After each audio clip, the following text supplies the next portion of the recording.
them know that we are the American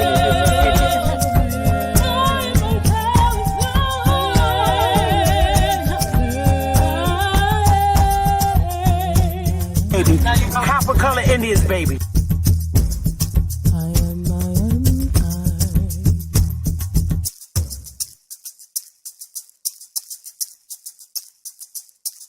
A real Indian, American Indian is me, not from Africa.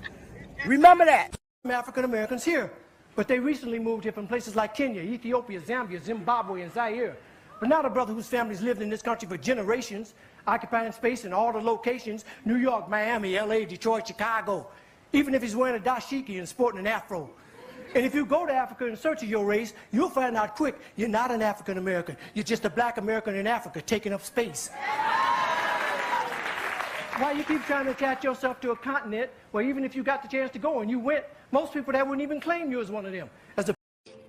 And we are not Africans. We are not African. Are you an African, baby? I'm not no African. Hey, so. Nigga, you a lying motherfucker. Dama. Woo! Hey, there's so many lies, so many lies. Hey, there's so many lies, so many lies. Yo, there's so many, hey, there's so many, yo, there's so many, yo. There's so many lies, look in my eyes, they know I'm the truth. They know that. Knocking them down every time I step in the booth. We ain't gotta lie, they know we the vibe, we living in proof. It's young, conscious, shoot my life a movie, I live in a spoof. Ain't no sticking around, I'm on the move, I'm checking the dudes. Yeah, it's only us two, so you know we copping that coupe. We on the roof, smoking dope, look at the view. Yeah, we used to chill on the stoop, now we out here breaking the news. It ain't what you really could do, cause we ain't got nothing to lose. We ain't switched side with no cruise, we just stayed out of the loop. Now we out here letting it loose, every shot we took it was swoosh. Gotta get it, ain't no excuse, ain't left to prove. Hey, yeah, hey, there's so many lies, so many lies.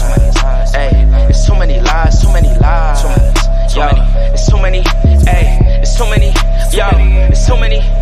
Yeah, ask them a real question, yeah, I bet it's all lies. Hey, they won't cross that line for a fact that's offsides. Hey, too much penalties when they run this back, yeah, it's fines. Hey, could've been here with us, but we do not force no vibes. Hey, she gon' ride the whip, then let me park it in the driveway. They just want the praise like they Yahweh. Getting so much bread, get a ride way. We done already won, yeah, that's worth the ride way. But they still lying right through their teeth, and they still hiding behind many truths. They was D9, watch my every move, tell them keep time. Leave that on scene, I ain't replying. Less I know you, that don't mean I'm Hollywood. That just mean I'm Hollywood. All y'all, I probably stood on the falls, all cause. More times I probably should. I don't know nobody like us. You see how much time it took. Yeah, hey, there's so many lies, so many lies, so many lies. Hey, there's so many lies, so many lies, so many, there's so many, hey, there's so many, yo, there's so many. Hey, there's too many lies, hey. Yeah, ISO, Indies, Dama.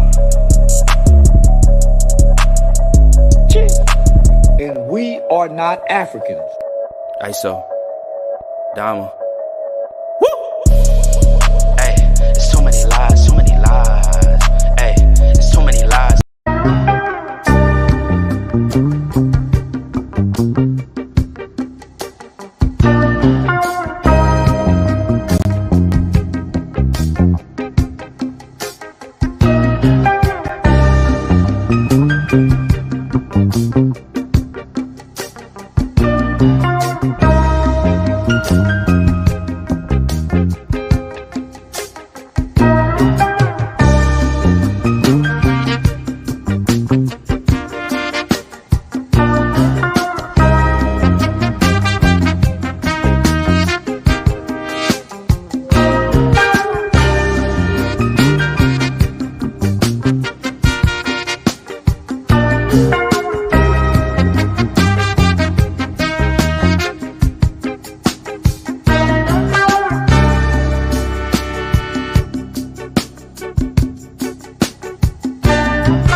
right now, y'all. Hey. Hey, family. Smash that like button, y'all. We about to get it funky today. And everybody watching, love y'all. Love y'all. Everybody watching. Damisha, hey. Sarah Cruz, what's up, sis? Yeah, that jam is fire, sis. I love that. I do. Lady Moon. Let's see who else we got up in here. Straight Smoke. I know he at work on the grill probably. Am Original. Hey, Bridget. Love you too. Hey, Othello. All right now. That's what's up. So, yeah, we're going to get into it again. And it is what it is. Let me turn the music down. Hey, Metamaterial, what's going on, brother? Oh, you can take your time, because I'll give you okay. A little bit more time, okay? Because I'll read something to them to show how, so they could tell me which one's the more and which one. This is a test, y'all. I'm gonna read a little article, and you tell me which one's the more and which one is the real one from this soil. You tell me which character he is in this article. It's a very real story, and it's only a one page. It's not even that much. But first things first, I want to say that I told y'all that I was really changing up my vibe on my channel, and it's for healthy reasons. Okay. And in YouTube, this seems a little weird. In YouTube, it's the millennial generation, and that's my daughter's era, and I love them, but I'm X generation, and I take an interest to some other things and other people. And one thing I admire the most is our leaders in our community that are real. And one of the things that we say a lot, we've been saying this for a long time, that when our people, that don't indulge in the negative behaviors in the community, like turning to drugs and, picking different choices in life, which kind of like damages your reputation. We always say a lot as a people that, this person's uppity boule, and they don't never come and turn to the community and try to help and teach us things that we should learn and look at. Now, we have people, when we do get them, we tend to try to talk them down bad and not appreciate their research and their work and their hard efforts and them studying daily in careers that they're so admires, because a lot of us do not miss our calling. There are many of us that don't miss our calling in life. And that's the work that we're supposed to be doing on this soil, studying it, looking for things that could harm us, tell us about certain things about our bodies and our genealogy. That's so important. Now, I'm genealogy, and metadata is genetics. Okay. And they really go hand in hand. And so we, when we get people that look like us and that are us, that are willing to come in and want to be in so bad, but we also have to remember not to hurt them. Okay. We've accepted foreign European rhetoric for many, many years. All of us, our education system is totally damaged and horrifying for our people. It's terrible. It speaks nothing about us at all. And when it does speak about us, it's just always have been negative. Now they talk about these black heroes and these black leaders in school, but a lot of them are really not us. So the arrogance of society to think that because we have brown skin, we are all the same people, and we are literally, psychologically, mentally, physically not the same people. We are very much different. Very, very, very much different. Okay? We don't resonate with everybody. And I totally believe, and I'm standing on it until somebody can prove me wrong. All of our bloodlines do not resonate. And it's something to do with our bloodline. If, any bloodline outside of yours is truly a fungus. That's how I'm seeing it.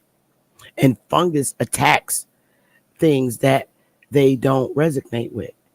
Fungus attacks other things, but we have things in our body that fights fungus. So our attitudes come off real funky to get at it. So, and in other instances, jealousy. It makes no sense to be jealous at all, because the more information we find from everybody, the more powerful we become in our knowledge. So this panel is open to everybody. I don't give a damn what your race is. If you got smoke and you have researched the same thing, and you have come up with resolutions and research, and you've done your own research, and you see other studies, and you tend to believe that the study that you came up with is a little bit more believable, then you are right to come and object to it. But the worst thing in the world to do as a people is if somebody brings information to you that you really don't understand and you never heard of, or you heard of it, but you just haven't went that deep into it. The worst thing to do is if you can't debunk it and revert to threats and hood nigga behavior. That's terrible. And it's also very embarrassing. The best thing to do and the most mature thing to do is, oh, wow, I didn't know that. I never looked at it that way. I'm going to go back and look at my research and see where, I probably went wrong at, or try and understand my own research a little better so I could try to make sense of what you presented to me. That's completely fine to do that. And you just promote more love in your own race of people when we do that. Now, yes, do Sister Bethy get funky? Yep, I do. But not when it comes to debating. I'm not going to name call you. I'm not going to do that. But I will not take the disrespect. I don't let anybody disrespect me point blank. I don't like nobody harassing me. I don't.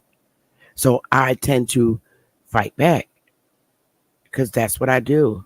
That's what my fungus do, if you want to call me a fungus. All right. So that being said, metadata is still doing a little work. So I'm going to read this document, and you tell me if this dude is a sellout, a real nigga that's trying to help us, or he ain't us. Let's see. I'm going to read this document. Let's get it, y'all.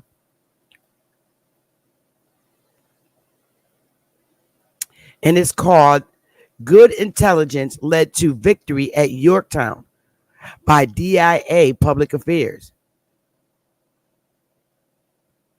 What is this? All right, here's a picture. All right. And his name is Mr. Lafayette. It's a brother. Okay. He appears to look like us. All right. I don't know. Is he not? So let's talk about it. After the American Revolution, British officer Major George Beckwith noted that Washington did not really outfight the British. He simply outspied us. American intelligence operations tipped the balance in favor of the Patriots against the numerical and operational superiority of the British. Particularly at the final battle of Yorktown, intelligence operations played a critical role in ensuring American victory. One example is the story of Charles Morgan, who was sent into British General Charles Cornwallis camp posing as an American deserter. During his interrogation by the British, Morgan was able to convince the British that the French Marquis de Lafayette had enough vessels to move all French forces in a single landing operation. Believing Morgan's story, Cornwallis responded by further hunkering down in Yorktown rather than retreating. After successfully completing his operation, Morgan then escaped back to the American forces disguised in a British uniform and brought with him 5 British deserts and a prisoner of war. Another compelling example of how intelligence operations affected outcome at Yorktown in the story of James Armistead, the first African American double agent. Armistead was a slave owned by Virginia William Armistead. Okay, during the war. This is when I tell you that we owned our own children, our own families. Okay, they were not to be sold. Only our families could sell us. Again, I'm gonna read that again. Another compelling example of how intelligence operations affected the outcome of Yorktown is the story of James Armistead, the first African American double agent. Armistead was a slave owned by Virginia William Armistead. That's his mom during the war, or his wife. After gaining his master's blessing, Armistead joined Lafayette's army in 1781. So Virginia was either his mama or his wife. Lafayette soon realized Armistead's utility as a double agent. Pretending to be an escaped slave, Armistead walked into Cornwallis camp and then recruited as a spy for the British. Over time, Armistead gained the confidence of both Cornwallis and traitor turned British officer, General Benedict Arnold. Unsuspecting of an assumed former slave, British officers spoke openly about strategies and the battle plans in front of Armistead, who relayed all the information to Lafayette. At one point, Armistead and Lafayette also employed deception operations. Lafayette gave Armistead a fabricated order that was intended for Patriots forces that did not exist. Armistead gave the fictitious order to Cornwallis, who believed him and altered his plans as Lafayette wanted. Armistead's intelligence reports were instrumental in ensuring American victory at Yorktown. Because of his service, the Virginia legislature granted Armistead freedom a few years after the Revolution. And this article is the 9th and final installment in a series of highlighting the origins of American military intelligence and how it led to the birth of DIA.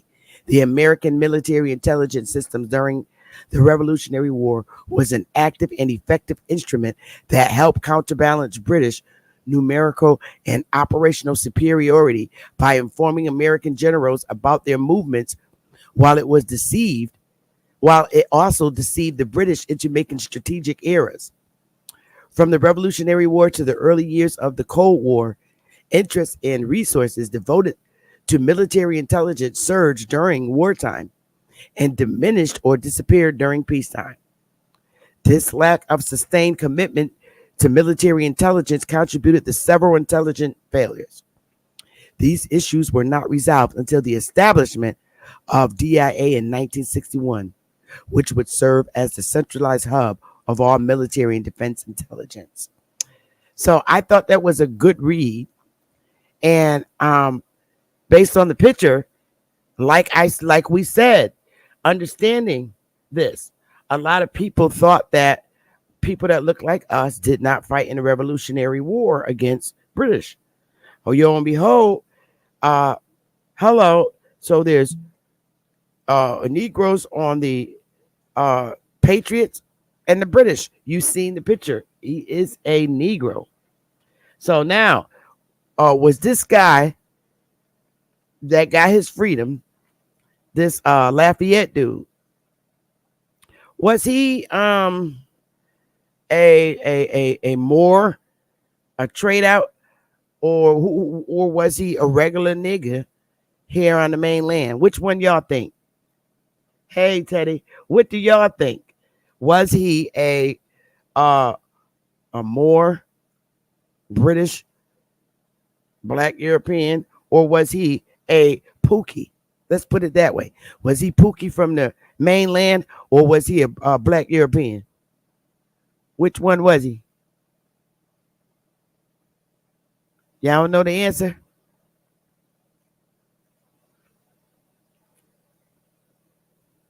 Come on now, y'all got to know the answer.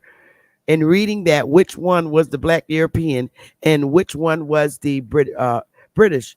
Which one was the Black European, which was the British dude?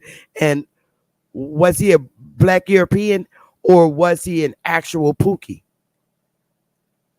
Juice said he was a European. Okay. So if you think he was a European, hey, Juice, you said he was a European. What do you think, Metamaterial? Was he a European? Bridget said he's a Pookie. Yeah, we could be fooled and stuff. Was he a European, Metamaterial? I can't, to tell you the truth, I can't tell because we have a huge infiltration situation. When the Moors came over, 15, 16, 1700, sweetie, I promise you, some of them niggas dressed just like Indians. They blended in. So it's very difficult to tell when you infiltrated. And they knew exactly what you do, what you look like. Because you know the niggas over here was very giving. They was free-hearted, unconditional. So if you wanted a piece of land and you respected them, you kind of looked like them over here, a nigga over here might give you a few acres. But little did some of us know over here was being infiltrated. So it's kind of difficult for me to say who's who when they're given things from those that came to infiltrate. So I was looking at it from a standpoint where they said he went in as a double agent and he went in to deceive the British. But then again, we don't know if he was a black. We still can't pinpoint if he was a Black European. Now he was owned by the woman with the last name is him. He was owned and he was a slave. So I'm gonna have to say, yeah, but remember, there's a lot of the British joined the colonizers. So we don't know. I don't know. I can't call it. I don't know. Remember, just yesterday I sent you. I showed them 5 or 6 books that not all the Moors came over to destroy something. Remember, some of them came over with pale skin to do servitude and slavery in the 16 and 1700s. So and that's what I'm thinking. He was a Black European. That's what I'm saying. I'm thinking he was a Black European, and that's what I'm saying. And he was one of the ones because that's in the 17. What did we say? That was in 17. What year did we say this was in? It was the Revolutionary War, so it had to be in like 1770s or right after the American Revolutionary War, but it was in the 1700s.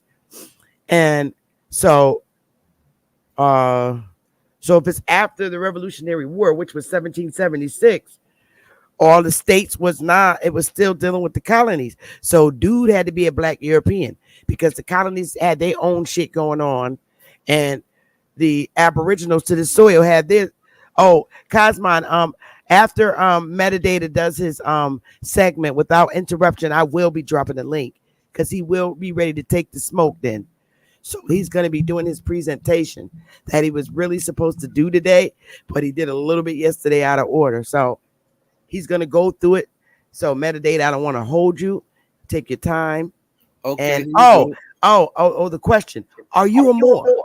No, ma'am. I'm from the soil. I'm a real nigga. And what I mean by real nigga, my genetics, when I look at the sun, I have a pectin chip on my eye like all real niggas supposed to. Therefore, the infrared or the UV or any radiant charge from the luminary, it actually gives me charge. I look outside in the sun at least for 30 minutes, 40 minutes a day, 5 or 10, 15 minutes at a time, even longer than that, much longer. I do this because I'm very well grounded. My feet stay on the ground so I can collect negative ion charge from the transient charge from the ground. That's because All right. I'm a All real right. nigga. All we wanted to know. I don't know why I'm echoing. I think you might have a YouTube window open. Is your cell phone Yeah, on? my cell phone by me. Okay, if you got YouTube on your cell phone, you might want to turn it on. No, I'm not on YouTube, my cell phone. I just have it right by me. Okay, cool. I think we'll be all right. So I'm gonna mute and let you take it, and I'll share whenever you're ready. Oh, okay. Well, You got it. It's all yours.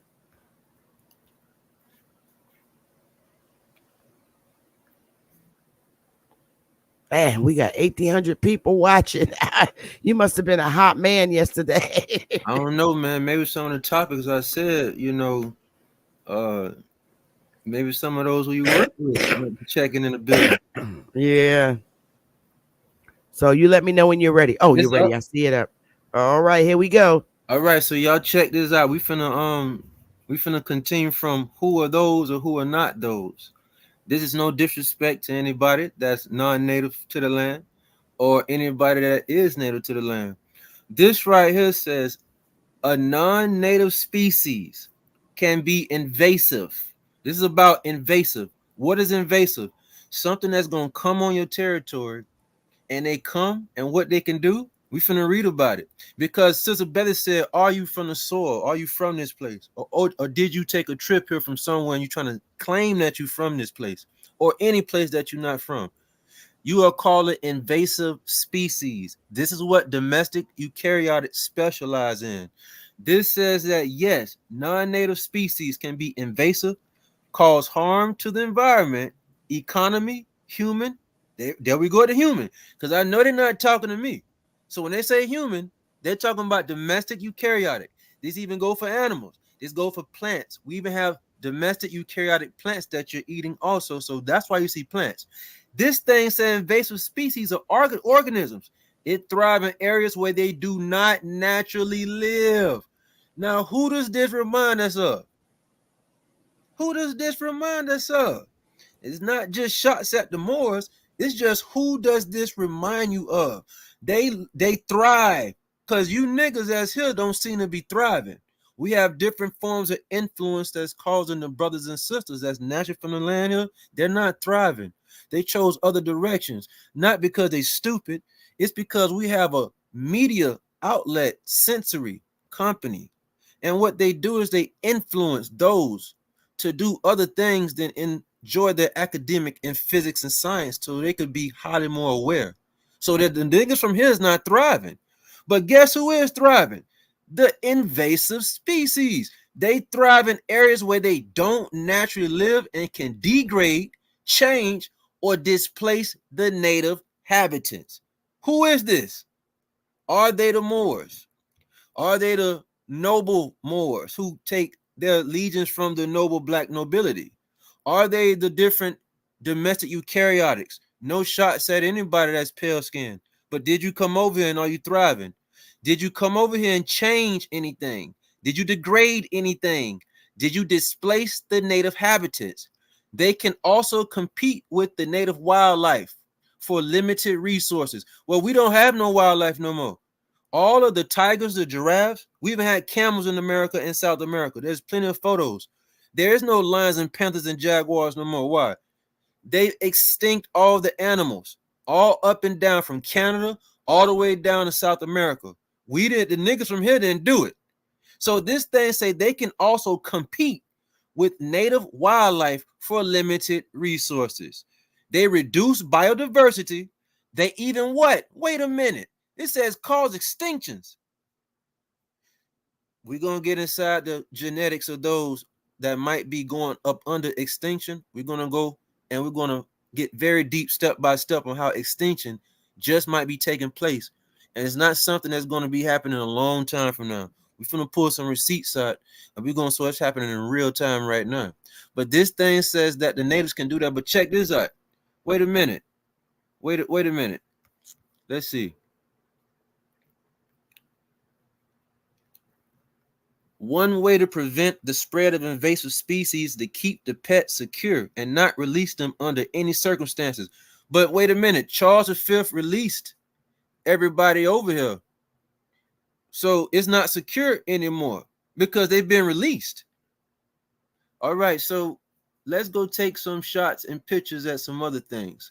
This thing right here says UVC. We're not talking about any UV. We're talking about UVC. The sunlight is emitting UVC. Okay. UVC can damage DNA because it has a shorter wavelength than more energy types of UV. What this is saying is, if you look at UVB or UVA, it has under 200. It has over 260 nanometers. That's what this is saying right here. This thing is saying that UVC will damage the DNA because it has a shorter wavelength and more energy than other types of UV. What this is saying is UVA and UVB is above 260 nanometers. The sun is basically emitting this. This thing is saying, however, the UVC rays don't reach the earth because you're protected by an ozone layer. But remember, ain't no ozone layer now. So now we have UVC, we have X-ray, we even have gamma, and we have other radiant rays that's touching the soil as we speak. And if it's touching the skin or you're hiding up under something that does not stop the UV light, which penetrates almost anything, you're not going to be protected. So this is what we're going to go by when we say extinction is happening right now. Okay. Maybe most people seeing this, maybe some haven't. Direct DNA damage occurs when the photon of UV light hits your DNA. Once the DNA is damaged, the woman cannot become fertile. The man's spermatozoa cannot produce. It can't even jugulate to move. Once the DNA becomes destroyed. I never had a situation or a problem with the UV from the sun because I'm from the soil. I have the genetics. I have the proper melanopsin. I have the proper magnetic field for my CBTRU pathways and others to be here. So this is no shot at pale skin because guess who else is going through this? The Moors. If the Moors have domestic eukaryotic genetics, they are also going through a DNA disruption also. It ain't no shots at pale skin, Chinese. No. This is attributed to those that are domestic eukaryotic species because of the genetics. So yesterday we went with this right here.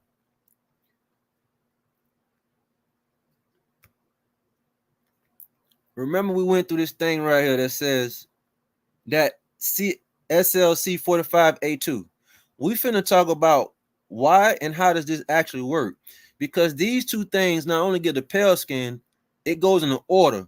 So what we're gonna do is start in the order so we can see exactly, because Sister Betty started the show yesterday and she was saying, man, I know these niggas didn't pale their skin so much that they just changed their genetics and became white. So I jumped in the show saying, no, you can't change the gene or the chromosome by tampering with your skin or something like that. What you can do is silence your genetics or silence your genes from even working. So what we're going to do is provide extra data on the SLC 24A5, the SLC 45A2, because what we're going to do is tie it to tyrosine and a few other things with amino acids and see how does this actually work. So then the first thing how it works is DHI. What we're going to do is go check out DHI.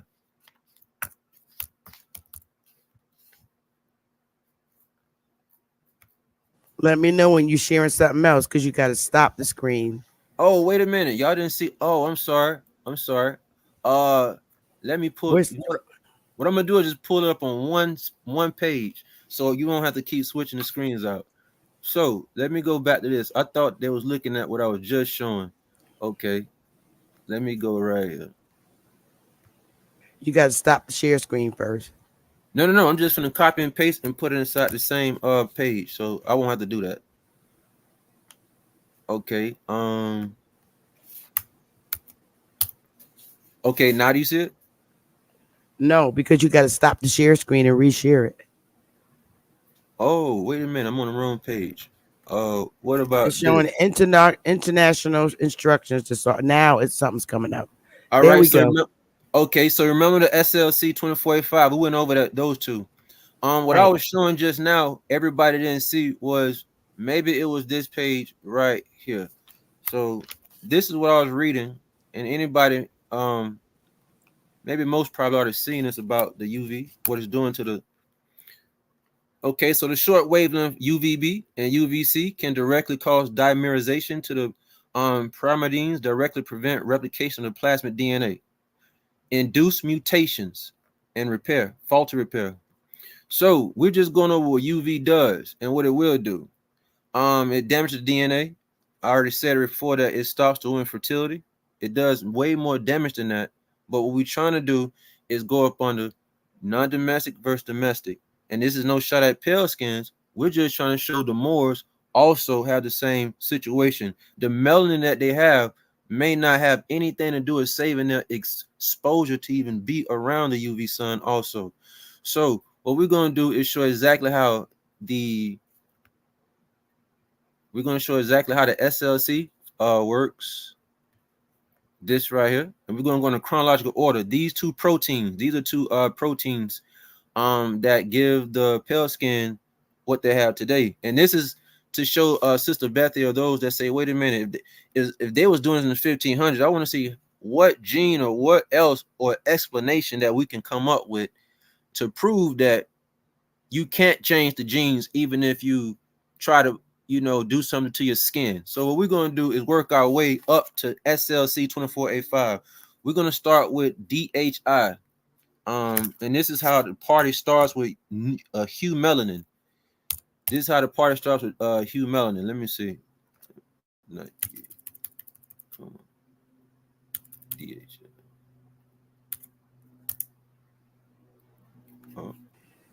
If you change the screen, we don't see it. Oh, y'all don't see me typing it? That's because you got to do what you call share your entire screen and then Oh, select it. That oh, way you can jump. Yeah. okay. So When you do screen share and then hit the button that says entire screen. okay, let me see. Put this on. You got to stop the share screen first.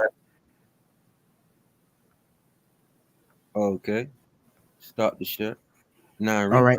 re Now hit present and then share screen and then over to the right you hit entire screen. That way you could jump back and forth to the different windows without having to keep stopping. It says show entire screen. Okay, got you. Yeah, that. Hit Yeah. that green box. Okay.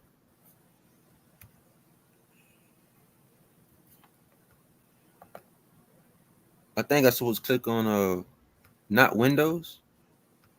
Whatever your document is, if it's in Chrome, if you're looking on the internet, you search, you hit the Chrome tab. I got you. But it doesn't allow me to hit the share button. It only Yes, it allows me do. it allows me to hit the cancel button only. Okay, if you go share, let's do it together. Hit present. No, no, no. I'm there. It has Chrome tab, window, and entire screen. But it only allows me to click the cancel button or share. But what I can do is All right, click a tab. entire screen. All right, entire screen, right? Yeah. And then you should see a box of Okay, you got you. being Got you. hit You see it that now? box. Okay, you see Hang it now? on. Yep. There you go. Now you can select the tabs back and Got you. forth. Okay. Okay. So, okay. So what we're trying to do is See, Gotcha. now you got Okay. it. So yesterday we went into karyotic versus prokaryotic. To anybody Mhm. out there saying that they don't believe anybody's a prokaryotic, that's cool.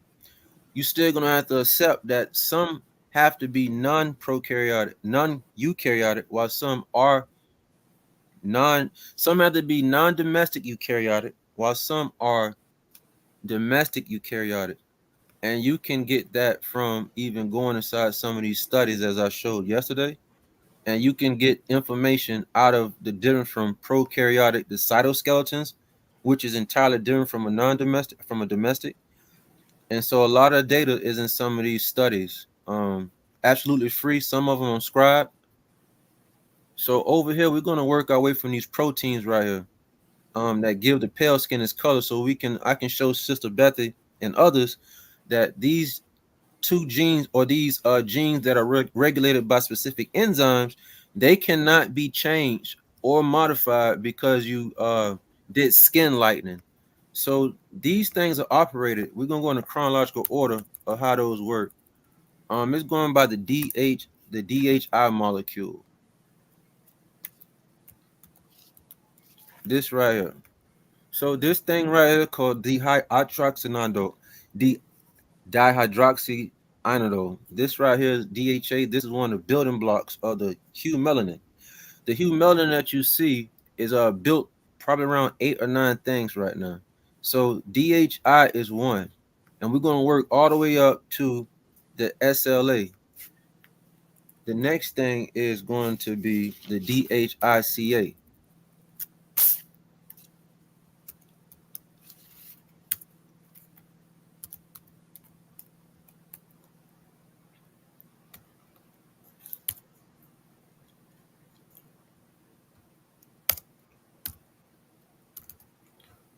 So once the DIC is in order, it has to transfer the data to the DHIC, carboxylic acid.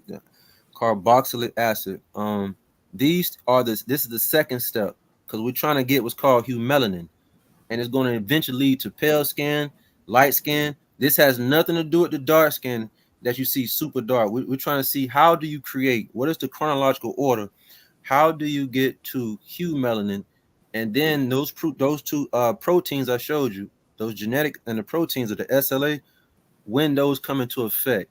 So after the molecule of DHI, it transferred data to the DHICA.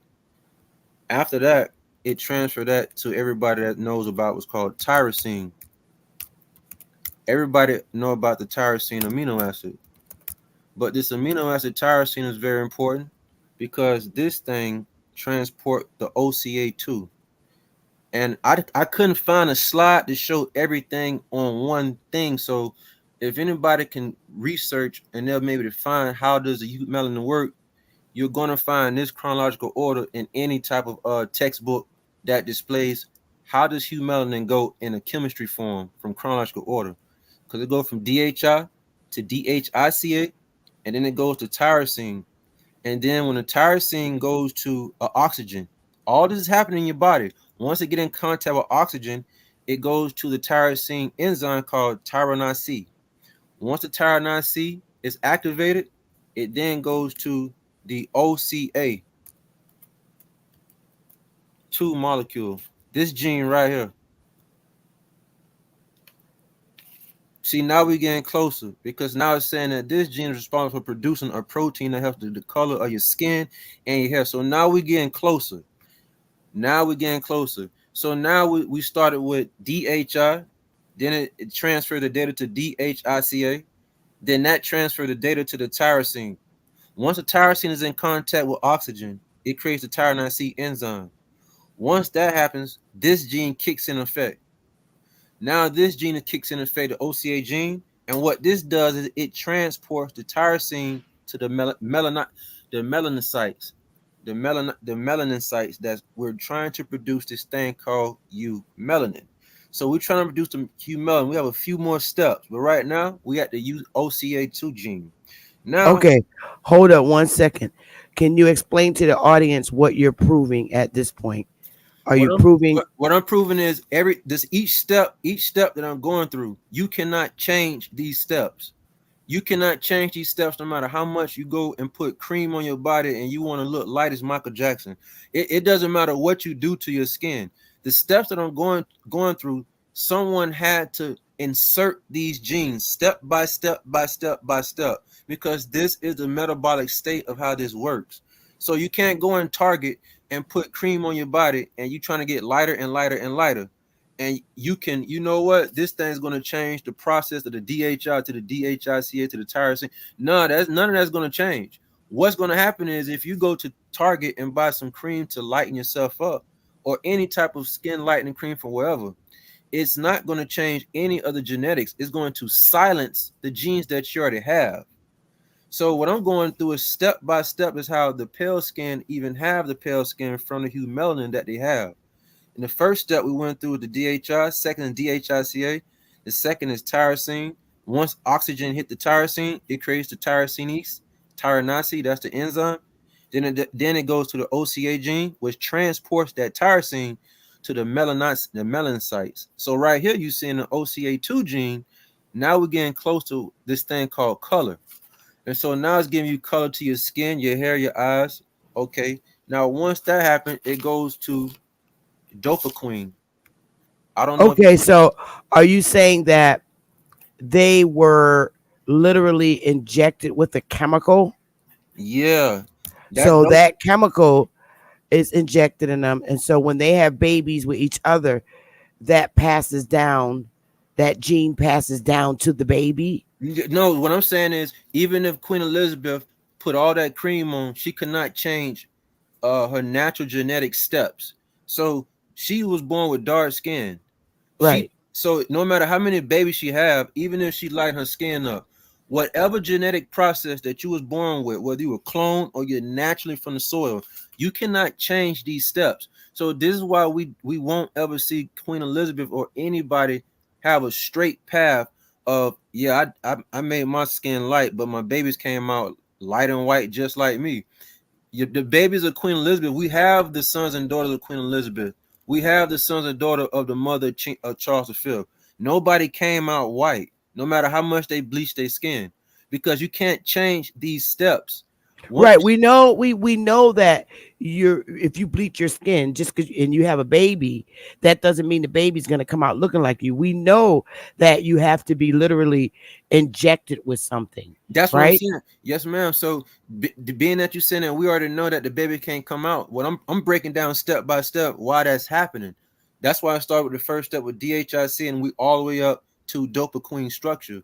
This dopamine structure is now taking data from the OCA gene, and then from this dopamine structure is going to the camp. This it's just 3 more steps, and then all these steps cannot be they cannot be broken because you did something externally to your skin or you was eating something. The baby's still going to come out the way it's going to come out. Right. We get that. I think everybody gets that. You literally have to be injected with a chemical. Yeah, but even are you saying that if you inject with a chemical that the baby can come out different? Well, I know the individual can, but I don't know if because if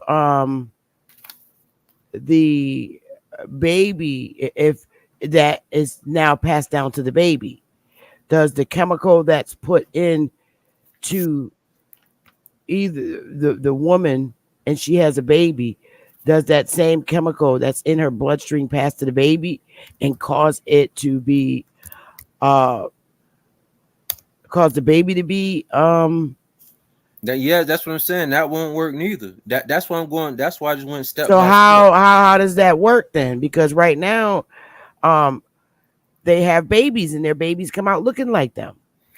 Black dark skinned people and it's light and white. No. You're proving you're trying to show how people got light skin, right? No, I'm showing the those 2 genes that I was talking about, SLA, that gives right. the pale skin individual the pale skin that they have. Those are genes that operate up under proteins. I'm just showing step by step by step how that's even working.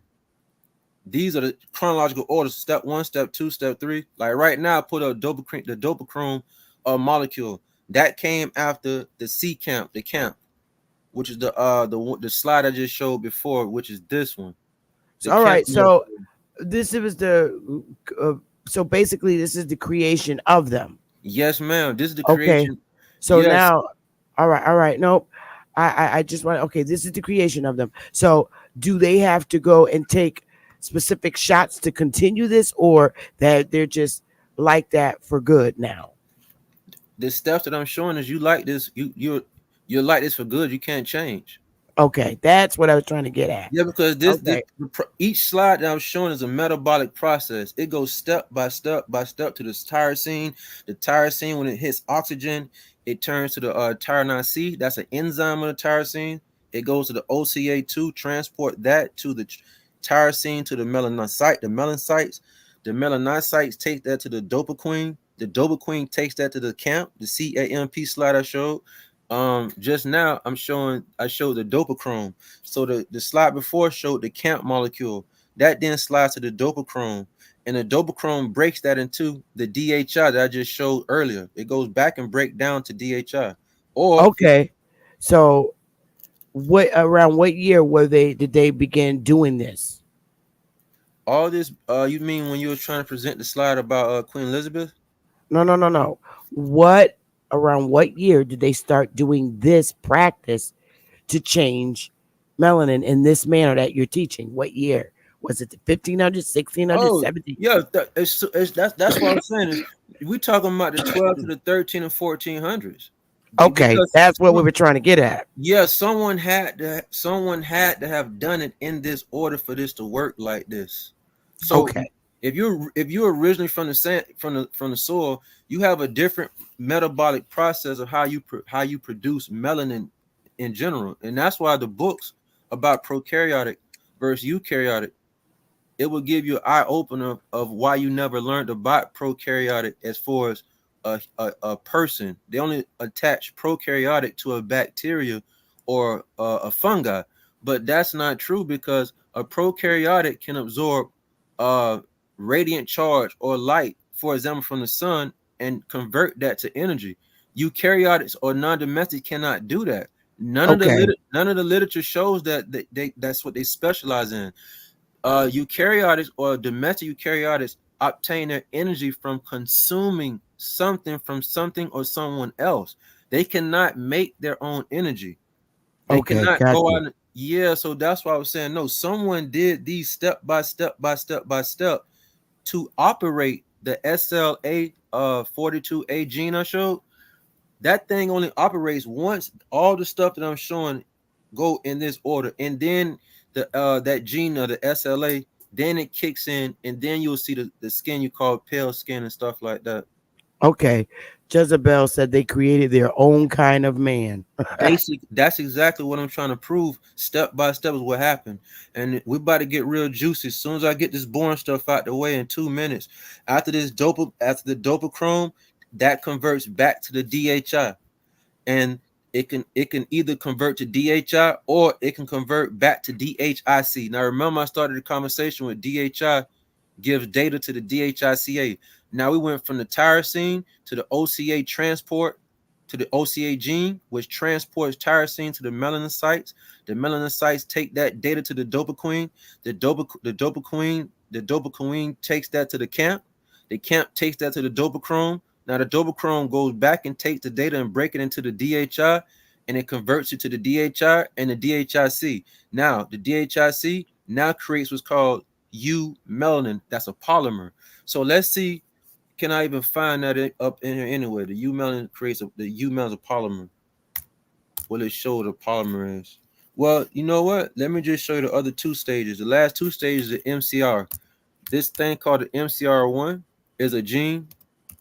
And what this does also, this is the after effect of all that I just said. It transports that data to this right here, the MCR1 gene. This is the transporter that determines the camp levels. So before I brought up a molecule called the CAMP, this gene right here is what modifies and determines what type of camp level you have. So if you have a high CAMP molecule level, it can determine high or low melanin production.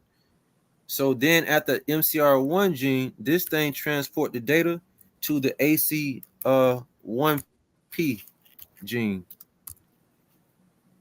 And so now it transport the data to this RNA gene right here.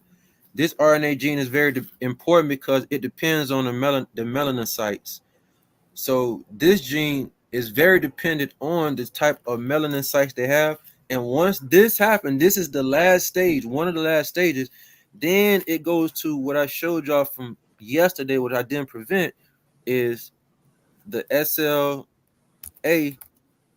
24A S gene. Then it transferred the data to this because this thing is very important because it does the ionization. So this gene here, let's see if I could pull up the original window. Okay, I probably went too far. Yeah, see that two, those two right there. So everything I just said, all of the boring steps that I just said. Now, the last step was the AS1P protein. That is dependent on the melanin sites. After that is now transferring that data to those two things that y'all see. But these two things right here are very important because it creates ionization. Because without ionization, you won't get any color. You won't present the color to the skin, period. It won't even work. So because the UV light and that ozone layer is gone, it's disrupting every pattern that I just showed. And so I'm gonna pull up links that showing the death toll has superseded the birth rate everywhere around the world is happening, except for those tribes that y'all see out there in Africa and some of the niggas that's over in America. Because for those of us that might have interbreeded unknowingly in our generations, you can't have altered your genetics. This is why Sister Beth and the gentleman asked me yesterday, why did they bring them over here to colonize their genetics towards your genetics? And when I say them, I'm talking about everybody that came over that you see. That's why this is called the melting pot. It ain't called the melt. This ain't called the melting pot because this is a place where every race in the world can, make something of themselves. No, that's game. This is called the melting pot because you niggas who had the originality, y'all had leverage to the soil, y'all had original genetics.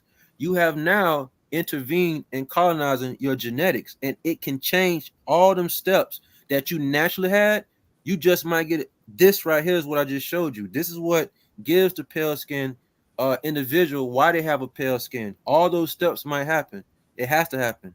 And so if you interbreed it with those that are not from the soil like you, then you could have changed. See, now you can change your genetics, but you can't change your genes because you put skin lightening on. That won't work. But you can. Right. I get that. I Yes, think we ma'am. all get that. We know you have to be chemically injected. Yes. So UV, Okay. she said UV lights cause cancer and other skin diseases. Not for real niggas. It don't. Yeah, not for real niggas. It don't. It don't do that for real niggas. We're gonna look up melanin as a superconductor because when you have the genetics to be a and you have melanin is a superconductivity. I know people may not know exactly what a superconductor is, but some of y'all do. And a superconductor is very powerful because what it does is it can turn any electric and it can stall it. It can control it. It can mitigate a magnetic field. And so a superconductor is better than a semiconductor or a regular conductor. And melanin is a superconductor. So when UV light hits the melanin, it can convert that to charge that you need. And once that UV light hits your skin, it hits the sterols, sterols, and that gives you the vitamins that you need. Vitamin K, vitamin D, vitamin C, vitamin E, whatever vitamin that you need. So UVC is not a threat to those that was here because you wouldn't even be here if the sun was a threat to you. That don't go together. You're here because everything you ever needed was already here, not because you have to protect yourself from something that was already here with you. So, but the tabloids have people under threat, and they're saying that, nah, man, you gotta, you have a situation where if the UV light hits you, then it might do something to your DNA. No, it does something to domestic eukaryotic DNA, because the process that I just gave you, it can disrupt all of that. It can disrupt it, and it breaks up the DNA, and then that can cause extinction, because now they can't produce the melanin. Remember, for a woman to have a baby, she needs melanin, and then she also needs DMT. Well, if something disrupts the melanopsin process and the eumelanin process, and the melanin that produced, because melanin is not produced in the pineal gland like y'all was told. Melanin is produced through the eyes, through the melanopsin on your retinas. Oh So wow. yeah, that's the thing. Mainstream, or people, when they learned about the pineal gland, it doesn't produce melanin, it regulates melanin. You produce melanin through your eyes, through the melanopsin cells that's on the retinas and your eyes. It then takes that data to the pineal gland. The pineal gland regulates the melanin. So you won't be able to produce any melanin if that cycle is messed up, if you are domestic eukaryotic. Oh And this, wow. So we get that from the sun into our eyes. yes, ma'am. The That's why producing of melanin, it comes from the sun and through our eyes yes, into ma'am. our. Yes, ma'am. Okay. The Wow. melanopsin. Interesting. Yes, ma'am. So the pineal gland is just a regulator of it. When you go to sleep and you have a dream, that melanin came from the pineal gland. It did like a 0.21 of a gram drop. So to have a dream, to go in a dream state, or to procreate, to have a baby, you have to have at least a couple grams of melanin on deck. That's not produced in the pineal. It's produced through the melanopsin of the eyes. So it sits somewhere in the women when they get ready to have babies, so that the baby Yeah, could be melanated. Okay, so it's like it's at a storage point, that yeah, storage point somewhere in the body. yeah. So that's another way that we can prove that, even though if you tan your body with cream and chemicals or injections, the woman body still has a certain amount of melanin that's on deck. It's just sitting. So the baby cannot come out white. Even if she wanted to come out pale skin, it won't work. Okay, got you. All Okay. right. So now let's move on over here. Remember we said something about let's see. Remember we said something about those that couldn't have. Oh, this right here, very important. Here we go. So now we talking about genetics. Now this is going to show exactly why you have never ever seen any astronaut, especially pale skin. It don't matter if it's Russia, it don't matter if it's America, it don't matter what astronaut facility, whether it's NASA. They are showing y'all a green screen because they cannot go past the stratosphere. Why? Because of this right here. Russian astronauts lose bone density. When they lose this amount of bone density, 3 to 10%, you just might die after that. Why is this happening? Because of microgravity. If you're not a real nigga and you don't have the genetics of the correct genes for your bones so it can sustain what's called microgravity, you can't be there that long. This is by microgravity MPJ. Look at the top right here. This is by nature.com. Nature.com, is many are well aware of, is a multi-billion-dollar company in pharmaceuticals, research, and cellular microbiology. They do not cater to niggas. So everything you might learn out of there is based on domestic eukaryotic biology. The majority of people, if not all, never even heard about this site called microgravity. This is a company that only a company research on why you will never go out of space. Those that are domestic. Now, they will not release any research and go mainstream and say, you know what, we want the average Joe to go research some of these articles that we put up. You're not going to get this. Why? Because these articles actually show why you will never go in space because of the microgravity situation. There are a ton of articles to go into.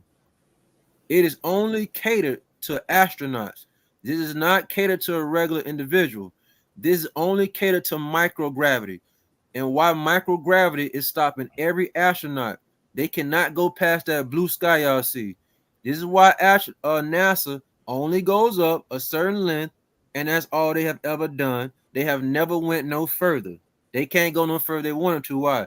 because microgravity starts to kick in them bones within seconds.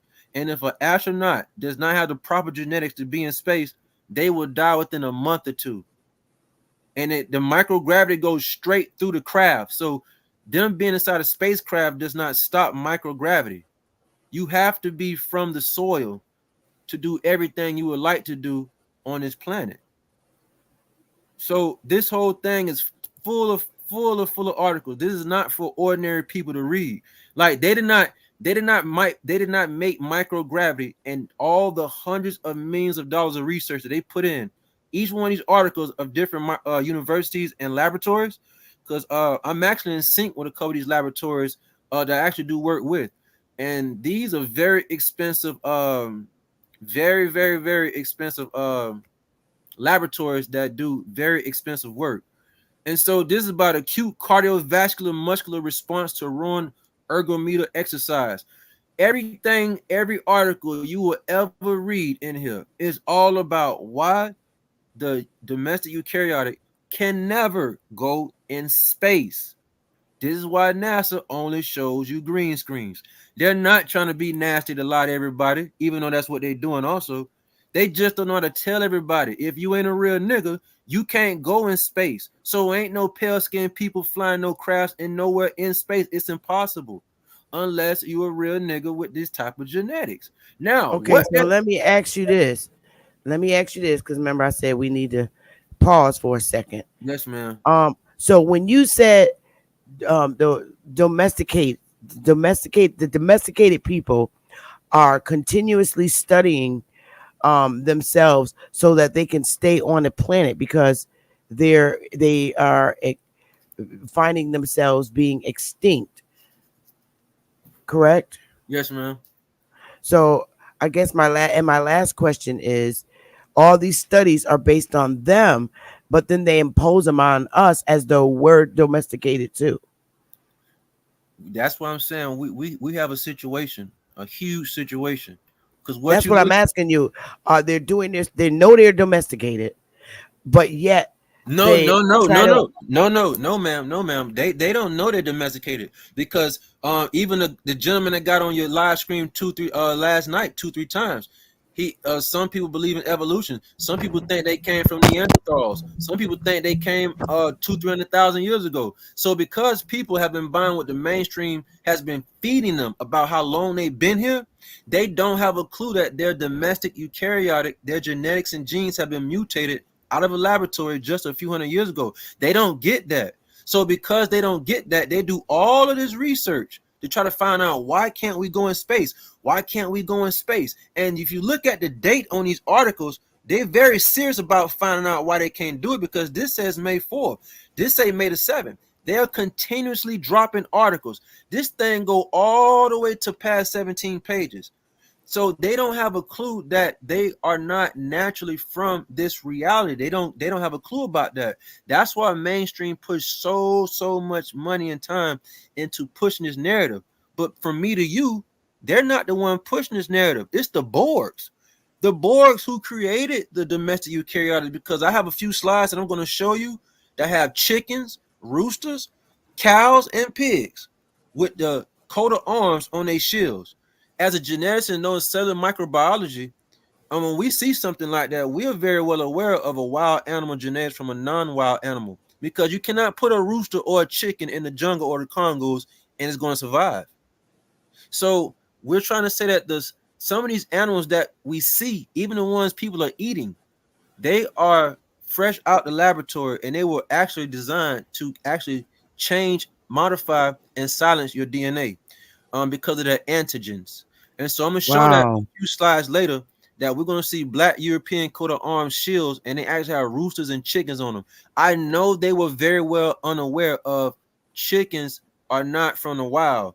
They had to have just came out the facility. Had to, because all chickens are born with leukemia diseases. Oh my goodness. Yeah, we can pull that up. Also, all chickens are born with leukemia diseases. And as the chicken get older, they develop even more diseases.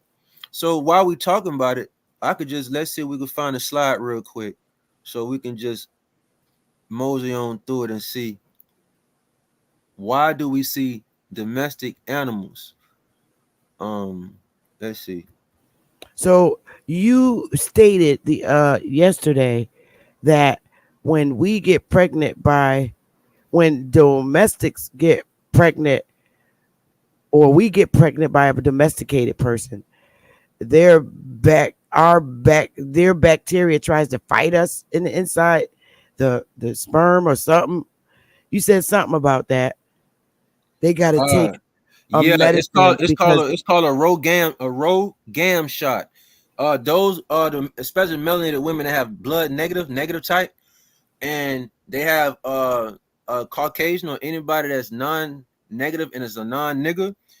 It's a shot that they give because of the woman womb try to reject the semen. It try to get rid of it. And it's a shot called RHO capital GAM, a Rogam shot. And the Rogam shot is to try to get rid of the situation inside her womb because it's actually trying to fight off the invader. Remember, we go back right here. The invasive species, where I took it down. Remember what the invasive species is. The invasive species does what? It invades. It invades and it changed everything that was normal. And this is not just for animals. This is for people that's not foreign to the land. We could just do invasive species cause harm. Hell, you could do they cause extinction. I'm pretty sure they're gonna pull up something. Let's see, we pull up a slide that might. Yeah, there you go. You see that? I just put an extinction. Invasive species can cause extinctions to plants and animals and people. Now they don't have people on them, but the slide I had before there will show you people. So we put extinction off. We just put cause harm, and you'll see people up there also.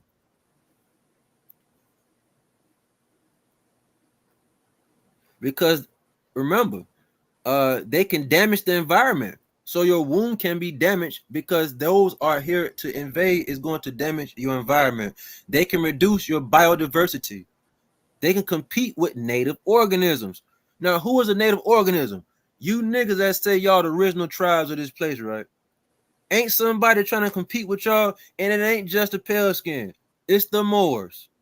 That means they have the same type of genes and the genetics as everybody else except for you. Because this thing is spelling out what they're doing. Why they're doing what they're doing, they have not a clue. And that's why I said forgive them for what they don't know. So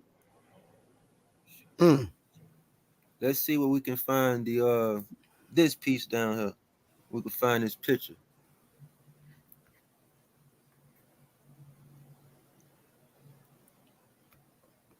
the coat of arms. Yeah, so this coat of arms right here, I'm gonna show a coat, and again I tried to get it to do it in chronological order, and it still didn't do it. So I still have the slides up here that I want to show. It's just that I promise I tried to put in chronological order. It just wouldn't do it. I just want to show some of these shields to all the brothers out there who might be Moors or something like that, but they have no relation to nothing up here. They can't contact, call, email, text. It's as if the Moors are in every city and state and hood, and they just out here by themselves because they don't have a big dog. They don't have anybody to answer to that they could. Those that's in Hollywood that are movie actors, no, they know who they can holler at, and that's why you see Tyler Perry, somebody maybe worth $200-400 million. They can actually contact those of this level that you see right here. But for those that are spreading, what you say, Miss Betty, that you disagree with what they're doing or with their motives, I really know for a fact. I know for a fact they can't call anybody that you see right here of these families. At the bottom is the name of the family. It's not in English. It's in Gothic Germanic language. These are the subordinates of Charles V. So when we say Charles V, we're looking at just some of those that are up under him. They're not on his level. But these are also coat of arms who gave orders to what you would see the foot soldiers. Who are the foot soldiers? The Moors. These people that we see right here most definitely could have tended to this right here when I showed this slide to the individuals. Let me see. When I showed these colleges right here, because somebody said Europe was a place that was it was dirty, it was slummed out. And I told a brother, yeah, to some degree, but not totally. All these buildings that you see were already standing here, first of all. But I'm pretty sure people heard of Cambridge. People heard of Cambridge. People could have heard of, let's see, another one. Let's see, has anybody heard of maybe Florence? University of Columbia. Well, that don't say Columbia, that says Cumbria. Oh, my bad. Yeah, I I need say my Cumbria. glasses. But this one says Florence, which is in Italy. And so I'm pretty sure people heard of some. This is one in Vienna. And I'm just showing that they weren't actually all dummies. It was the foot soldiers that were dummies. Those that we see that's on the coat of arms, I can guarantee you that they went to these universities. Because between me and you, Sister Bethy, if the Moors really think that they are from the European establishment, how come they didn't give y'all a free scholarship to go to any one of these colleges today? Even when y'all came to America to invade, you niggas opened up more science temples. Y'all was not studying physics and science and engineering enough. So when the Moors came to invade America, it's as if the Borg still treated y'all like y'all wasn't nothing. Because when y'all came to invade America, look, this says the 1500s. This said the 1600s. This said the 1700s. This is the 1800s. How come y'all did not get a scholarship to college? Let me say this a little different. When the Moors came in the 15 and 16 and 1700s to kill, enslave the niggas over in America, out of all the hard work that y'all did, how come y'all niggas still did not get a college scholarship? But guess who was going to these schools in this time right here? The pale skin. The Borgs don't like niggas. That's why every nigga on the planet is under attack. Even if you are more or not, that meant that we have something in control that don't like niggas. So all these universities were already here. They're in Europe. This is not America. This is over there in Europe. We have some in America that's been around from the 16 and 1500s too. Because all they did was to the 1700s. All they did was turn the buildings that I'm going to show slides again after this that were already standing, that Moors did not build. They were already up. What they did is turn these to learning institutions. So me and my partners in college, we was real dumbfounded when the aha question, it hit us. The Moors did all of this stuff in America, killing and all this stuff through all these years, enslaving. How come they couldn't even get a scholarship to college? What they did is open what's called a Moorish Science Temple. They didn't teach this type of stuff that they teach over here in Glasgow. They didn't teach that the Glasgow stuff in no Moorish Science Temple. Because if they did, we wouldn't have these brothers that's dumbed down today.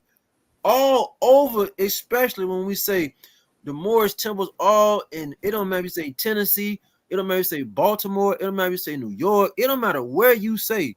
We do not have dark melanin brothers that are Moors who specify in whether it's eugenics, science, whether it's it could be metamaterial technology, it could be anything cellular micro. We don't have any of that. The only So who built the old structures here that's older than the structures over in Europe? Who built the structures over here? Miss It's Betty, not our people.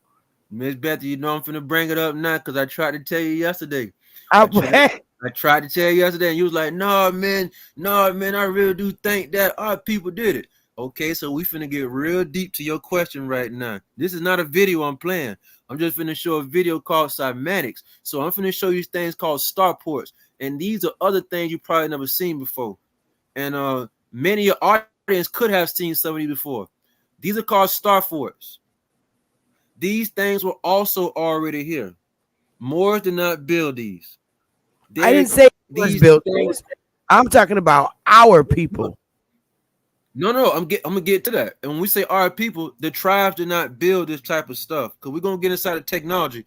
We're gonna get inside exactly how this technology works. Okay. I know. We're saying that now. All right, now what he's showing y'all right now is, let me mute this for y'all real quick. We're gonna show exactly what do those star forts do. What do they emulate? We're not listening to him. We're just gonna look at the picture. That's water, as we all see, but it's structured. We're about to see exactly what it do when it's up on a harmonic conclusion. You see that right there? These Yeah. things that y'all are looking at emulate from water. Remember the guy told you about cymatics? You could put sand or dirt on something like a drum top and point some sound at it, and it'll form into something, make a form or geometry. This is what he was talking about when he told me to explain about it. These are cymatic patterns. These are harmonic patterns. They're holographic, but water can make this, liquid can make this. This is what's emulating from those star forts. This is very important because each one of these things can, when you're around it, it goes straight to your body. It communicates to every cellular modulation in your body. This can heal you in 5 or 10 seconds just by being around these harmonic lines, these harmonics. And where are they located? That picture that you see right there, these are called star forts. Just by being inside this parameter, it's going to emulate what you see right here. All of these different things, they do different things. Depending on the way you design the star fort, it's going to do something totally different. But the things y'all call planets also look like this. I have a video I can show you, a real convex mirror zoomed in. Mars, Jupiter, and every planet that y'all saw, it isn't solid. It is not round. You only seen that because it was looked at through what's called a concave mirror, and it was zoomed out too far. Most telescopes, if not all, are designed like this. They designed the camera by Nikon called the Nikon 900, the Nikon 1000. They came out with a camera that does super zoom, and you'll be able to use a convex mirror. You will be able to see all the stars look exactly like a dancing holographic liquid crystal. This is what y'all looking at when you are going to when I present these star forts on the other picture. This is the modulation that's happening in real time. It's just showing the frequency, the change of it. It just showed 432 cycles per second. All real niggas are supposed to be tuned to 432 because the sun is emitting 432 million terahertz. And so this can heal the body. It also allows one to be entirely smarter than what they can be. He's showing the cycle per second right here, as you see right here. So we're looking at notes right now. Let me slow this down for people that's going too fast, so you can actually zoom in on what you see. You see this right here? It's showing different frequencies. Of course, these different frequencies provide different pictures, as we see, like so. This is a physicist that involved. He went and investigated what was going on over there as far as the flow rate, the pressure rate, the DC. It's a direct current of water. And it's just saying that the DC is dealing with current, transferring current or voltage to a direct source. That's really what it's saying. Nothing special about DC current. It was just saying that someone built this with the intent of knowing how technology works or electronic circuitry works. So what we're going to do is go to this picture right here.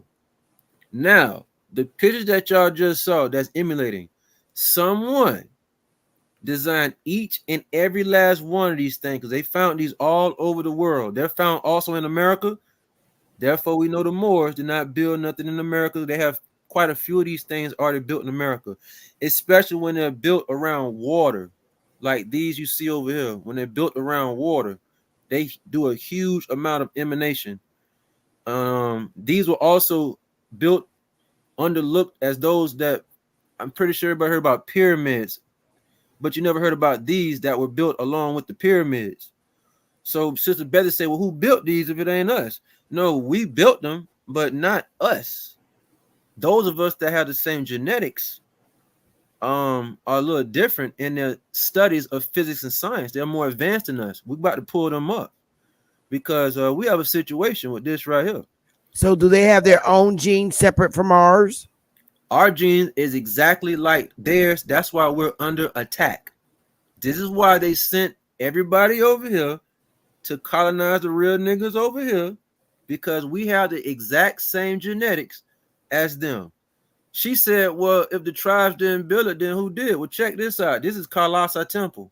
This is built to the ground down. We're about to show something built from the ground down. So usually We build things up. We start from a 1 floor, go to 2 floor, 3 floor. Okay, this is called Colossi Temple. Here's a picture of it. I'm sorry. Our tribal niggas did not build nothing like this. Not this picture you see, but the Colossi Temple, what this video is about. And this is going to show you built from the ground down. This is out there in India, I believe. I don't know how many people saw this, but there it is right there. This right here, this structure is built from the ground down. We're talking about they built it from the ground down. It's a tourist site, and this is not built from the ground up because the floor is up here. If we was walking, this is the floor. The type of machinery and technology. Well, where is that at? This is over here in India, where we have other Okay, niggas. okay, hold it right there. Yes, ma'am. We're not them, so why would we even be over there? I'm talking about we here are on the mainland. No. We are them because I'm finna show you on the side of the temple. We finna see some. We're niggas. not the people from India. We're not. No. How are we them and they're over there? We're over here on the mainland. This is confusing me. Okay, it's confusing because you still haven't separated who are the domestic eukaryotics. I'm finna show you some temples on the side of these walls that you see right here. We're about to see niggas with Nubian knots, big noses, and hips. They're all dark skinned. That's what we're about to see. The people you see in India, you have to remember, Sister Bethy, they just were released out the facilities a few hundred years ago. They're called domestic eukaryotics. They don't have nothing on themselves on any of the temples I'm about to show you.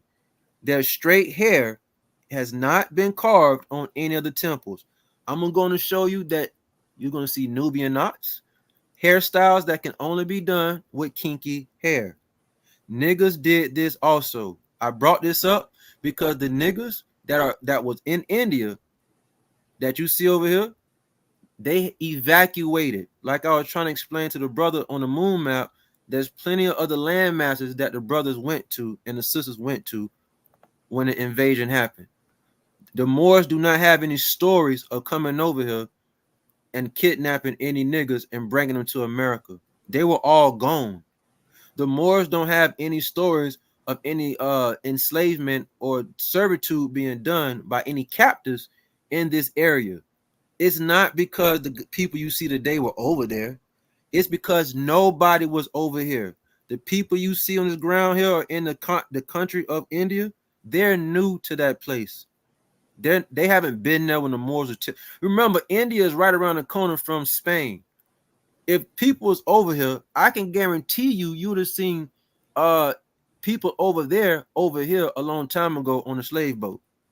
So are you saying at the end of the day, are you saying that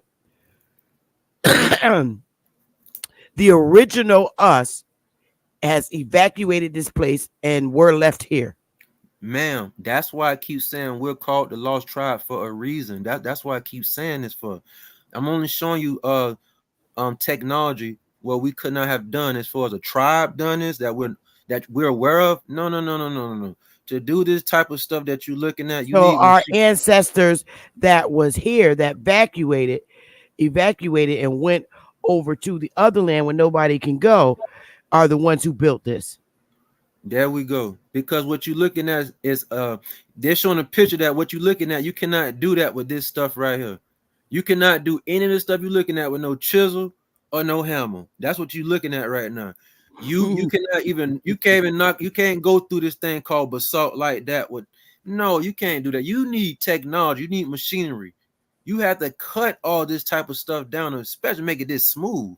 So I'm saying this because after this, I show y'all this. We're going to show you temples of niggas and girls with cell phones in their hands, laptops, iPads, carved in the stone to show that cell phones is not nothing new. Can you take a look at this for 1 second? This is the mainland up here. Someone in them carved all of this stuff out to make this huge temple. There's underground tunnels that go under this temple that the Indian government found. They will not let anybody go in it. So when the cyborg war happened around 950, 900, not too long ago, This is the war that made everybody evacuate. So, Sister Bethy, everybody you see that I'm saying that's niggas here, I'm finna show some slides after this. The niggas that was here did not evacuate because the Moors came with no little bitty pistols. Because the stuff that you looking at took laser precision. A laser can trump a gun any day of the week. So the people here did not leave because the Moors came over on a boat and a gun. The people over here left a long time ago. So when the Moors came over here, I'm pretty sure they came over here because Spain is right down the street. They seen that this place was fully evacuated. There was nobody here. There was nobody here. Because there was nobody here, what we see today is the Indian tourists going to check it out, and they can't explain how did that even get there. So what they're doing, all those people over in India are domesticated people. That's what this entire video, my interview, my name, Metamaterial. I'm trying to break this down piece by piece so you can see the difference. So am I domesticated? If you a real nigga, you not. But here we go. How do you know if you're a real nigga? How do you know if you're a real nigga? I need the bacteria. I need a sample of your bacteria and your blood. It's very simple. That's why those books called prokaryotic versus eukaryotic books. It's not about talking about people. It's actually talking about bacteria. Because the bacteria grows up to be me or you or animal or plant. But the bacteria of the study can tell us everything on what it really is and what it's going to do. That place is called Kailash Temple. And that's not the only temple like that. And so we've seen this already. And what we're going to do after this is show something a little bit different. Because we're going to show this here also. This thing called the ley lines. I'm pretty sure your audience seen and heard about this. These ley lines we're going to get into. Because these ley lines are connected to every site. Kailash Temple. It don't matter what the temple is. It don't matter where the pyramid is. Somebody had to fly in the air to make these things you see. Because every one of these temples are connected to these things right here called ley lines that we're about to get into. I'm proving and I'm trying to display. I'm not trying to be biased and say, oh, our people did it. Our people did it. No. If you talking about the tribes that we talking about, the Moors came in America to invade. No, them niggas did not do any of this stuff over here. This took machinery work to do this. They couldn't have done nothing like this. However, they do and we do have the same genetics as these builders. And that's why they're picking on us. That's why they treating us like nothing. This is why they sent them over here to invade, to be what? An invasive species. The invasive species is everywhere. So what we're going to do is look closely on some of these temples, and I'm going to zoom in on a video. And we about to look at everybody that's on these temples is niggas. You not gonna see no straight hair, silky hair person on any temple I'm about to show y'all. Even if I can zoom in on this, it will show you that niggas had free form, but you can't see it good enough on these views right here. All this right here you looking at is nappy, kinky hair, but we finna go to a video that's gonna zoom in so we can get a way better look at who is actually carved on these walls that y'all see. Because what you looking at, Miss Bethy, a tribal member cannot just do this with a pixel or a chisel and a hammer. No, it don't work like that to do this type of stuff right here. This took a laser, even 3D printing. Even 3D, because this is out of bedrock. This is like carving something out the side of a mountain. So you can't do this with a shovel and a hammer and a pistol. You're going to need some technology and machinery to do this. Because this is a huge operation. Ad Power showed all these creations that supposedly our ancestors did, the Indians, and they made no, ma'am. Them Indians are not your ancestors. The word. I'm talking about our ancestors, not these. Whoa, wait a minute. You see that head right there? Can anybody see that right here that I'm pointing at? Yes. Can you see that those are Nubian knots? You know what you get girls get their Wait, wait, wait, hairstyle. wait. Nubian knots. Well, That's African. ma'am, I'm not trying to point anybody to Africa. I'm trying to get people to see the hairstyle, the knot style right there. That you can't do that with straight hair. Is the point I'm trying to make. So the Indian government does not allow any archaeologists to talk about this. What I'm circling. They don't want them to talk about the nose. You will never anybody on YouTube with a video from India when they do their sightings. You will never hear them say, you know what, the hairstyle that we're seeing, it sure look like it could only be done by kinky hair. They're not going to say that because then it's going to say, wait a minute, if these are niggas on the wall, where did we come from? There we go again. There you go, laugh. There you go. Now you catching on. Every government is under the spell of putting you in the spell is what I'm trying to tell you. So now that we can't see this too great, how about we go ahead and we try to see, can we zoom in and see some brothers and sisters? Can we see a close-up? Because now we just proved that you can't use that with no shovel. And anybody that did that cannot be undertaken by no Moors that came with a pistol. No. That's out the way. That won't even happen. So let me see. Cell phone in India. Let me see if I can pull it up.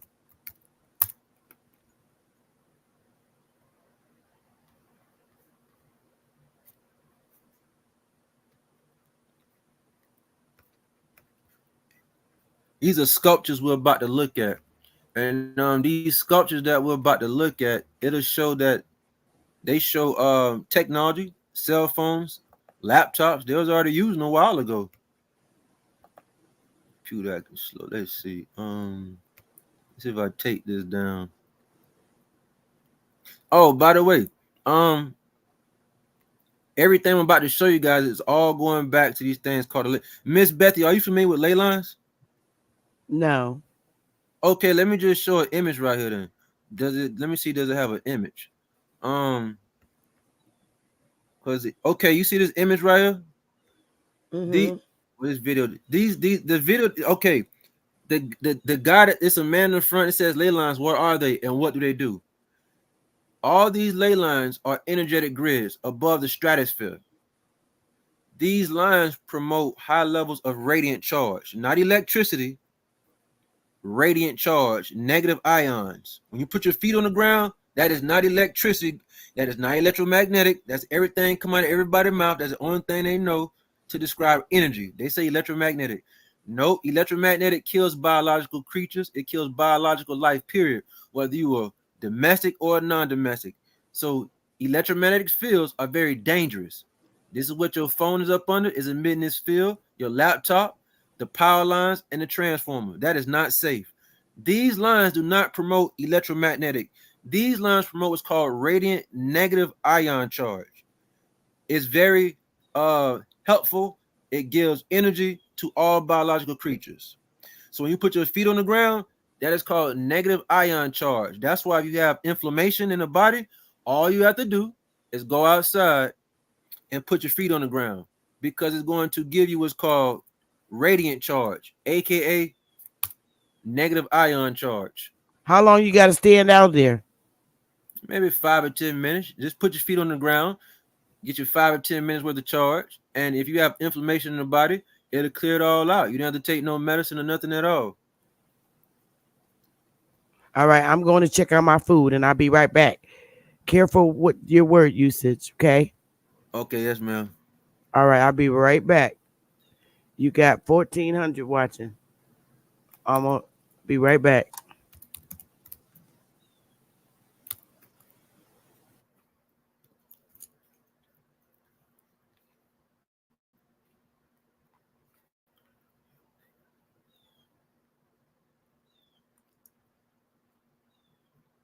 Okay, anybody out there? I guess I'm alone, but then I have y'all, so we all together. Okay, so everybody's familiar with the ley lines. Some people are. I think the majority of you guys are. The reason why I brought this up is because each one of these points and lines are connected to whether it's a star fork, whether it's a pyramid, something like that. Y'all see in the background, that's not a mountain, that's a pyramid with covered by trees. They had to have access to the skies. I was showing this so I can show and convince Sister Bethy about this, because she really actually follows and believes that those that were tribes in America or on that status built these things with with no technology, which I'm trying to provide. That is highly inaccurate. I went to some of these sites myself, and when I went to measure these things myself, it was amazing about the mathematics involved, because they got the measurements to the 17th decimal. And to get something to a 17th or 5th, or to use decimals, is really precision. That means you cannot use a ruler to measure something, because those are whole numbers or little fractions between the whole numbers. But when we're talking about to get the exact decimal number, you have to have a digital calculator or a computational system to do that, to measure something. And so someone had the ability to do this per site they built, per star fort, per pyramid, and they aligned them on these things called ley lines, which gives them extremely high amounts of negative charge, gives it high energy charge of negative charge. We have ley lines that are see all in North America. Let's see what pulls up there. They found ley lines all over different states that go to different mounds. And if you go to these mounds or pyramids, the reason why you'll be healed is not just only because of the pyramid, it's also because of the ley lines that's transversing it, that's giving it negative charge, as if your feet was on the ground also. But this is much powerful, much more powerful than the transient charge coming from the ground. So let's see if we could pull up these pictures right here. So now I could get ready for Sister Bethy to show her all the cathedrals that were already over here. So let's pull this up now. Okay. Oh, I don't know if anybody watched the video yesterday when I brought the situation about the wild man invading the Moorish castle. This shows that the wild man, or the Caucasian, this displays, and they're not going to get exactly how I'm saying it, but those that can put something together, you'll better put together. This is the introduction of the pale skin. And when I say pale skin, I'm not talking about the Chinese man. I'm talking about the European pale woman and man. This is called the wild man in the Middle Ages. This shows the wild man not having any education in mathematics. This is the book right here. It shows no education in applied science or physics, archaeology. They had no type of applied science background, period. They were called the wild man because they were wild, free. They did not have anything to give them to soup them up to jumpstart their academic profile. Here are videos right here that those that are Moors can look at, so they can get a better verification. Actually, where did y'all actually come from? Because you didn't come from America. So here are videos right here that y'all can check out. Wait, who didn't come from America? I'm back. No, these are videos. Let me get back to what since you just pulled up. This was the one I just showed them right here. This is the Wild Man in the Middle Ages book. This right, I was telling that this was a book. It can display there was no Caucasian in Europe that had any academic background, as you see today. Who wrote that book? Let's see. Was he melanated or non-melanated? I would probably say non-melanated. So you're gonna have to dodge the hijack, but you'll be able to dodge a hijack in the book when you read it though, because this was done by a university. I think I have the. Oh, they're saying their own people are not from here. What you say, Miss Bethy? The wild men. The wild men is the European, right? And they're saying their own people are not from here. Yeah, they know that. I'm pretty okay. Oh, they know it. We do have some truth-telling Caucasians in the field of in archaeology. They're just not mainstream, so it's very difficult to run across them until you run across their literature. Oh, okay. Yeah, we do have some that's very well aware that they know they wasn't over here. They know they wasn't in Canada, because the only way Caucasians got to Canada was in 1740 something, 1750. That's why if you do a Canadian genealogy, it's very easier to do theirs than doing a nigga from America, because they just came there not too long ago. There was no Caucasians in Canada before 1700s. There was no Caucasians in Australia before the 1700s. Well, guess who was there? Niggas. That was just shown in the videos of those that are Moors that would like to see themselves and where they actually come from. We'll get into that after. This right here, let me see. Okay, now check. Now look at. Remember, I said something about a rooster. Okay, I know we don't have no microbiologists or. Can you make it bigger so that the chat can see it? Okay, can we see it now? There you go. All right, boom. You see this rooster right here? We're gonna get inside the dog too. Okay, for all my Moors that's watching, I know y'all can't translate any one of the names up under these shields. Y'all Belay, coot. Belay, coot. You made it small again.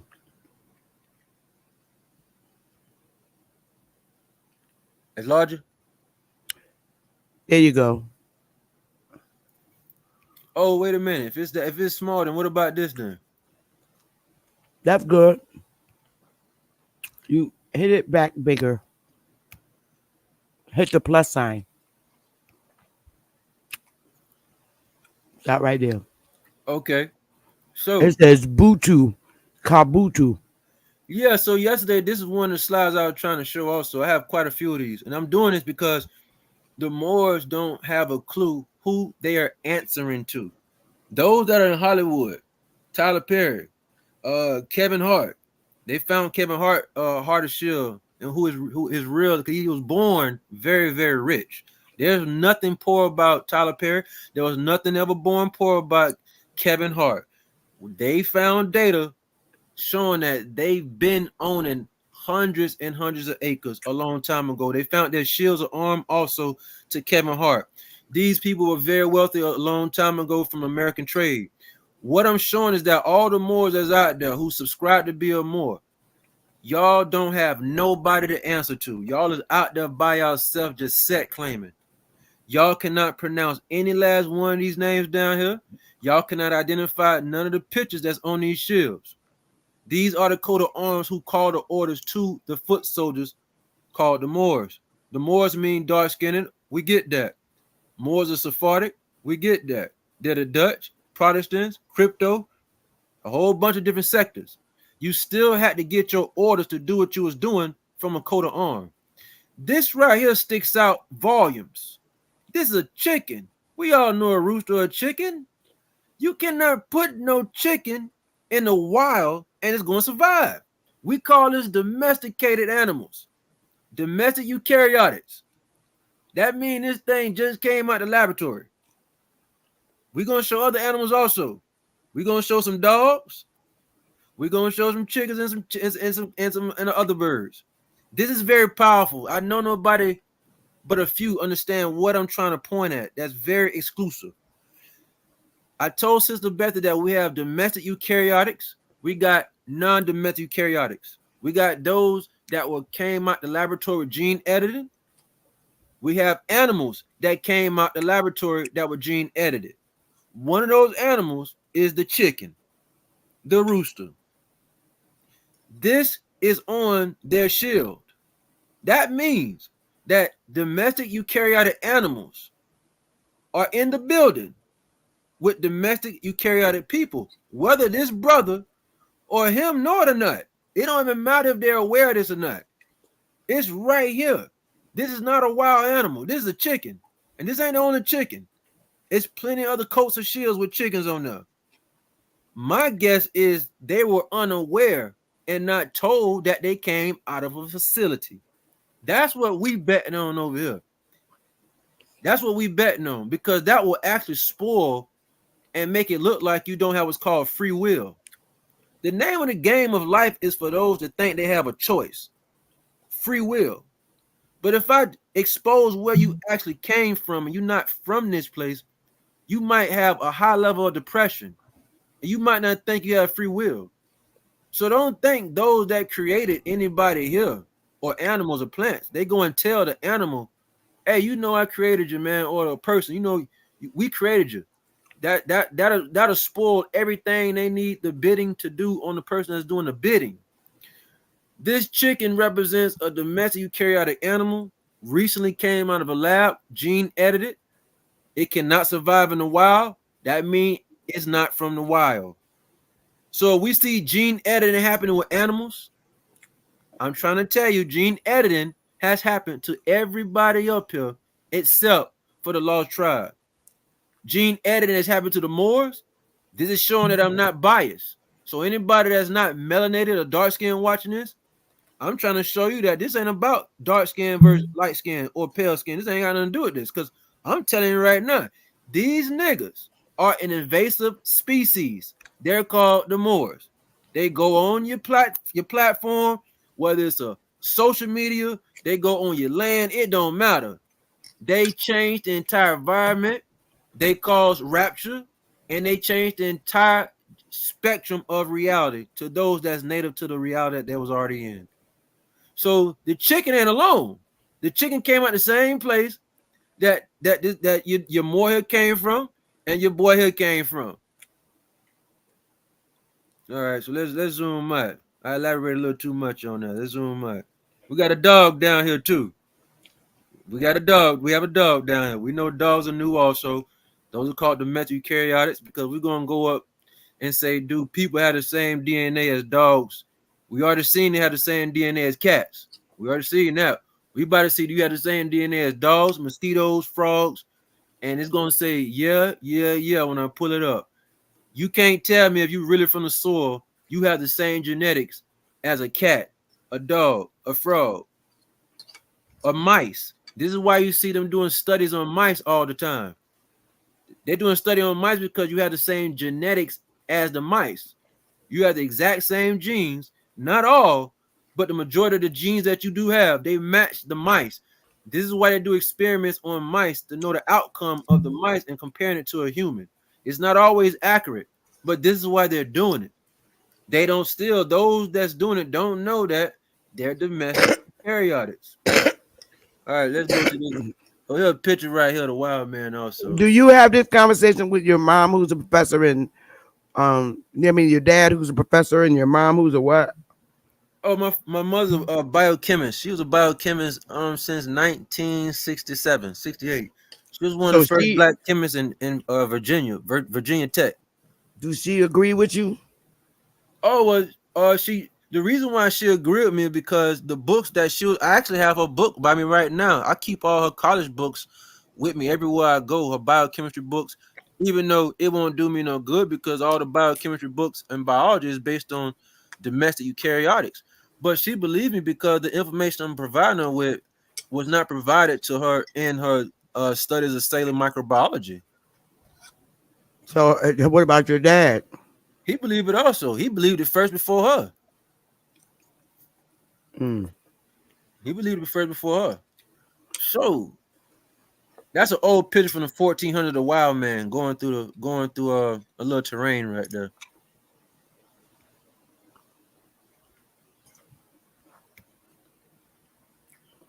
This right here is what anybody can go check. Let me blow up everybody can see real quick. This is anybody want to go check at least. That's 260 pages. If you want to go see some coat of arms, black coat of arms, dark coat of arms, go to this right here. This is at the usarchive.org, and you'll be able to see this. There's a whole bunch of other books that y'all can crack open also. Now, let's go inside this thing here since we're talking about the gene. Now let's go check out the gene real quick. Let's see this real quick.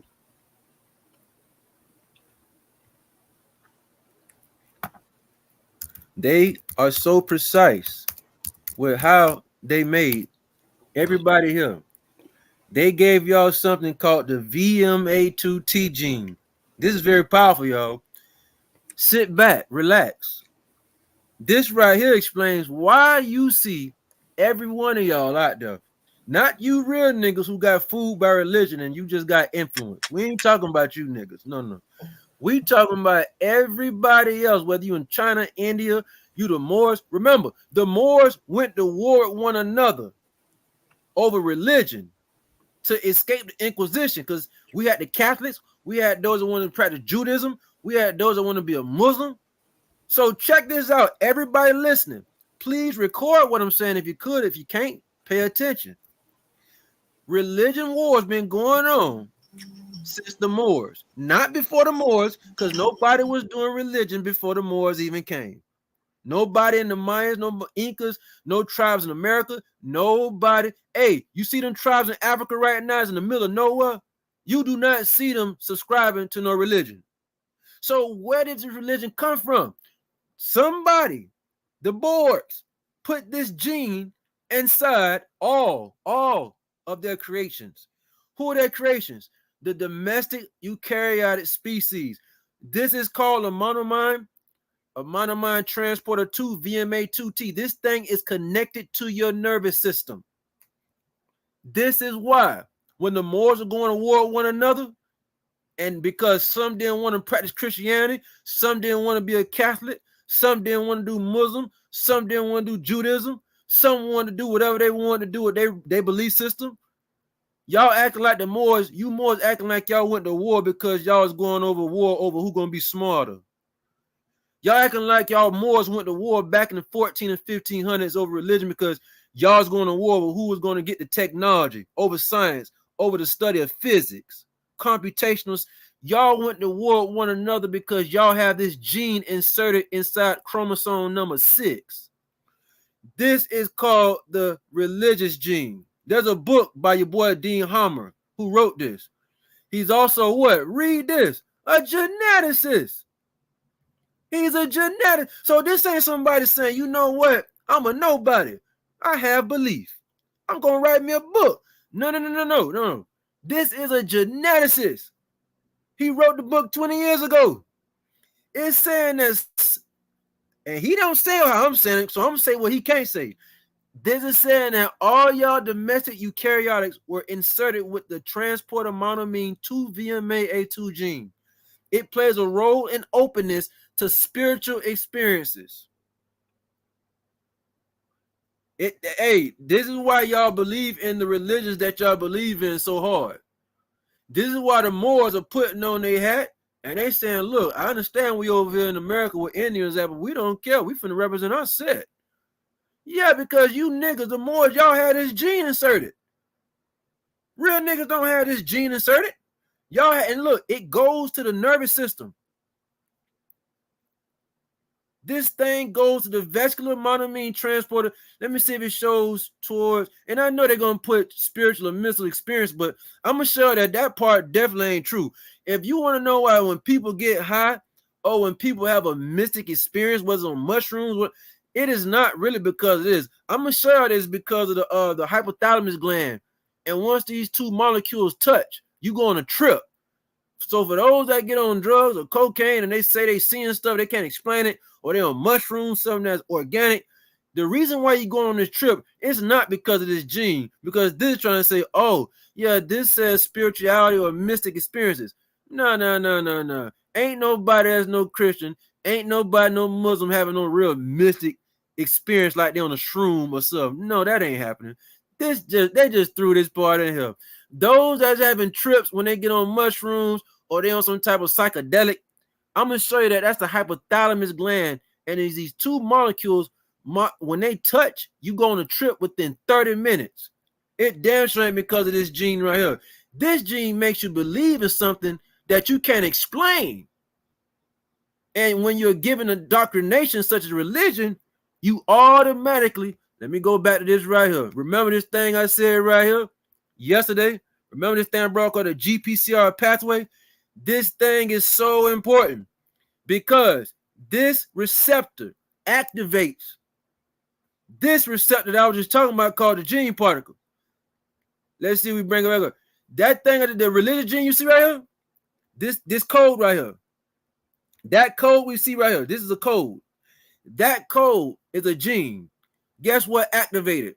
Guess what give it the spike? This thing right here, this GPCR pathway. So those that they're in a happy mood, they feeling themselves, your serotonin up, your dopamine levels all right. You know, you got your cortisol levels, it might be imbalanced, whatever neurochemical or molecular structure was a GABA receptor. It don't matter what it is. This thing, this G protein or the glycine protein, this is what stimulates it. This is what stimulates the signaling to any other molecules that you have. Whether you have when women bleed every month, they're what's it called? Start with the not testosterone, but the what women have the men have testosterone, women have the somebody, I wish somebody got me right now. It's on the tip of my tongue. You know, men have testosterone, women have the estrogen. So the different types of estrogen. So what fires off the estrogen? Because estrogen just doesn't fire off itself. This pathway is one of the reasons. It's a signaling molecule. This binds to anything, any molecule in the body. So I'm just showing that once those that have this right here, let's bring it back up. That gene I just showed y'all. Everybody that have that gene right there, guess what happened when I put religion on you? Guess what happened? Guess what happened when I talk about something that you need to believe in? Because all religions are synthetic. Ain't nothing real about it. Ain't nobody in the Incas when Charles V went over there to the Incas and he killed Coapa. They didn't have no religion going on over there. Because religions are synthetic. It does not bring you back to natural source. It does not show you naturality. It is synthetic. So if you have this gene and I give you synthetic belief systems, you ain't got no choice but to buy one of the stories that I give you. Why? Because this thing here gonna cut it on. That GPCR pathway gonna hit it. Boom. It's gonna excite it, and you get excited. We just don't know what religion you just might subscribe to. We got the Catholics. The Catholics ran the show. So when you say Charles V went over to the Inca, well, the cross that you see him with, the cross don't stand for Jesus. The cross stands for many other things except for Jesus. But he was what we call a Catholic. That don't mean his religion. That means he was pushing a movement. But this is a religion movement that those went against the Catholics, they found themselves in a situation. Those Moors that were enslaved and they came with the Caucasians, I showed the books, and they came to America. Guess what? They didn't want to subscribe to Catholics. But guess what they did subscribe to? One of the others. I don't care if you believe in Hinduism. It don't matter. That's why those people in India believe in Vishnu. They believe in Hinduism. It ain't because they actually seen proof of that stuff. It's because they have this gene inside of them. We're dealing with genetics to the top. And the guy that wrote this book, what he is again? A geneticist. A geneticist. All right. So let's Miss Betty, you got some questions? Because I'm about to show something else again. Yeah, I do have a question, and we're at the 2-hour mark, and I wanted to know, because you could still lecture with people on the panel, and then it becomes dialogue, and you could still keep your share screen up. You see how you're doing the multiple, saying, "Well, hold up, bro, let me show you this." Okay. So let me ask you this question. So me, my daughter, my sister, and my aunt are sitting in the house. What is it like? I got my period, right? And then turn around, because they're around me, they get it too. All three of them. Yeah, we call that scalar resonance. And a scalar we call that scalar field resonance. And that's how your brain works. The gentleman yesterday got on and said, "Is there anything faster than the speed of light?" That's all he was aware of. And I say, yeah, we have something called scalar longitudinal array. So when you think of something, the brain is transmitting information and memories faster than the speed of light. It's not using an electromagnetic field. For everybody listening, electromagnetic fields are dangerous. It's nothing nice about an EM field. How can my body cause my daughters, because of the scalar field. The scalar field is called longitudinal. So let me show you exactly what a scalar field is. A scalar field is longitudinal. So this is a picture of a frequency that goes longitudinal. Longitudinal is not what's called, I'm going to show you the difference from transverse and longitudinal. Here's what's called a longitudinal wave. Okay, here's a picture. Let's see if I can blow it. Let me see if I can blow this picture up real quick. Let's get inside some electro or magnetic physics. Okay, you say, man, look, man, my daughter, I feel it, my period, it just knocked hers on. How is this working? Okay, this right here is called longitudinal waves. This thing is moved by sound, and it works very faster than the speed of light. Because let's say let me use an example right here. Let's say that you are this person right here. You the one, your period just came on. Okay, you're called a transmitter, because a transmitter is a device that can send something to something that can receive it. Let's replace this thing right here with your daughter. Her period came on. She's called the receiver. What she did is she received a signal that went straight to her. The thing up on here, as we see this little roller coaster, up, down, up. This is called transverse waves. These are very, very slow.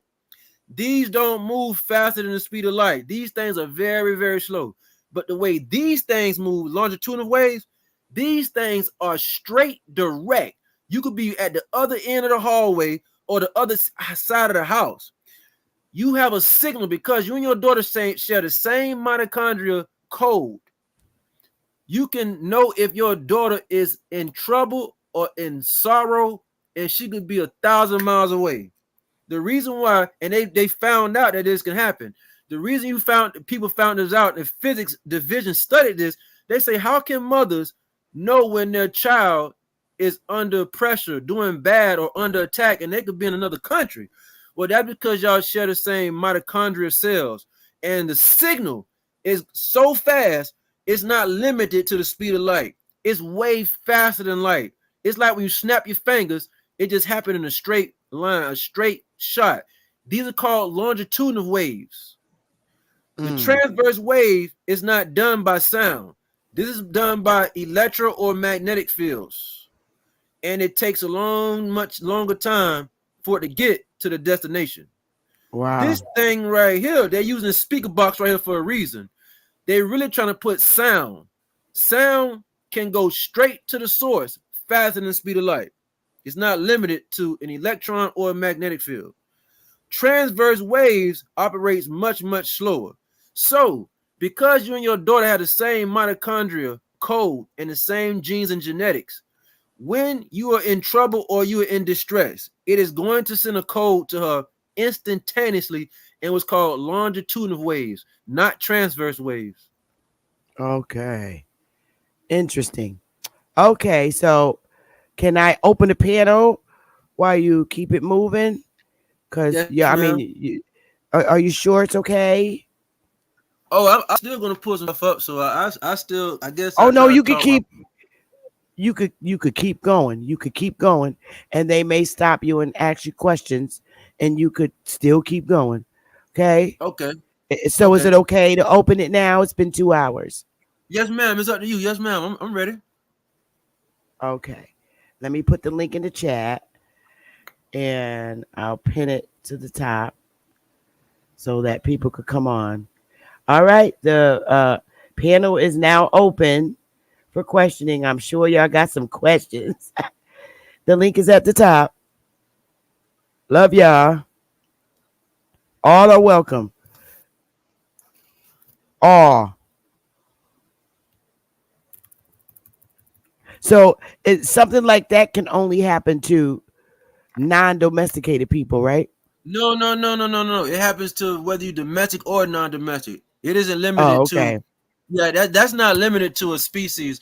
No. This has to do with communication, how communication work. The two different ways of communication, either it's transverse or longitudinal. But when we deal with sound, it's much faster than an electromagnetic field. It's faster than light. And so that just shows the different ways how energy can go from point A to point B. Either it's longitudinal or it's transverse. One is much slower than the other. I'm finna pull Yeah, up. I got it. I'm finna pull up the sisters on the wall that can show that these are dark-skinned melanated people on all other temples, not just one or two. Every temple in India. We can look at the hairstyle. We can look at the hips. We can look at the lips and the nose.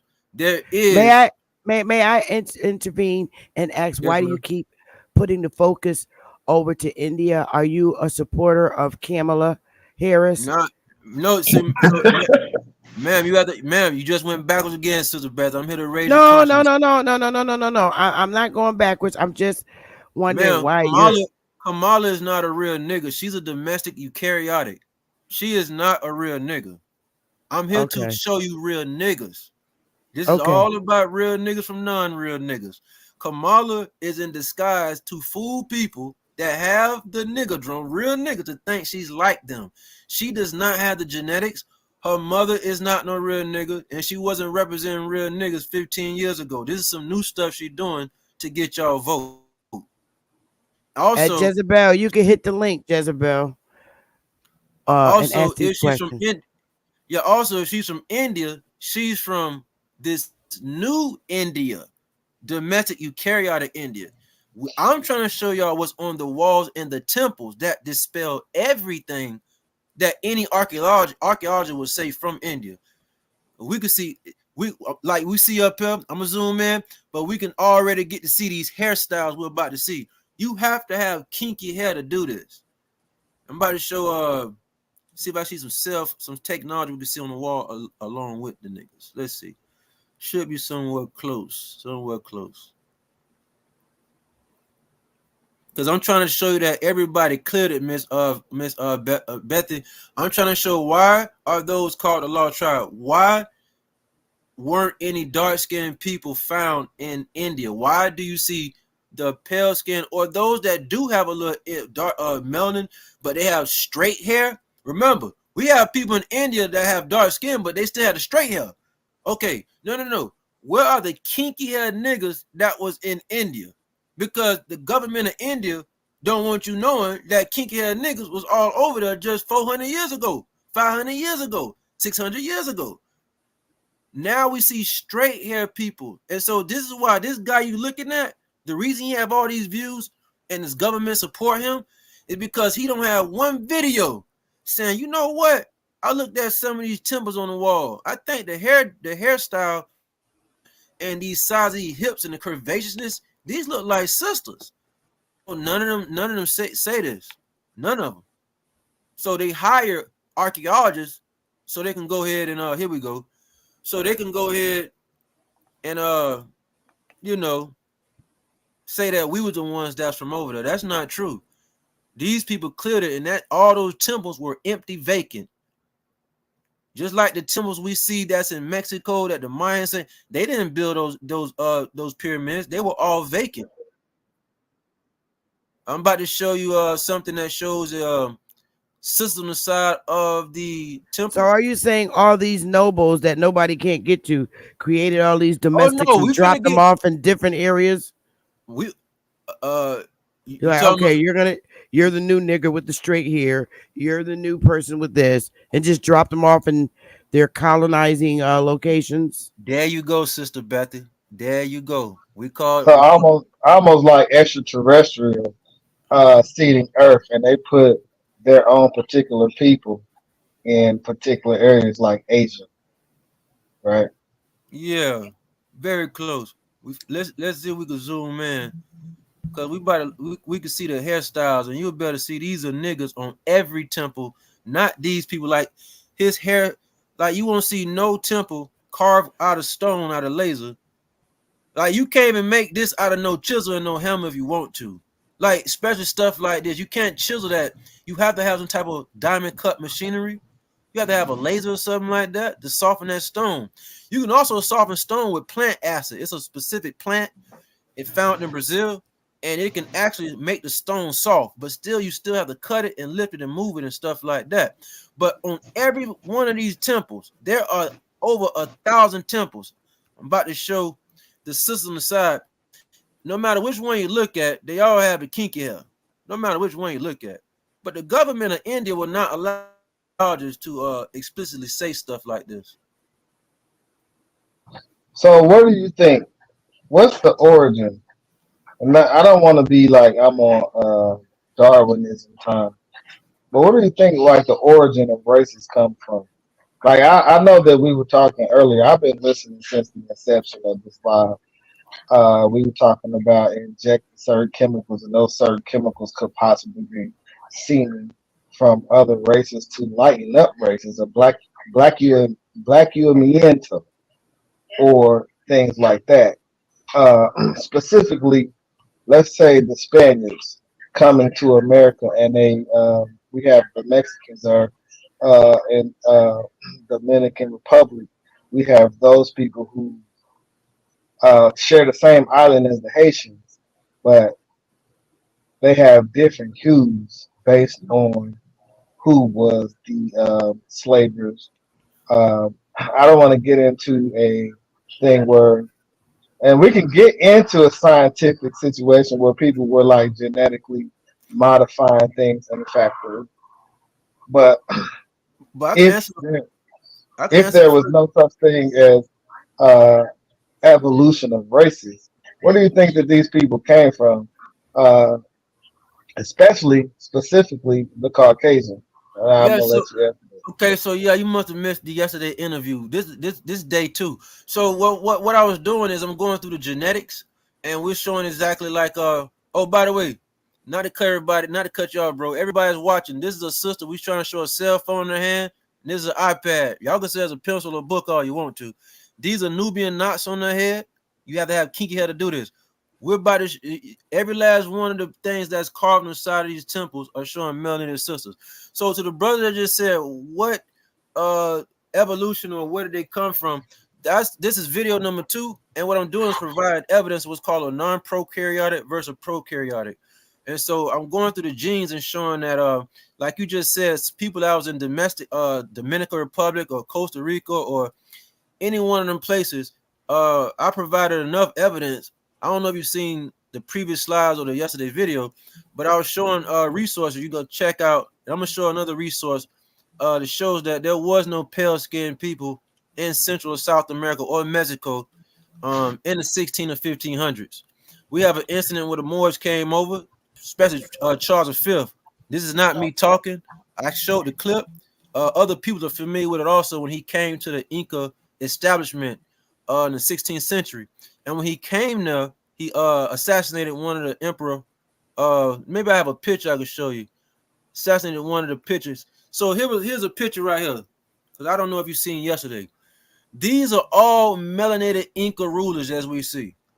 This guy at the end is a Moor, but he's over the Moors. He's a top dog. He's Charles V.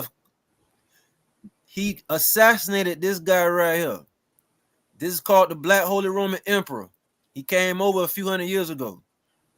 There's nobody that was pale skinned that you call Puerto Rican, Costa Rican, Colombian that have pale skin. They were not nowhere around that area in the 1600s, 1500s, not even the 1700s. They weren't even over there. This event took place once he assassinated this emperor priest right here. Everybody fled. It went through alarms of what happened up and down the coast of the same areas that you just named. We have a situation that happened when this happened. They then brought more recruits over. They brought the recruits over. We call them Moors. We call them crypto Jews. We call them Protestants. We call them Sephardic Jews. We call the Catholics. They came over to support what this emperor was doing. As you see, Carlos Charles III, 24th Inca emperor. The problem is, how can he be an Inca emperor if he's not from this area? So we finna answer the question is, where did they actually come from genetically? When and where and how did this all start? And so I have a clip in a slide that I'll show that'll show tribes that were all kidnapped, all dark skin, no pale skin. Nobody pale skin was ever kidnapped or brought from America. Nobody pale skin with straight hair that we see today in Mexico or Costa Rica, Nicaragua. Nobody will see from Colombia. Anybody that we've known today as Latinos. There's nobody right now that have any resources or ever heard a story, whether they are Moorish or not, that they came and they kidnapped cleared out, evacuated the land, and took it from pale-skinned people. The reason why is because there never was no pale-skinned people in the areas that you just called, that you just said, Costa Rica, South America, Central America. There was no pale-skinned people over there, and we not talking about thousands of years ago. We talking about a couple hundred years ago. There was no pale-skinned people over there. So what my situation is, because I'm in cellular microbiology amongst geneticists and other things and material scientists, bruh, we came to a synapses and study. We studied bacteria. What we're saying is they were recently released from the facility, gene editing facilities, in the past few hundred years ago as an invasive species. And an invasive species will invade the land unknowingly, unknowingly, and they cause diseases. They cause everything to change of the natural, the geometric form, the natural form of what the land used to be. All of that change once an invasive species come to your environment. This Boom. And I understand that. So let me ask you this then. Two questions. Because we were going on, you said, I didn't see the bill yesterday. You're talking about the tablets and the cell phones. So are we dealing with time travel, or are we dealing with super technological hidden figures? Because we're talking about a release of an invasive species, and it's funny because I've been looking at a lot of invasive species things from certain crayfish, or just like even with the Alien franchise, they were saying like the movie that on their planet they was docile. When they were released on different planets, they became an invasive species and became terrorists on planets. This is just me going off of the movie review that I was watching. Yeah, but what I'm gonna do is Who real quick, who are the genetic scientists? There we go. There we go. Are we going with Yaku? Are we going with Yaku? We're dealing with Borgs, who you just said. Or are we going to Sumerian? Are we going before that? Let me know. I'm a okay. We have the Sumerian that everybody known is not really the correct Sumeria. We have Sumeria in Cusco, Peru, also. We also have the city of Jericho, not over there in the Middle East at a point. We have the city of Jericho over here by Pumapunku. We also have Jerusalem, was also a name in South America also. So you just said the name Yakub. Quite a few people familiar with the Yakub story. The problem is that wasn't a full biological nigga. That was what we call a cyborg. So this is what my whole argument is about. The cyborgs are the ones, because they're the ones that last went to war with the biological federations. Whether you say the Prester John federations, or you don't think Prester John's real at all. It's still about biological prokaryotic. Those that's naturally from this reality. No wires, no transhumanism going on with them. They're just pure niggas. They had a war with who you just said. When you say Yakub, you're talking about a cyborg. Half wires in the body, half nigga. We see that in quite a few movies that Marvel Comics put out, whether it's Darth Vader in Star Wars, or it's your boy in Captain America and the other movie they just made. What you're looking at right here is about to supplement what you just said. This says that the Mexican Aztec slaves that were sent to Jamaica. I'm about to answer your question about that genetics right after this, because it goes together. This says the Sigua Indians. This happened in 1666. I'm going to show a book so everybody can get the resources. This happened in 1666 that the Moors came over to Costa Rica, to a small port of Limon. They kidnapped 90,000 pearl divers, all niggas. Now, how come out of 90,000 pearl divers, nobody had light skin and pale skin and straight hair, like y'all call Latinos today? That's because it wasn't no Latinos as we know today in Central America or South America in the 1600s. Man, I would say the 1700s, because this picture that y'all looking at, when the Moors kidnapped the Aztec Mexicans and sent them to Jamaica, this happened in 1666. And it was no pale-skinned Latinos over there. So, who did the genetic alterations is what we're trying to get to. Because Either you are prokaryotic or you're domestic eukaryotic. For those that don't believe people can be prokaryotic, well, you got to ride with this. Either you're a domestic eukaryotic, which means you're naturally from this place, or you're called a domestic eukaryotic, which means your genetics been mutated in a genetic laboratory. Because the Moors get their instructions from the Holy Roman Emperors. I showed the Holy Coat of Arms.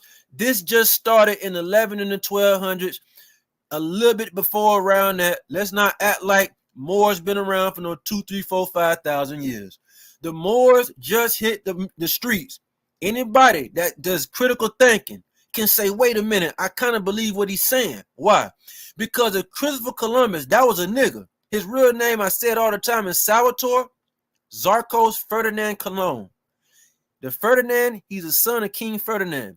If they came in 1496, if these niggas came in 1496, my question to everybody that's listening, why didn't them niggas come 500 years before that? Why haven't white people been in Canada or America 500 years before that?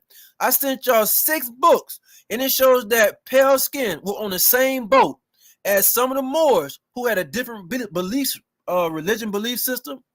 They were sent on a boat to do servitude and slavery in the late 1600s and the early 1700s. The boat came over, and that's when white people first saw America for the first time. This guy that y'all looking at right here, there's plenty of documentations in the Magna Carta, the newest Magna Carta that's older than the oldest one y'all know. And inside the papyrus, you can see what this guy right here signed off. It's illegal to do. My man, who are the scientists, man?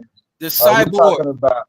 The cyborgs is who gave this authority that you looking what I'm circling the arrow with. So, are we base reality or not? What do you say, sir? Are we base reality? So, like the reality that we live, are there cyborgs above us that are? Okay, so did you see the? Did you see the moon map I showed you? Did you see the moon? I've seen a few things where people put the moon up and said it was a reflection of Earth. I've seen all that kind of stuff. Okay, so my arrow right here, you say, where did they go? You see all this land over here? It's plenty of places to go. Okay, so I got a quick question. Sorry, Copper Roots, but in showing that moon map, I noticed, and I'm new to this. I noticed it's showing all the lands. It's a reflection of the Earth. What's down here on the flat land? Yes. But how come it's not showing any stars? Well, if you want to see the stars, you can see the off stars. The moon. Why isn't it showing the stars on that same map? No. On this channel right here, he have a video showing that. It shows the stars reflecting off the moon map. It shows all that. That's what I'm saying. This entire channel is based off non-conventional data that you cannot get. I just wanted to. I was just wondering because I didn't see the stars. Yeah. I've heard it before, and I'm guessing it's based on a holographic Earth theory, right? A holographic what now? The holographic Earth theory. Is that where you're going with it? Like, I'm not understanding. Like, well, what self-control do we have at this point? And what does our life matter is there are things beyond the ice wall. Do you believe in the ice wall theory? Because we didn't go there yet. Bro, I'm trying to tell you, that moon that you looking at, I played the video yesterday. That moon is showing you everything that you can't see. There is no Antarctica ice wall. Them niggas over there, there's documents, I'm going to find it later if I could. And it showed that there was an expedition not too far at the bottom of South America. And it showed that maybe 5 miles, when you go at the bottom of South America to Chile, go all the way at the bottom of South America, go 5 miles out in the water. You're going to be on not no Antarctica. You're going to be in hot terrain, tropical weather land. Ain't no Antarctica. So on the moon map, you don't see an Antarctica. You don't see any of that on the moon map. With the world being the way it is, the world is merely a stage, and everybody in it is merely active. Do our lives? So now you get some. Hold on. Is there a particular script that we are all playing out, whether it is slavery and or other things that have led up to this conversation here. Um, with all of us that are watching, does it matter, or like like what's going on with our lives in this holographic universe? Yeah, we have a situation because we have those that could take memory through death, and we got those that cannot take memory through death. Those that can take memory through death are called non-domestic eukaryotics. When they die, you can look at current photography and you can see an orb leave the body immediately. There's memory being carried. This goes straight to the luminaries. We call that reincarnation. Those that were gene edited in the laboratories, we're not talking about on the pale skin. We talking about the Moors also. We talking about who they answer to was the black noble coat of arms. They cannot reincarnate. The only reason that they're here and them cyborgs printed them out is because the real niggas who have the same genetics as those that built everything, them structures that y'all see from star forts to pyramids, they're using them to colonize them. That's why we see America the way it is. And we have everybody being mixed with their genetics, having babies from left and right from people that they have no idea what the gene of a pale skin or Hey, who China. was the Moors under? Who was the Moors under? The Moors would be up under the coat of arms. That's who they take orders from. I showed that 24th dude in America, correct? the 24th dude. That dude you showed that was from America, that Moorish king dude. Oh, wait a minute. You talking about your boy right here. Is that who the Moors was under? So this dude is very important because his people is Maximilian. The reason why you say $1 million or the word million, the language you talking, it comes from there. This is called abstract language talk of verbiage that you're utilizing. No, so that's Latin, my brother. Million means small. No. So you see how you million said means 1,000. It's my fault for cutting you off. My fault, brother. Okay, I'm glad you just said that because we finna work on that too. If you said million means 1,000 or whatever you just said it is, you're gonna have a problem with that, brother. And the reason why I'm saying is because the dude that I'm circling with. Hey, sir. Who you said that they ran the Moors? I'm just asking you who ran the Moors, bro. Brother, I'm trying to go one step at a time to help us both out, bro. The word million comes from his father. Did the dude Million and the name you about to say, was he the leader of the Moors back then? Brother, this dude right here is over the Catholics who were over all the love. Hold on, let's not get on the Catholics. Sir. I'm not getting on Please, the Catholics. Sir, I'm about to have to fall back and I'm gonna go back to the chat. I said this was gonna happen. A simple question for you, my brother. Brother, I didn't even come up here with this. I didn't even want to come up here with the drama. Sir, did that man you pointed to, did he run the Moors? Sister Beth, we see what we have on the panel. We have those who are offended. Brother, sir, I'm just asking a simple question. Did he run those the getting Moors? Offended already? I'm gonna put my mic on mute. I just want you to answer the question. Did that dude you pointing to named Maximilian, which means 1,000 in Latin, is that the dude that ran the Moors? Bro, this dude I'm pointing at is not Maximilian. The dude I'm pointing at is not Maximilian. I'm telling you that phrase that you're talking about, million, also came from his father, Maximilian. The dude I'm circling right now, I think you got the word 24 from down here. I didn't say anything about this dude, the 24th of anything of a ruler of Europe. I didn't say that. What I said was this was the one calling the shots who sent the Moors over to the Americas, to the Central Americas. This dude was I'm gonna ask you one more time. Is that the dude that ran the Moors back then? The Moors had different sectors. So when they went to war with one another for their religious or their belief system, this dude was not running all the Moors. Since you ain't gonna answer that question, am I allowed to ask you another question, sir? Just one more. No, wait a minute. You just missed what I said because your frustration is getting the best of you, sir. I just said that the Moors, all Moors, Sephardic, whether they're crypto or whether it don't matter, they were not all taking orders from this guy right here. And the reason is because some Moors had a different belief and a different system of how they wanted to rock. What Moors was taking charge of him, sir? Before you had cut me off the last time, that's what I was answering. You could tell you don't speak physics, science, or mathematics, because if you did, you would be able to calm down and get to the physics. This cross that you see right here has nothing to do with Christianity. But the cross right here is also with your boy that we see.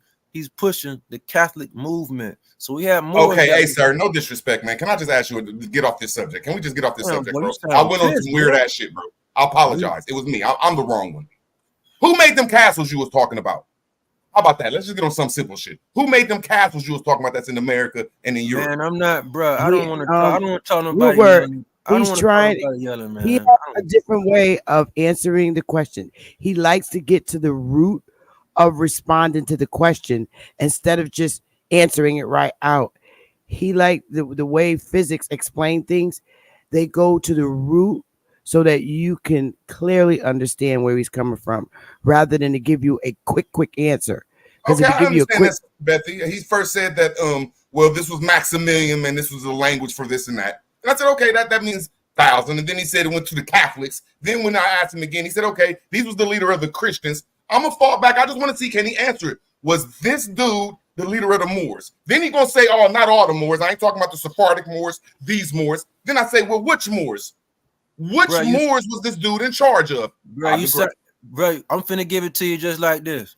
I don't care what more you represent. I don't care what more you want to hear about. You have domestic eukaryotic genetics, bro. You are an invasive nigga. You can't. Bro, all you do. I'm telling you what you're doing. I'm telling you what you do. A nigga like you spread diseases, bro. That's what you're doing, right? You can tell from the anger in your voice. So that's why I brought this slide right here. All you niggas, it don't matter if you rock with King Khalito I just showed or not. You niggas are invasive species. You are not native to America, nigga. Done, sir. You ain't native to America, my nigga, bro. Because are you saying that the Moors? Are you saying that the dark-skinned Moors made something that turned us white? I didn't say, bro. See, you lost in the sauce. You are damaging the environment. You are reducing biodiversity, bro. And you know what you're doing? You competing with a native organism. That's what you're doing. We call y'all invasive species, bro. So you can't answer no questions. You're just going to slander a person? Real quick. This ain't slander. I know some brothers who went to the pen and they came out more science. You know what I mean? They came out more people, right? Okay, hold up, because hold up 1 second. I really want you to answer Rootword's question. And Rootword, if you could just hold out and listen to him. I know it's a little long-winded, but could you please answer his question as to who was giving orders to the Moors? I know you said that there were different people giving different orders to different kinds of Moors. So that's where you left off at. So please answer his question. Man, I'm trying to look. So if everybody had a longer attention span, we won't have him jumping out. Who did this? I just want to answer. He's going to remain silent until you finish, until he can understand that he got your answer. Okay, man. All right, go ahead and please tell him. His question was, did everybody answer to this guy? That's right, Miss Beth, is what he said. That's what you said, right? Ask right, Rootword. He said the Moors was under that guy. The Moors. I just said it again. The Moors, all Moors, was not under this guy right here. They was not all under this guy. This guy's a Habsburg of the Holy Roman Emperor over there in Europe. So they were not all under what he wanted to do and stand for. So they weren't all up under him. What's the next question?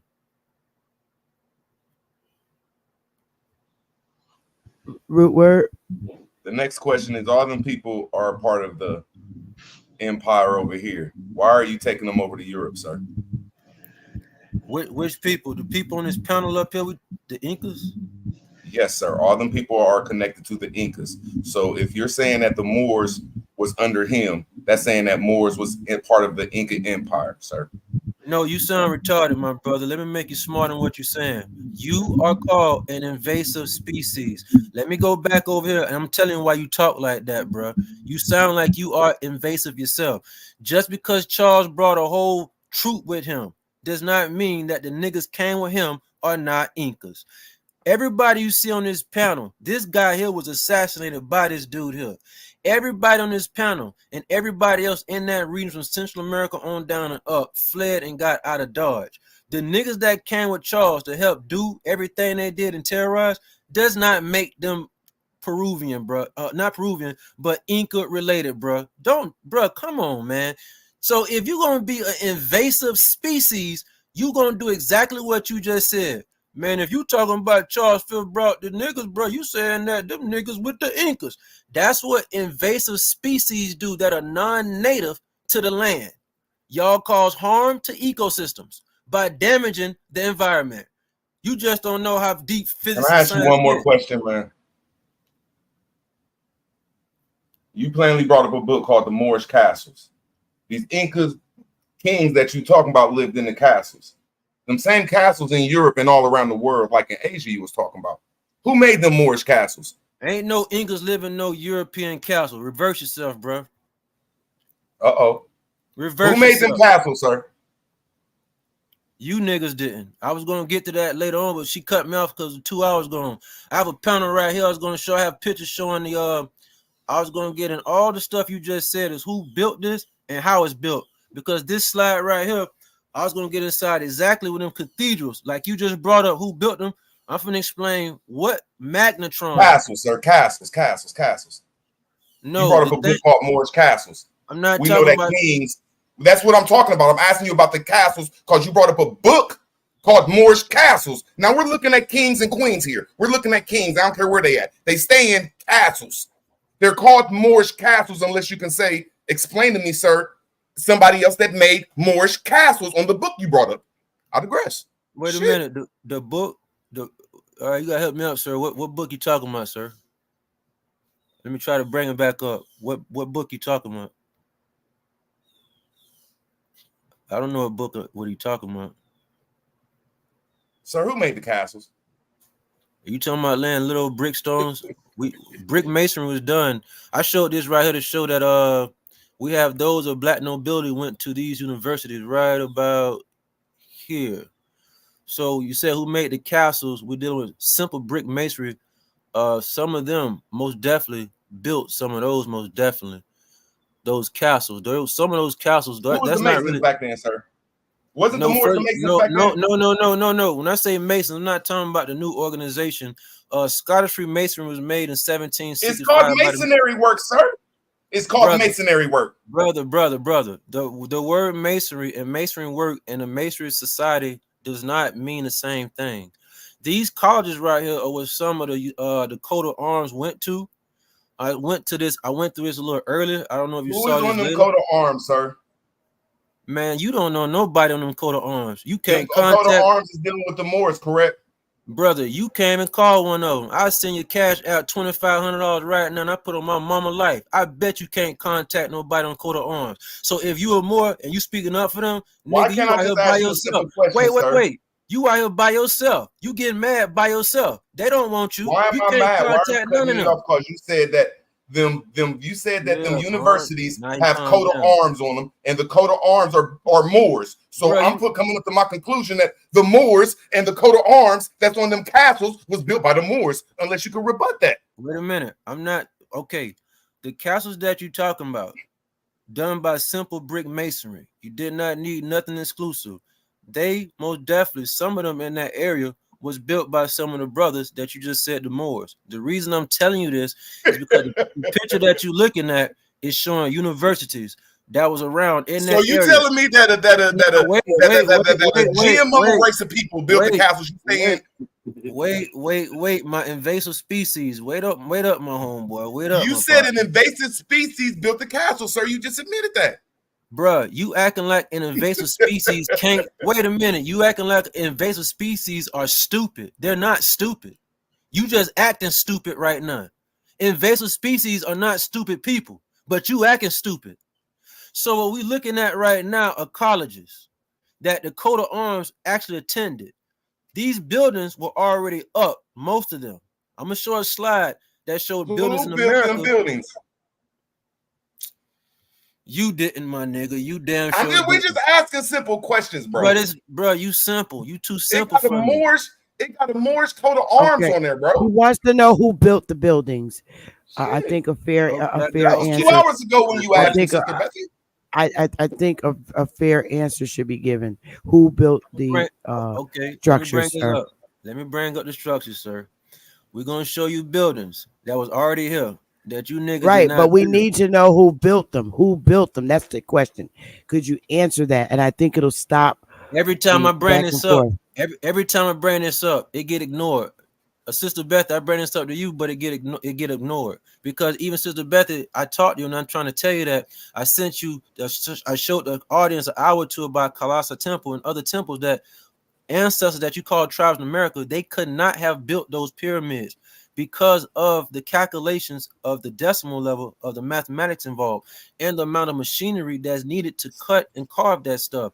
And so you keep asking me who built this, but when I tell you who did it, no one's listening. And so now That's he's what we're asking. trying to ask. And I'm sorry if I missed it. I guess he just really wants to know who built it. Can you? The brother that asked me this, he ain't doing nothing wrong because everybody that keep asking me this, I always answer it, but no one's firing back to say, "Oh, he already answered it." So let me answer this brother question again. The buildings that were already up that I was going to show, the buildings are already up. I was going to show that complement these buildings were not built Mhm. by the Moors. They were not built by the tribesmen. These buildings were already up. uh, uh, Even these buildings also. I don't know, my brother. Did you see Colossi Temple that I showed? These buildings were up before that Cyborg War versus the Prester John War. Moors did not go to war against what's called the biologicals versus cyborgs that happened around 900, 800 AD. Wasn't that long ago? And so we don't have anybody to claim who built the Chichen Itza pyramid, who did that in Pumapunku, who went up 4,000 feet up in the air in that mountain and built that site in Pumapunku, who went over there and put those structures up that y'all are now using as universities over there in Europe, who put those structures up that I could show right here in America on this slide right here, that the tribes in America, they did not put this stuff up. So it's not like I'm trying to say, oh, the original tribes who have a non-invasive species, they didn't do this. These things were left vacant because of the war between the cyborgs and the biological. So when we see something like it don't matter if you look at something like whether it's Star Wars or something like that, which is actually based off cyborgs versus non-cyborgs.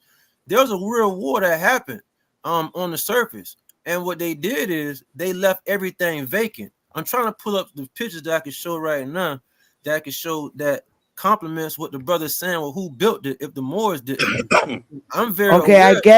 I guess what I'm asking. So I'll ask this: the people that were originally us that left here, from what you say, and went over to that other part of the land that shows on the moon, are they the ones that built it? They have the same genetics as the niggas in America. That's why everybody is picking So that's on what that. I'm asking you.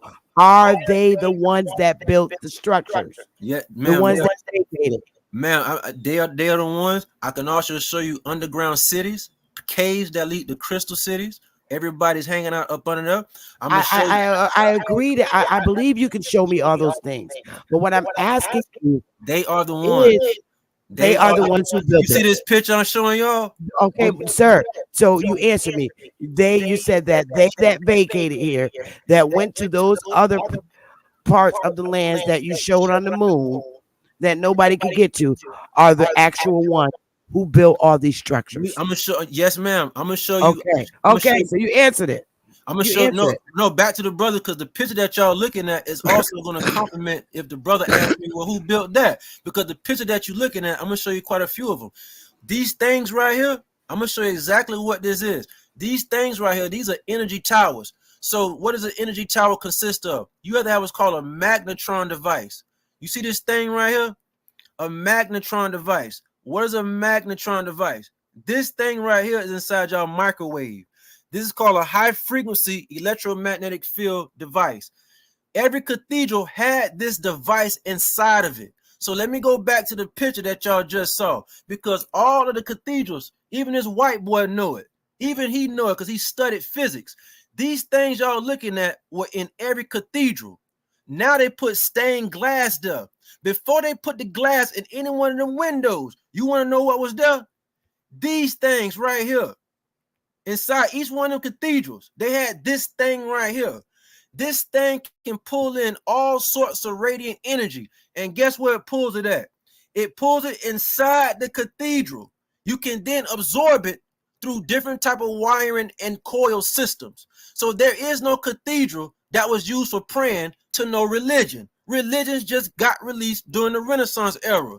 Nobody built these structures to pray to nobody. They built the structures. Even this white boy down here know this. They built the structures for energy towers. So we see right here, it's missing the glass and it's missing the thing I just showed y'all that's called a magnetron. This thing that's called a magnetron is inside y'all microwave. That's why it's called a microwave, because it has a magnetron device. But a microwave emits microwave frequencies. So when you put food inside y'all microwave, it does not use heat to make it hot. This device right here is tuned to a high frequency and it's tuned to microwave bandwidth. So when you put food inside your microwave and it has a hydrogen or oxygen molecule inside of it, it's going to heat it up.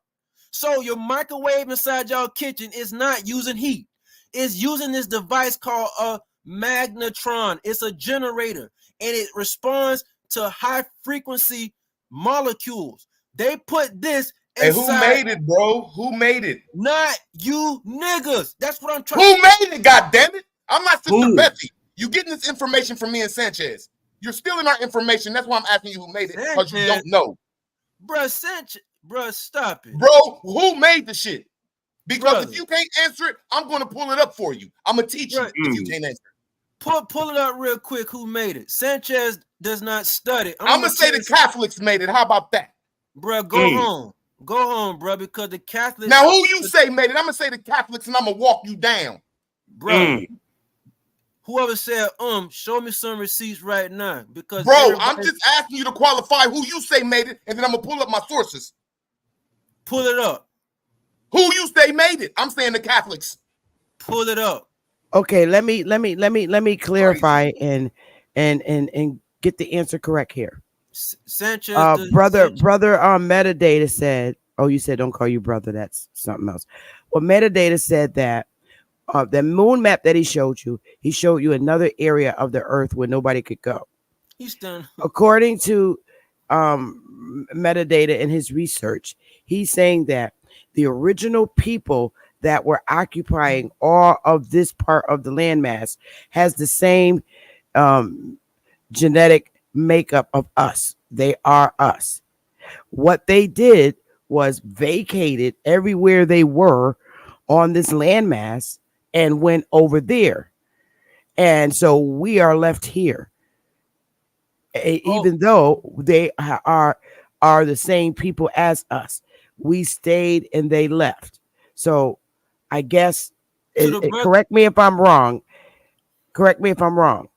Yes, ma'am. To the brother that so said he's saying our original ancestors left this mass. Oh, is that what you're saying? Our original ancestors left this mass and went to that part of the land where militaries are there that won't let you by where they are. Yes, am I correct? Yes, okay. ma'am. To the brother. So that's who he's saying built them. To the brother that's going crazy, and to the other one who his little sidekick is. Did you know that if you say my name metamaterial to brother Sanchez, I schooled him. I was on his podcast 2 months ago, and I schooled him about longitudinal scalar interferometry. If you contact Bro Sanchez right now, he knows exactly who I am. Brother, if you look at the beginning, all I can do is laugh at you like a fool. That's all I can do is laugh at you like a fool. If you look at the beginning of the video, brother, if you look at the beginning of the video, there's plenty of data that you will never see on a Sanchez channel. I'm not showing this because I got it from a Sanchez channel. Sanchez is a politician. He does politics and a little bit of research. He's an ant and a baby in the field of material scientists. That's why you're standing up for him and you don't have a background. I know we haven't slandered you one bit. We haven't slandered you one bit. You doing all the slander. I know that, brother. No, I'm proving your background. You don't have a background in any of this stuff. You can't even answer who made these buildings, and I would like to stick to one subject. We asked you simply one question. Who made these buildings? I say the Catholics. Okay, she just answered you. Her answer was my answer. You right. There it is, man. I mean, I don't want to disrespect her channel, and I'm not going to do it. I apologize for raising my voice, Sister Bethy. Thank you for letting me stay up. So are you sharing what you have to debunk? He don't have nothing to share. He doesn't even. He's not a material scientist. He's not in physics. He doesn't do anything. It's a street dude. He don't have anything to show us to relate. How does anything work? He can't tell us right now. The whole audience. How does a magnetron work? Because Sanchez don't know how a magnetron work. Sanchez give y'all pictures and give you a small ideology. Nigga, I'm a condensed material scientist. I does this. I'm in the lab. I do this. You niggas don't do this. So can you tell the entire listening audience, how does a magnetron work? Being that I already gave y'all a hint.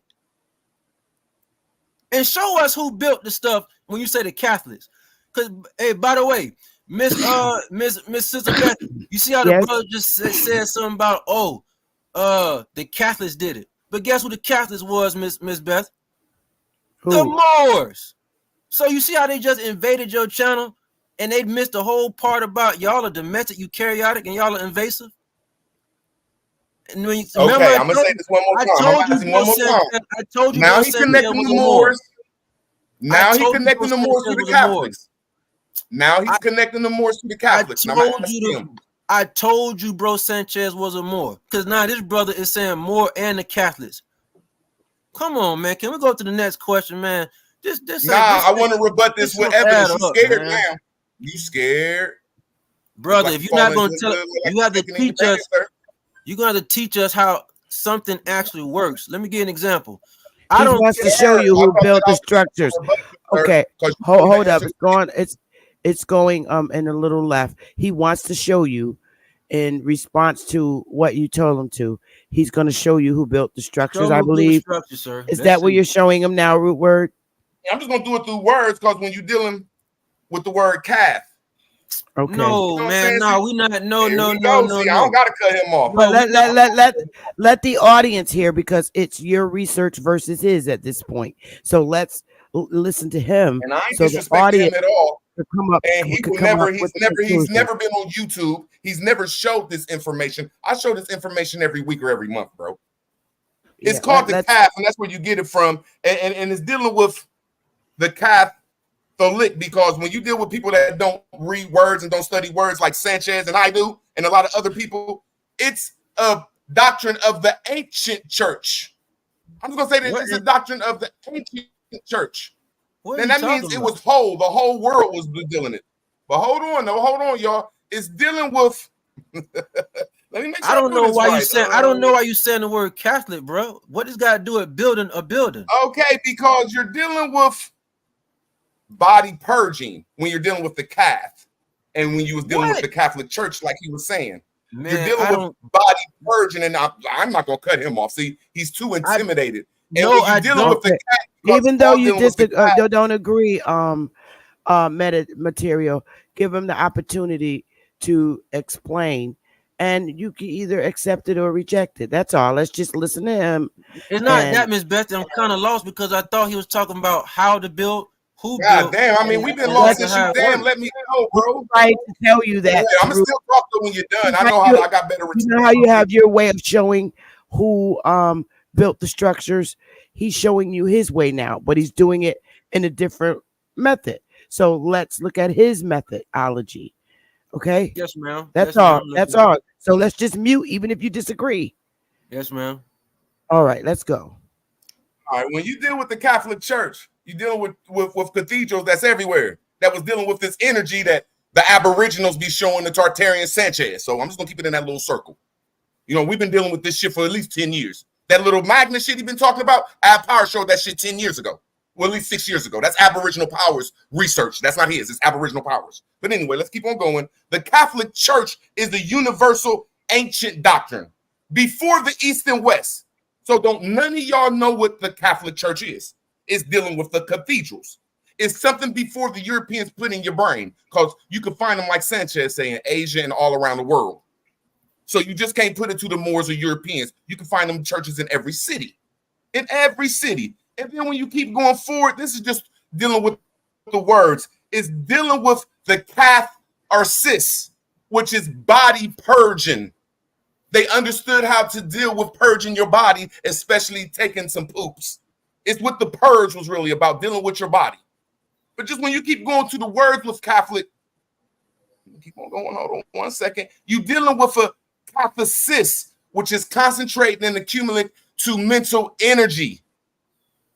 That's what all this stuff is dealing with, is with mental energy. And one more second, I got to deal with one more word, and you can really see it. A cap. So I didn't expect to get on this shit.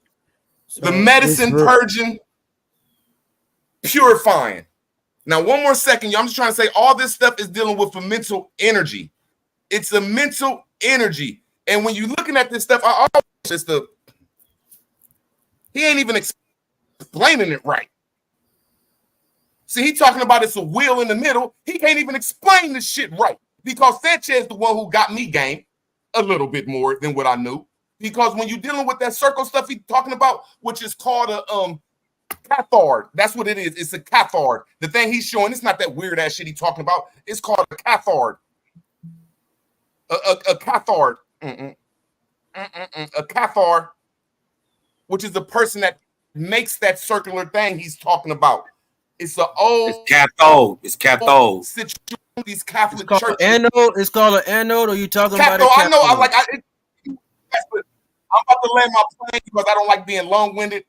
I'm gonna have to agree with him that he's getting his science correct. But when you're dealing with these churches, you're dealing with a battery, like Sanchez says, that has a left and a right connection to that circular thing he's talking about.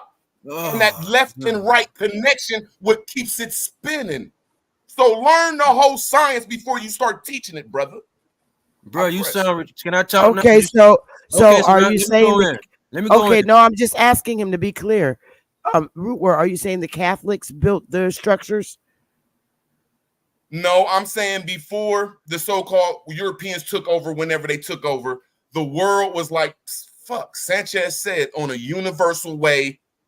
And we was dealing with electricity, and we all was going to these places, and it was a force. Right, but you who built the structure? We're trying to compare who you said built the structures versus who he said built the structures. So who built the structures? The ancient Catholics, the universal people. It was the universal way of thinking. You can say the Moors. So Moors, the ancient, the Atlanteans, whatever you say is universal. See how so Sister Bethy, he don't have an I'm gonna say this. I'm gonna land my plane, Sister Bethy. I'm gonna land my plane. I don't need to go that far. Every city you can find one of these throughout the world. Every city, not the Europeans. Is he saying the Moors did it? Is he saying the Moors did it? No, you said that. You said the Moors was Catholics. Sister Bethy, I'm asking you, who built this? He said that the Moors built it. They were Catholics, right? Right? Man, I'm not saying that. I'm saying that. It was a universal people. Okay, here we go. Here go my best answer. It was a universal people, and me and Sanchez is in an argument saying is in the capital Mexico or was in the capital in Asia. That's my best interpret I could go with. I digress. So who are the people is what I'm asking. The Nagas, the niggas, the Indians, the East Indians, the indigenous people. You know, you can put names to them, but you get what I'm saying, Sister Betsy. It was this empire that was dealing with the Pacific Ocean, so it was us and other people.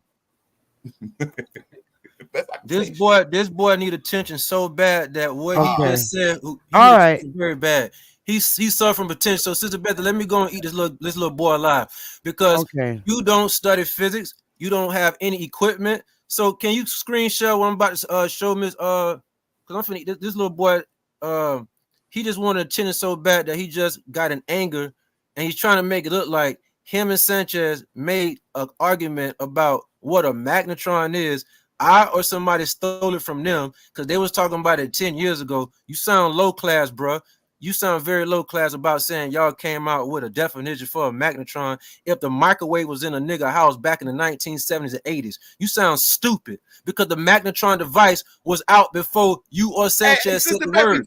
So let me pull up my page. No. Okay, hold up. Hold up. Okay. Meta, let's talk without the insults.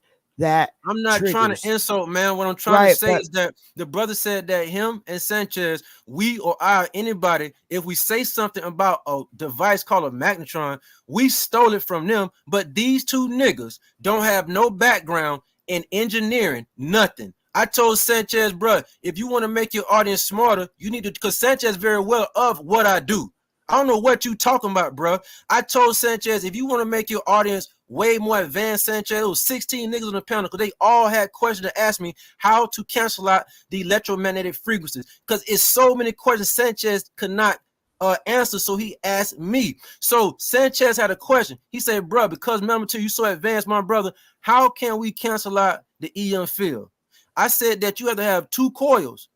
Take notes, nigga, while you listening. I say you got to have 2 coils, pancake coils, and you must make them 180 out of phase. We do this in our lab all the time. So to cancel out the electromagnetic frequency, because all Sanchez know is an EM field. So when I told him, I plainly said that the Catholics made it. I said the Catholics made it. You still going around the question. Who made it, sir? Who made it, Meta? Why are you running around in circles? I plainly said the Catholics made it, and I gave my presentation. Can you please tell us who made it and give us your presentation, bro? Bro, we have to end what you just said because we let you have the Sir, mic. can you please rebut me with your evidence? Who made it if the Catholics didn't make it? We allowed, we tried to allow you to show your evidence, my brother. You showed us nothing. You're doing no questions. Okay, Sister all right, Becky, let him Sister get the Becky. shit. Okay, we're gonna give you the share screen, and you go ahead and prove your point now. No. The point I'm trying to make is real quick, Sister Bethy. The boy did not show me, you, or the audience who built it. So when you asked him who built it, all this nigga said was the Catholics. Where? He said the Catholics. Okay, Sister Bethy, where is his screen share to show us that he said he was going to show us? All he did was go to the etymology page. We didn't ask for that. We asked, show us receipts that you can tell us and show us through a presentation. Bro, can you rebut anything I said and show, except for arguing like a all right, sir? So rebut anything and show. Pull my page up, Miss Beth. You won't even give us a name. You got to share. Even if I'm wrong, Sister Bethy, even if I was wrong, I gave a name. I pulled up the etymology. I pulled up the building. Species, even if I'm wrong, invasive you species. won't give us a name or show nothing. An invasive species will always claim something. That's what you're doing. Being invasive. I'm not claiming nothing. You claiming you did it. I'm not invasive, bro. You claiming. So what we looking at right here, because I know you don't have any of these inside your house. You don't have any of these in your collection. This right here I'm showing y'all is metamaterial. Metamaterial can bend light, as many already know. These books that I'm showing y'all are very important because the brother that just got done saying that he think that he should be prized with him and Sanchez because they made a video a few years ago talking about a magnetron. There is plenty of literature that already had information about a magnetron. This is about metamaterial, as an example. This is about photonic and phononic crystals. The nigga that did all that talking, guess what? You ain't never broke none of these books down. You never broke none of any book of anything down. We finna go to this one right here. This is called photonic crystals because we live this. We do this. We have this. So when I talked to Sanchez and I told him, you need to get in some of these authorized books so you can get hands-on with this engineering. These are called photonic crystals. To the brother that said that somebody saw him and Sanchez say some poor quality information about a magnetron. The damn buildings, bro. You who made them? Who made them? Bro, I don't care no more. I don't care about who built them now. We're trying to go on your literacy level now. Your literacy level is what I'm trying to show you, low quality. I don't care who built it. I care about you at this point. You have not said the Moors didn't build them. No. I don't care about that. You said the Moors didn't build them. Tell us who built them. Okay. This between me and you now. I know for a fact that you, Sanchez, and his entire audience do not break down any of these literatures that I'm showing you right now. I can keep on going. Speak for yourself.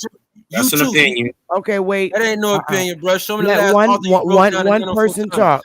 One person talk. Brother, I'm finna go through everything, and I want you to show me receipts on this. When I talked to Sanchez and I told him there are plenty of books that are already written by those that are physics that's doing the hands-on work in these type of materials. And I told him that if you want to make something cloak or invisible device, we can use what's called selenium oxide. I'm gonna pull a slide up, and you can show how you can mix metal material with selenium oxide, and it can bend the waves so you can actually walk invisibly, and it bends light through refractive index. He did not know any of the terminology that I was talking about, so I had to keep breaking this down for Brother Sanchez. To the nigga that's trying to stand up for him, I'm gonna find a video that I was on, and you gonna shut up and see how everybody had to give me all due respect because I was schooling them that I actually do this. I don't do partial talking. You talking about a magnetron device because you and Sanchez did it a few years ago, brother. There are a ton of books about a magnetron because that is inside of a microwave. Who The made microwave, this shit, bro? brother. We don't care nothing about that. We off that. We on your literacy level now. You don't have anything. Mr. Betsy, is that fair? That he's saying we off that. So can we qualify that we off that? I'll get off the channel off that, bro. If we can We qualify Okay. Wait. Let's get some order. We on your literacy level now. Okay, wait. Let's not go to the literacy level. What is it that we're trying to prove here? Ma'am, the literacy level is very important because we're trying to Betsy, show it. I asked him one question. We were talking for 10 minutes, Sister Bethy. I said that who built these buildings? Right. I said, well, who was the king of the Moors? He won't answer shit. He's trying to go to everything. College thing. And then I plainly asked him one simple question. Who built the buildings? He wouldn't even let me talk. I plainly said the Catholics built them. So I could give him an answer so I could show him that he will not answer the question. If he said he can't answer, just don't answer it. Sir, all right. So let's do this. Let's mute our mics. Let's not be first. Stuck on who built a building, bro. Wait. Let's mute our mics first. And I'm gonna explain it again for what he told me. There was not a name given, but nigga. He said that the original people to this landmass that we are on, occupy within these 50 states, left everything here and desolate and went to the other landmass that nobody can get to. If you try to get there, it's blocked by the military. Our original ancestors, the niggas, nagas, are now over there, and they left us here. Sister Bethy, where is over there at? Sister Bethy, where is over there at? What part of that land? What part of that land? What is that landmass called? That other landmass called the other metadata. Land. I showed it here on the at map. What is that landmass called over there? I don't want to give it a name. I'd rather just show it. This is the video I showed y'all. Is there a name for it? I don't. So the reason why I don't want to give it a name because I'm not there. I can just show. Right. I know you don't want to give it a name, but is there a name for it? Man, I don't. Hold on. So you saying that some people here left and went there, but we can't name the people that left here, and we can't name there? No. What I'm he said that they were. What? He said that they were Negroes, niggas, us, our ancestors. That's what he said. I just want to know the name of that land. That's all. Is there a name for it, ma'am? I know we can. Was there a name given to that part of the land? I don't have a name. Is it called heaven? No, I don't have a name. I won't give it a name. I won't have a name for it. So you don't have a name. You don't know of any name that it was called. No. Okay. What I'm gonna do is just show other land masses where other people at. I had a video showing plenty of. Yeah, we. I believe you that there's, other people on this land. No, not just that. No, not just that. I was going to show also plenty of crafts. Going okay, I think you're misunderstanding me. Is it meta? Don't make it difficult than what it is. Did anybody give that part of the earth a name? Like we could say this is America. What do they call that? Is it just a no place? Why are we talking? We're talking about a piece of land that has no name. So if you could just answer it. So there's no name for it. It's just there. It's just there, right? Because even the word. Okay, there's no name. All right. So we're gonna leave it like this because this is how you're leaving that word. And yeah, I'm leaving it like that because wait. Metadata. Listen, please.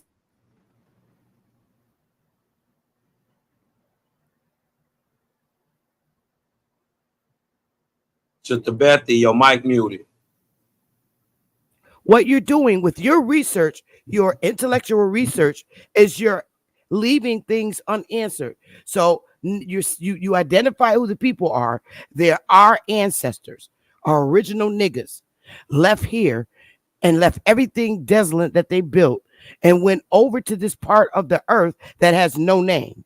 So the niggas left to Naga land that has no name. A bunch of niggas left. And they left us here and went to the other part of the world that nobody can't get to. That's what you're leaving with your intelligent research and findings. Ma'am, ma'am, Miss Sister Beth, with all due respect, let's be smart. You look at this map I'm showing you, because I did not put a name on something, but I'm showing it to you. That does we're not saying that it's not there. We're not saying that's the most that important thing. But that's no, it's not. No, it's not. Now you're getting me a little shaky here. You said that our people left here and left it desolate and evacuated here and went on that part of the land that has no name.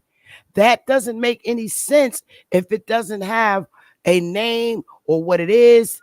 If we are in this high intelligence that you're in, it doesn't look good. When we know there's people over there. We know it's a piece of land there. I can see it. What I'm having a problem with is what's the name of it. And the people you said clearly are our ancestors who left here and left us here and went over there. Am I right or no? Ma'am, just throw away everything I just showed you because I don't have something that's simple called a name. Just throw it all away. Forget I even showed you the moon map because I don't have a name. Just throw it all away. No, it's not because you don't have a name. I'm trying. They're asking you simple questions. Like we could say, I'm not a liar. Miss Bethy, I'm not a liar. Meta, so I'm not calling you. I have not called you. No, I'm not. No, I'm not saying you called me a liar, Miss Bethy. I'm saying I'm not a liar, which means that I'm not going to make a name. I don't know of a name. Okay. But what's not smart is to throw away evidence that I'm showing you that you can see a reflection off this moon. It's showing you other land masses. But what you're saying is it don't look smart because I don't have a name. I believe that the land is there. I clearly said that. Now you're being sensitive. I see it. You're showing us it. Because I don't have a name, you said it disqualifies the research, ma'am. That's not smart. No, I did not say it disqualifies the research. I said if you could see how I'm explaining to you, does that sound weird? Does it sound weird? Okay, we know this land is over there. You're showing it to us. Okay, we asked you who the people were that went there. You told me that they were the same people that have our genetics. They left here and actually they built all the structures here, but they left here and went over what we see is an area that is verified by the moon, but nobody can get there because it's blocked by the military. Is that right? Am I right explaining it right? I'm learning your research. Am I right or am I explaining it wrong? Ma'am. Yes or no? It's just a yes or no. You said everything correct. I do not have a name. Okay, he doesn't have a name for it. But check this out, Miss Bethy. There's maps called the moon map that I'm showing you, and it's from the 1400s. Remember, the boy asked me yesterday, have I ever heard about the Anunnaki? And I said, yeah, I heard all about, they supposed to have done this and that, but I also heard, and I seen on the moon map, there's a piece of landmass called the Anunnaki. There's a Jupiter, also named Jupiter. They named some Saturn, and it's actually on this part right here. If you can still see my screen that I'm looking at right here, on the moon over on this part right about here. So you can still see my screen. Yeah, we see the land over there clearly. Okay, so over in this part right. Let me see if I can stop it so y'all can see it real quick. Right on this part right about here, there's land right over here with my arrow pointing. Right over here, because there's another video that the gentleman that made this. It's a map that also shows this where my arrow is pointing at. This is called the land of, it says Anunnaki on here. These lands, like, were already named even after some of the planets we see, even though we know the names are from the etymology of these words are new. However, the map shows names already on these places. And this looks empty, but there's a video that I showed, you probably remember yesterday, it was 40 minutes. And it shows each piece of what you're looking at. And it had a bunch of names on it. So the Okay. reason why I'm saying that I don't want to say a name is because even if I told you what the moon map says as a name, I don't think it's true of the name that they put. That's what I'm Okay. trying to tell you. A name does not mean nothing. The word America is from the daughter of Prester John. Does that mean the word America is so important to describe the landmass that's there? No, because the word America came from Prester John lineage. So why does the Okay. word of a name of a landmass debunks someone showing you actual tangible evidence? It don't. Okay. Okay, Okay. Okay. Bethy, can All I right. just All right. Bethy, can I ask Go the ahead. brother You can a ask the question. question? Go ahead. Ah, Okay. So ask the question and then Oh, by the way, silence your not to mic cut so we y'all, can the answer brother it. that's gonna speak real quick, not to cut y'all brother, to the brother that's pissed off. When Bro Sanchez go live, I'm gonna show you, I don't cuss, but I'm gonna show you who I am to him, nigga. When he go live tonight, I'm gonna call in, nigga, and you call in. When I put metamateria in there, watch who he tell you who I really am. Nigga, you Hey, sleep bro, who you I couldn't am, even boy. answer a simple You question: who built the sleep. buildings, my brother? Brother, you sleep. I'm from you just look Would you between me like and you. me to see if I can get Sanchez on the piano? Yeah, there If you you go. get Hell yeah. Sanchez, say my name. Get him on here right now. Okay, I'm All gonna give right. him a call. You got ask your question, Jehovah Uh, Chronicles, and then mute your mic so he can answer you. Even if you don't like how he's answering, no, let him of finish. All course, I right? got I'm have giving brother decorum. all All due right. respect. I'm gonna give him all due All right. respect. Now, All right. you know, peace to Sister Bethy, peace to the panel, man, peace to the unconquered tribes, the Algonquin tribes of America, love, light, balance out there.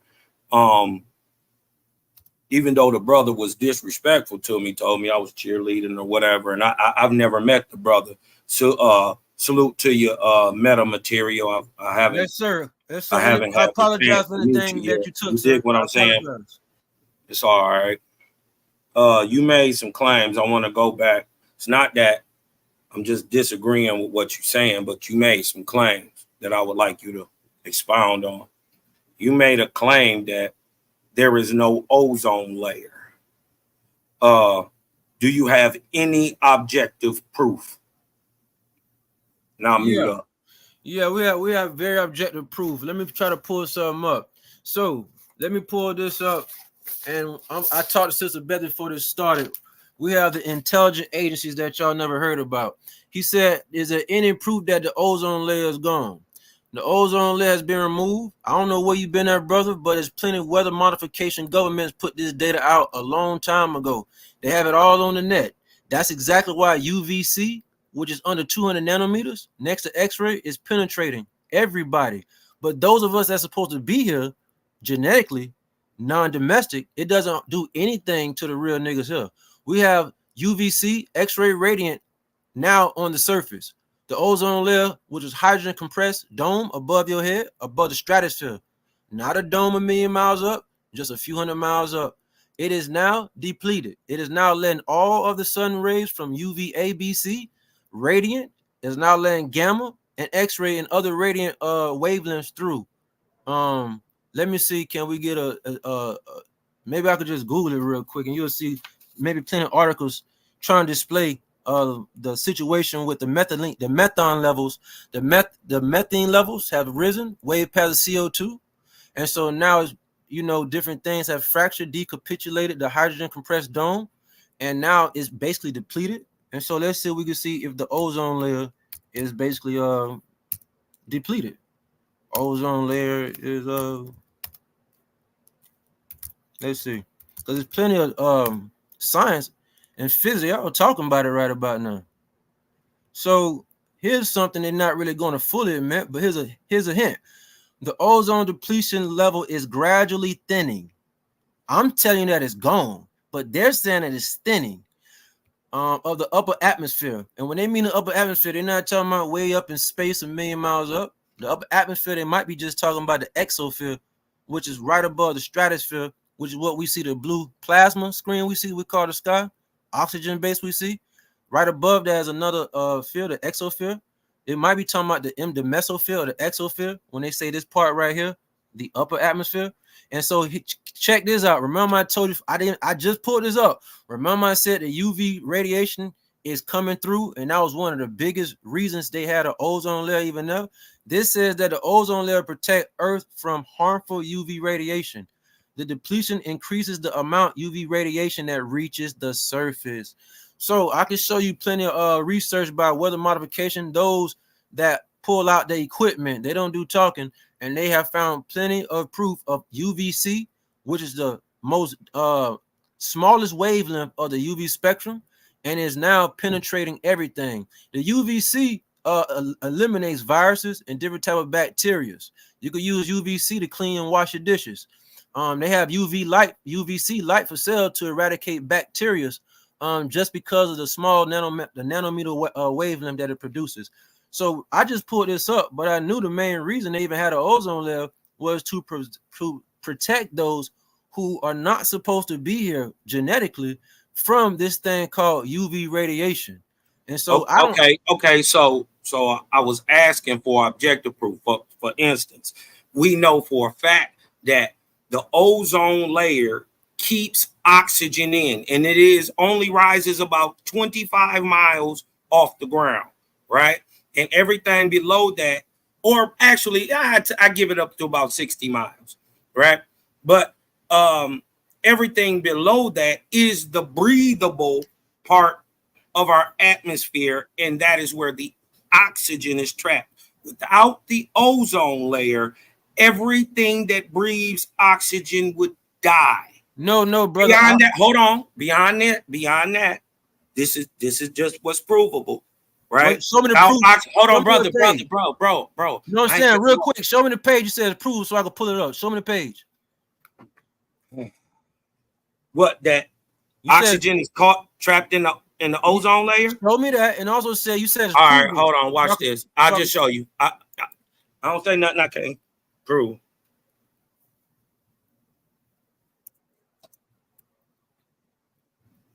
Yeah, because I want to show you something. Y'all saying that somebody made the ozone layer? No, I don't know what he's saying. He's saying it's not there. Hold on. Technical file. Hold on, my fault, coach. I'm gonna lay my plan. I'm gonna get right. I just want to make sure because I'll get back to it right after y'all done. Somebody made the ozone layer. Yeah.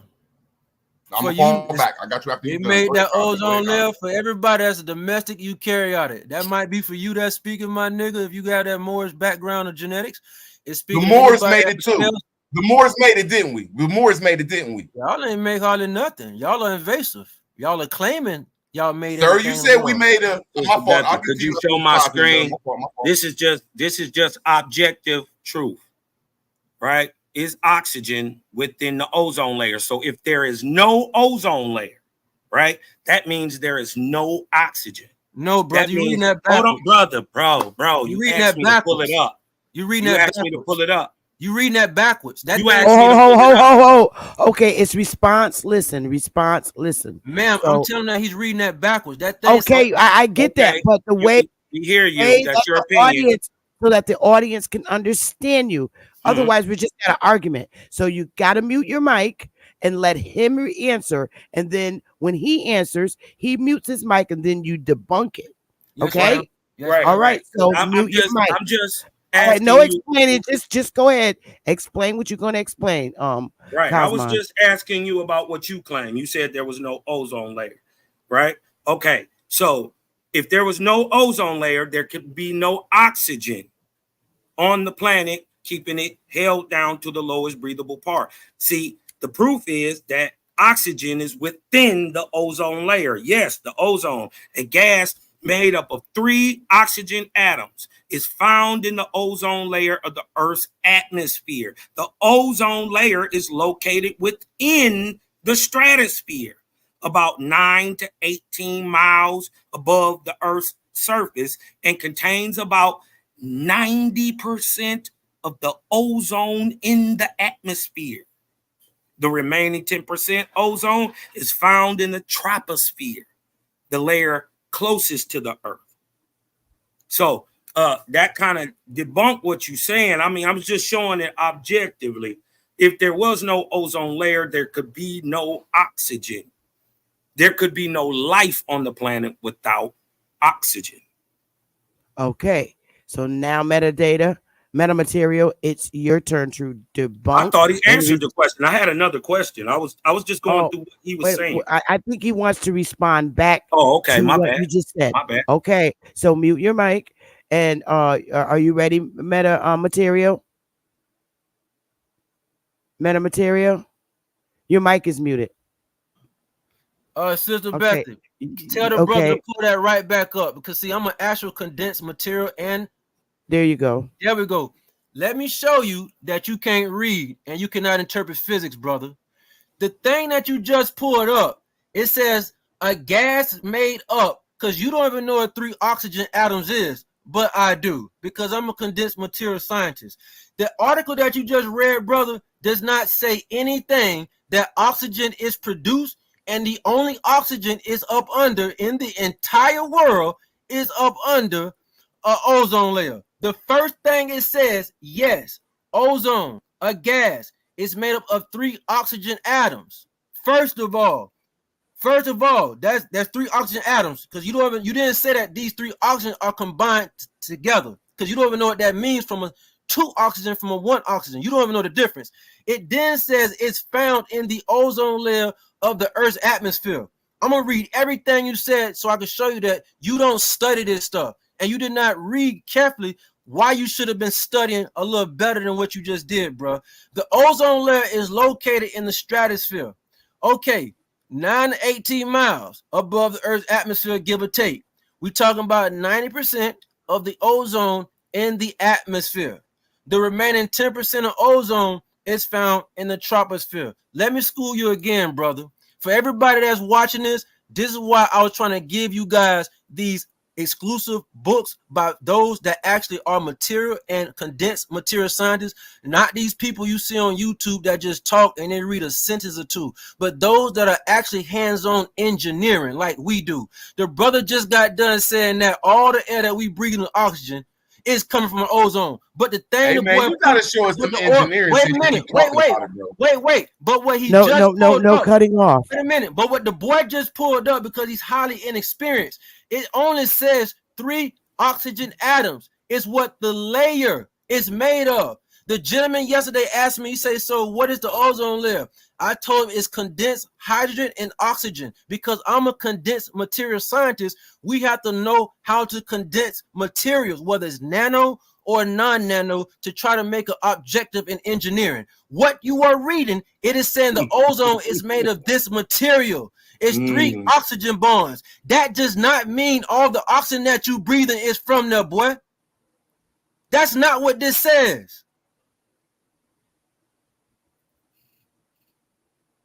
This is what the layer of the ozone layer is comprised of.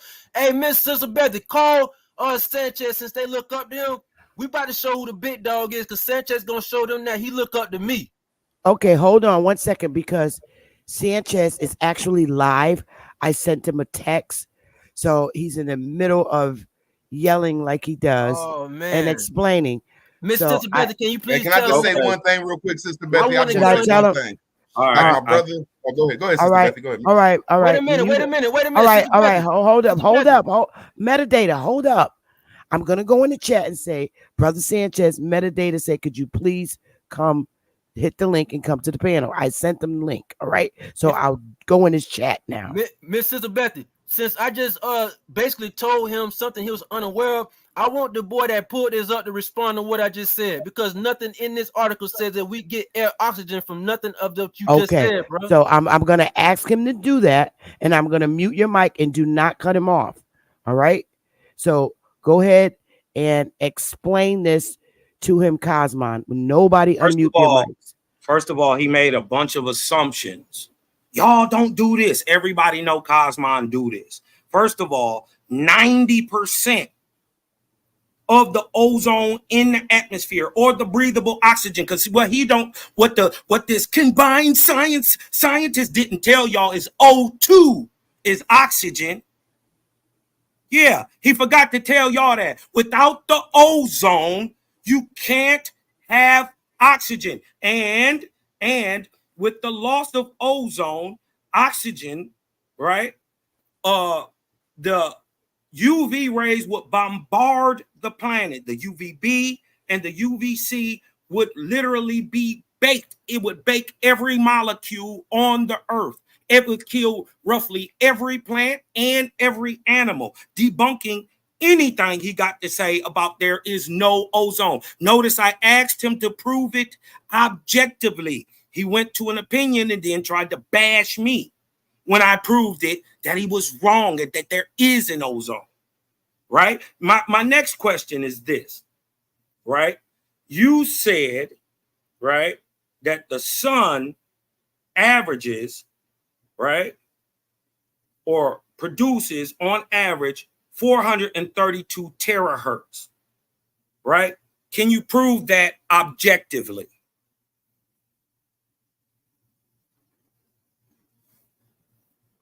We about to start from the get-go. You just told the audience that I was wrong. You sound silly, boy. I wasn't wrong about nothing. That thing says 10%. Ozone is found in the troposphere, the layer close to the earth. It says 90% of the ozone is in the atmosphere. I want you guys, and I wish you guys can be much smarter than what you can be. The gentleman that put this page up said that the air that you're breathing, he said it came from up under the ozone. If the ozone is removed, we won't have no air to breathe. That was his claim. That was his fight. That was his argument. The first thing says it's made of 3 oxygen atoms. That's not what you're breathing. That's showing you as a condensed material. That's what that is comprised of. Is what that is saying. Secondly, the 90% that you just read, it says 90% of the ozone in the atmosphere. That is not saying the reason that you have oxygen is because there's a Where dome. is the atmosphere, sir? That is not saying that the air you're breathing is coming because there's a dome over your head, bro. Y'all are all totally incorrect. Y'all don't study this stuff. Y'all don't even have any books or physics, or y'all don't even engineer anything. Y'all are just freestyling. Hey, you don't either, bro. Hey, you don't either. Okay. That's why I want to ask. Now, notice I asked him to prove I asked him to prove himself objectively.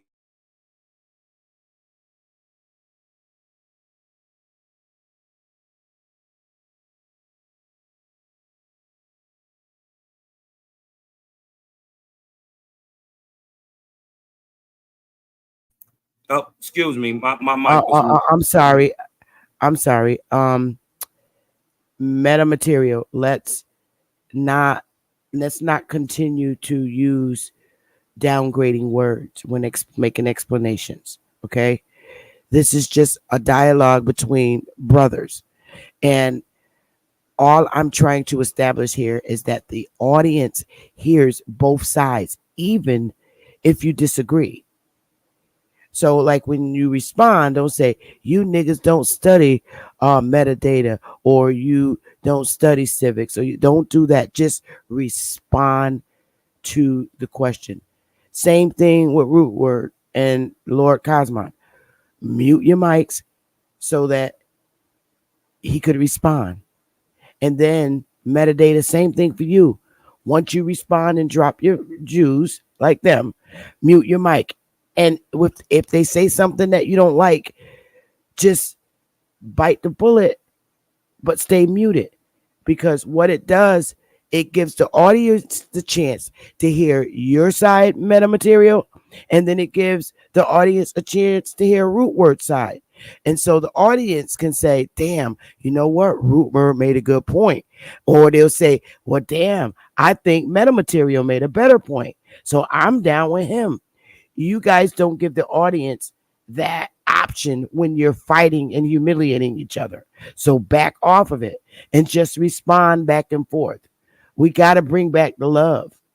I understand you do the genetics and you say there's a reason why that behavior occurs, but let's just forget about that for the moment and respond back and forth, because we have 1,305 people watching right now, and it doesn't look good. All right. All right. So who's next? Sister Bethy. No, real quick. I did go in Brother Sanchez chat metamaterial. No. So, they meditated. I just want to ask. We ain't got bro. I didn't want to. I wasn't trying to. You did what I'm talking. No. Nobody has to explain. It's okay. No, it's about scholarship. And if a person, Sister Bethy, if a person, Sister Bethy really went to college for this stuff, really works in this field, really be outside of YouTube doing experience, I'll give him how credit for this stuff. I don't believe him. Hold on, Sister Bethy, since we've been talking about this shit, I don't believe he's ever been to college for it. I don't believe he got a degree, and I don't believe he could prove any of this shit that he's talking about we don't have. He's lying. Okay. Unless, Okay. Okay. Unless he can prove it. All right. So So now, now, Sister what Betty, is data, metamaterial? Cosmon. So, Miss Sister Betty, a statement was made that Rootwork does not believe metamaterial is educated and went to college and da. So metamaterial, can you respond back to his allegations that you're not scholarship in this? Ma'am. Okay. Ma'am. Everything the gentleman just said that's aggravated, the reason why they're getting upset and mad. I don't want to know the reason why they're getting mad. I just want you to respond back with your scholarship. I went to this university. Ma'am, when you say that university, ma'am, when you go to, my father. Okay, listen to me, Meta. All right, let's talk like humans.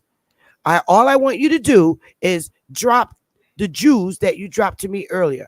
My mother's a biochemist. My father is a professor. I went to this college. I went to that college. I own a lab. To respond that way, because that'll answer his question. All right. So do that. Ma'am, the background I presented, who I was from the beginning and yesterday, is not what the guy that's aggravated wants to hear. So, Miss Bethy, when you said that I'm saying degrading, I'm asking you to provide that information because your information is valid. It substantiates what you did to get the knowledge that you have. So please tell the 1,300 people your educational background. Ma'am, that boy don't care about. Excuse me, metamaterial. I am asking you to do something for me on my live. I have 1,200 people watching. Please share your educational background, sir. Okay, I guess. All right. Okay. My mother's a biochemist. I'm the only. My father's a professor in nanotechnology. Yeah, I got a material science degree in condensed material. I'm not a full geneticist, like I said, everybody, to yesterday. I partially study that. I have my own lab. I have 14 colleagues. I also are in microcellular biology.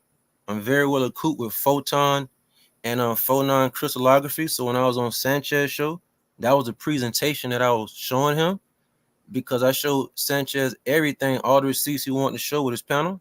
We had a couple of brothers that was on Sanchez's show that was engineers. There was electrical engineers, and two of them was familiar with the Tektronic. Nope, just talk about you. Forget the other people. Only you.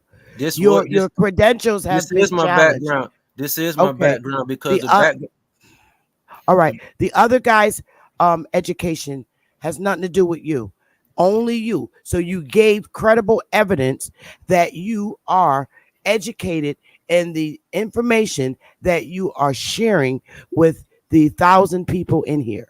I know you answered. Okay, so you answered the question. It's over. You provided and stated your credentials. Thank you. That's amazing. So now mute up for a minute, metamaterial. Mute up. Now, what question would you like to ask Root Words or Lord Cosmon?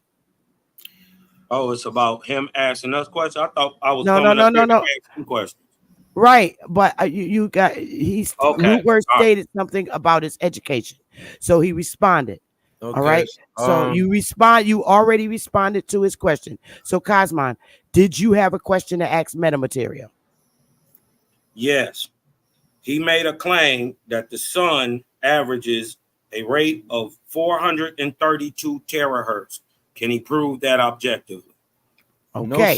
No, sir. The sun does not average 432. You can't do 432. It does not average 432. It's a multispectral incandescent light, partially laser. And it's incandescent because it spreads. It's also laser light because it can go direct also. So it doesn't average 432. to Sister Betty that said that I was saying some harsher words to degrade anybody. That's not what I'm doing to the audience. I'm trying to provide the audience that I'm a professional, but the books that I can give you, like I show them all the time, so the brothers can also dig into. Like I told Brother Sanchez, instead of just do surface level research, the books that are on photonic crystals, phonon, whether it's on magnetron engineering, these pages are 400 to 600 pages and a bunch of different authors from physics that actually do this. And so yesterday I gave a subscribe.com and everland.com for $10 a month. And for those that can't spend 200 to 600 bucks for a book like I can, because we know we don't have any brothers or sisters, they'll go buy something else before they spend 200 to 600 on one of these books. It's a well-known fact. So as far as the brother says scholarly work, you don't have to go to college to be a scholar. However, if we talking about the physics and science or computational and mathematics, because I'm a mathematician also, we have to dig inside the crates of some of these authors that have at least a background to lead lesson by lesson in each one of these books that were hands-on with the material. You don't have to go to school to be a material scientist. So what we'll do, if I'm a street nigga and I'm out the streets, I don't have to go to school for that, but I just can't do service level talk. What I would do is I'm gonna have to at least spend me 150 or 200. I have a book I recommend to everybody. If I could just share the screen, because it's called Nanophotonics and Metamaterial. And because I have somebody I have someone that is invested to prove that these UAPs and UFOs are not only for the niggas. I have a video showing like 50 minutes that these niggas and these crafts are going in and out of these volcanoes that lead to entryways to plenty of underground crystal cities.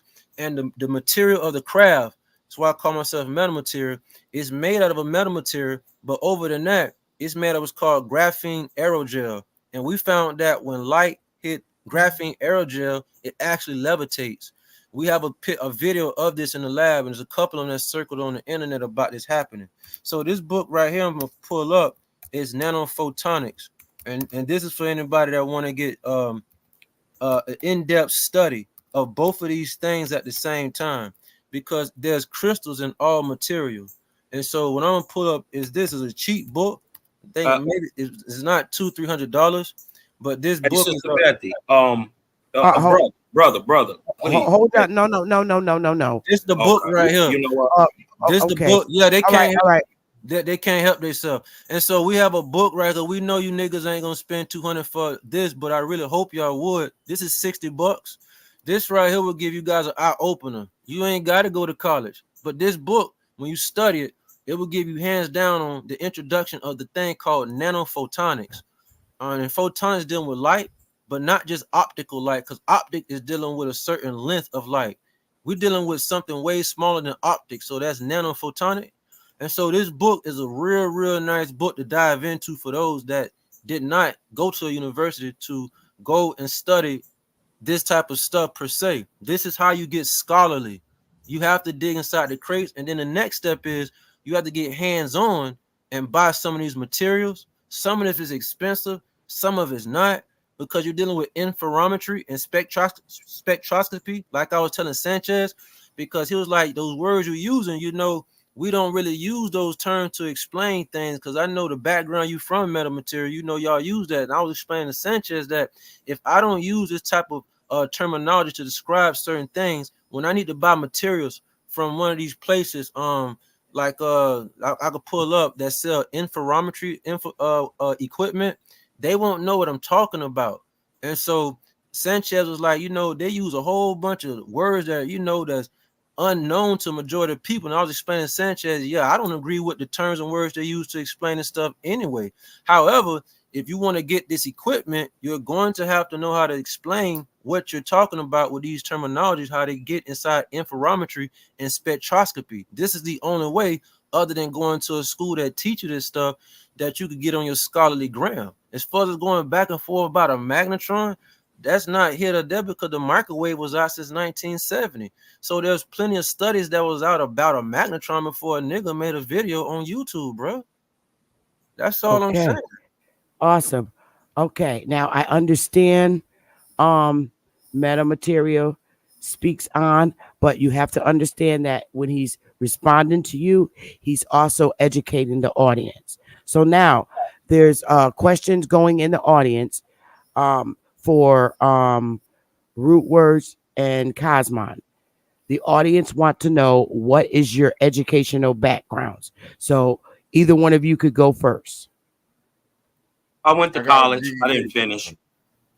Yeah, and I got Okay. an associate's degree that I could pull up. That's why I was asking. Like, shit, I went to Shawnee State. What a Okay, what is GED? your associate's degree? I'm gonna land my plane. I'm just like, I'm not disrespecting nobody. I'm just like, just when the person keeps saying, because I'm like that too on certain things. Like, look, you ain't educated enough to be in this conversation with me. That's how I am when it comes to words sometimes. Like, look, you don't study words, so get your uneducated ass out of here. So if he could qualify that he really got them educational qualifications, I'm gonna shut the fuck up because that's how I am. But I digress. Okay. All Okay, right. so Cosmon. All right, so Cosmon answered and root words answered, and that's good. All right. So remember that meta material is my featured guest on my channel. So if he speaks longly, he has a right to. Remember, you gentlemen are up here to ask him questions. If you don't like his answers, that's fine. Okay, but I'm also giving you both the opportunity to debunk his information with what you have to share. All right. So, Can I speak, Miss? Absolutely. Yeah, so I noticed that no one even inquired about what I'm even showing them because this is exclusive information. If anybody want to cloak devices, want to do what's called refractive index bending, this is why you're able to bend light. You have to use what's called metamaterial, and you'll have to know what frequency to make the bandwidth on to do this. I could pull up how to use selenium oxide and other metamaterials so you can bend microwaves. Or terahertz, so you can walk invisibly. You can make clothes made out of this material also. The audience might have asked, what is somebody's background? Anybody can go to school, but the biggest question is, what did you go to school for? Because it'll reflect, are you familiar with this type of study? And you don't have to go to school at all to do this. You can just sit down and take time, and it might take days and weeks or a month for it to really settle in. And so some of these books are 400 to 600 to 800 pages. After we read or break this stuff down, we need to put that bag of some money in and buy some equipment so we can actually do it. I don't know if the brother that keep going against me is with that, but if he's not with that, that doesn't really show that he's not really trying to get past what he already doing and know now. Because the only way to do that is to go to these universities who have the equipment, or skip the universities, and you're going to have to get in some of these books that are published by some of these professors. Like this says, this was done by State Key Laboratory of millimeter waves in Southeast University, China. So you will have to get inside the mind of those that actually have the hands-on equipment to provide the data to a quasi-crystal, a non-crystal, or beyond crystal of metamaterials. And so unless you do that, you're not ever going to be scholarly, bro. And I explained this to Sanchez. So if Sanchez don't come on the show, I put this on my mama life. She's still alive. I bet you I'm gonna go on his live, and both of y'all that was just on there, watch how he give me all due respect because he know who I am and what I presented to him on his show. If I never hear Sanchez's name again, it'll be too soon. I noticed. I want to bring it back. You dig what I'm talking about? We kind of went. Okay, before you go, Cosmon, other people have entered the panel. I will revert it back around to you. Okay, right, take a little breather, and Bab. Hey, Bab. What's going on, Auntie? Hey, how are you? Man, I'm doing fantastic. Shout out to the brothers on the panel, Cosmon Cal, Rudy Root Words, and we got Meta Materials on here. Shout out to you, good brother.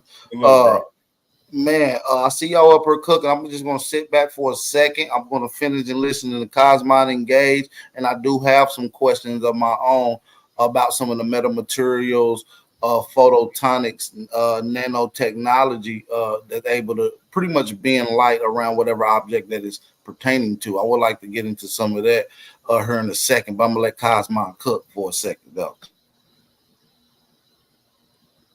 Okay, Cosmon.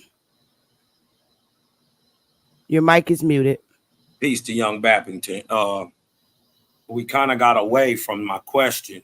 I listened to your whole bill. You dig what I'm saying? I didn't make the claim that the sun resonates at 432 terahertz. You did. Okay, so you answered that question. Let's go on to the next question. All right. Can you share my screen for me? Sister Bethy, because he made a claim that the kinky hair Indian, you know, the nigger type Indian was no longer in India primarily. I would like to show this brother. This is an Aboriginal Indian of East India. They are called the Sidi. They are there today, also called, because of their caste, the Sadhu. Right? So when you had made the claim that there are no Negroid or kinky hair type Indians in India, I thought that was odd. But my question is this: and I'm gonna fall back. You made a statement that sound is faster than the speed of light. Can you prove that objectively, sir? Yes, sir. So being that you talking my language in nanophotonic and you're dealing with longitudinal information, that's what one of biggest Sanchez's biggest questions. And I'm gonna bring him up because that was one of the talk of his shows. And so he wanted to know how does something go faster than light? And I had to break down to No. That's not what I want. That's not what I asked. You said, I'm quoting what you said. I wrote it down. You said sound is faster than the speed of light. Quote. Can you show that objectively? Yeah. So what I meant by that is that when we're dealing with sound, we're not dealing with electro or magnetic. So when we say speed of light, I know you probably don't know this, but I'm gonna ask you, do you know why the speed of light only goes to speed of light when you use electromagnetic field? Like if you use electromagnetics, why does it only go to the speed of light? Are you familiar with that? Yeah. First of all, there is no actual speed of light. Light doesn't necessarily move. It is produced in the atmosphere of every heavenly body everywhere. No, so did he get cut off? You might. Cosmon, you got to come back. He was talking. Hit the link at the top, Cosmon. Damn. But go ahead. Or you want to wait for him to come back? No, I answer his question. He might be listening. So the brother said there's no such thing as the speed of light. He's absolutely correct because it actually depends on other factors. There he goes.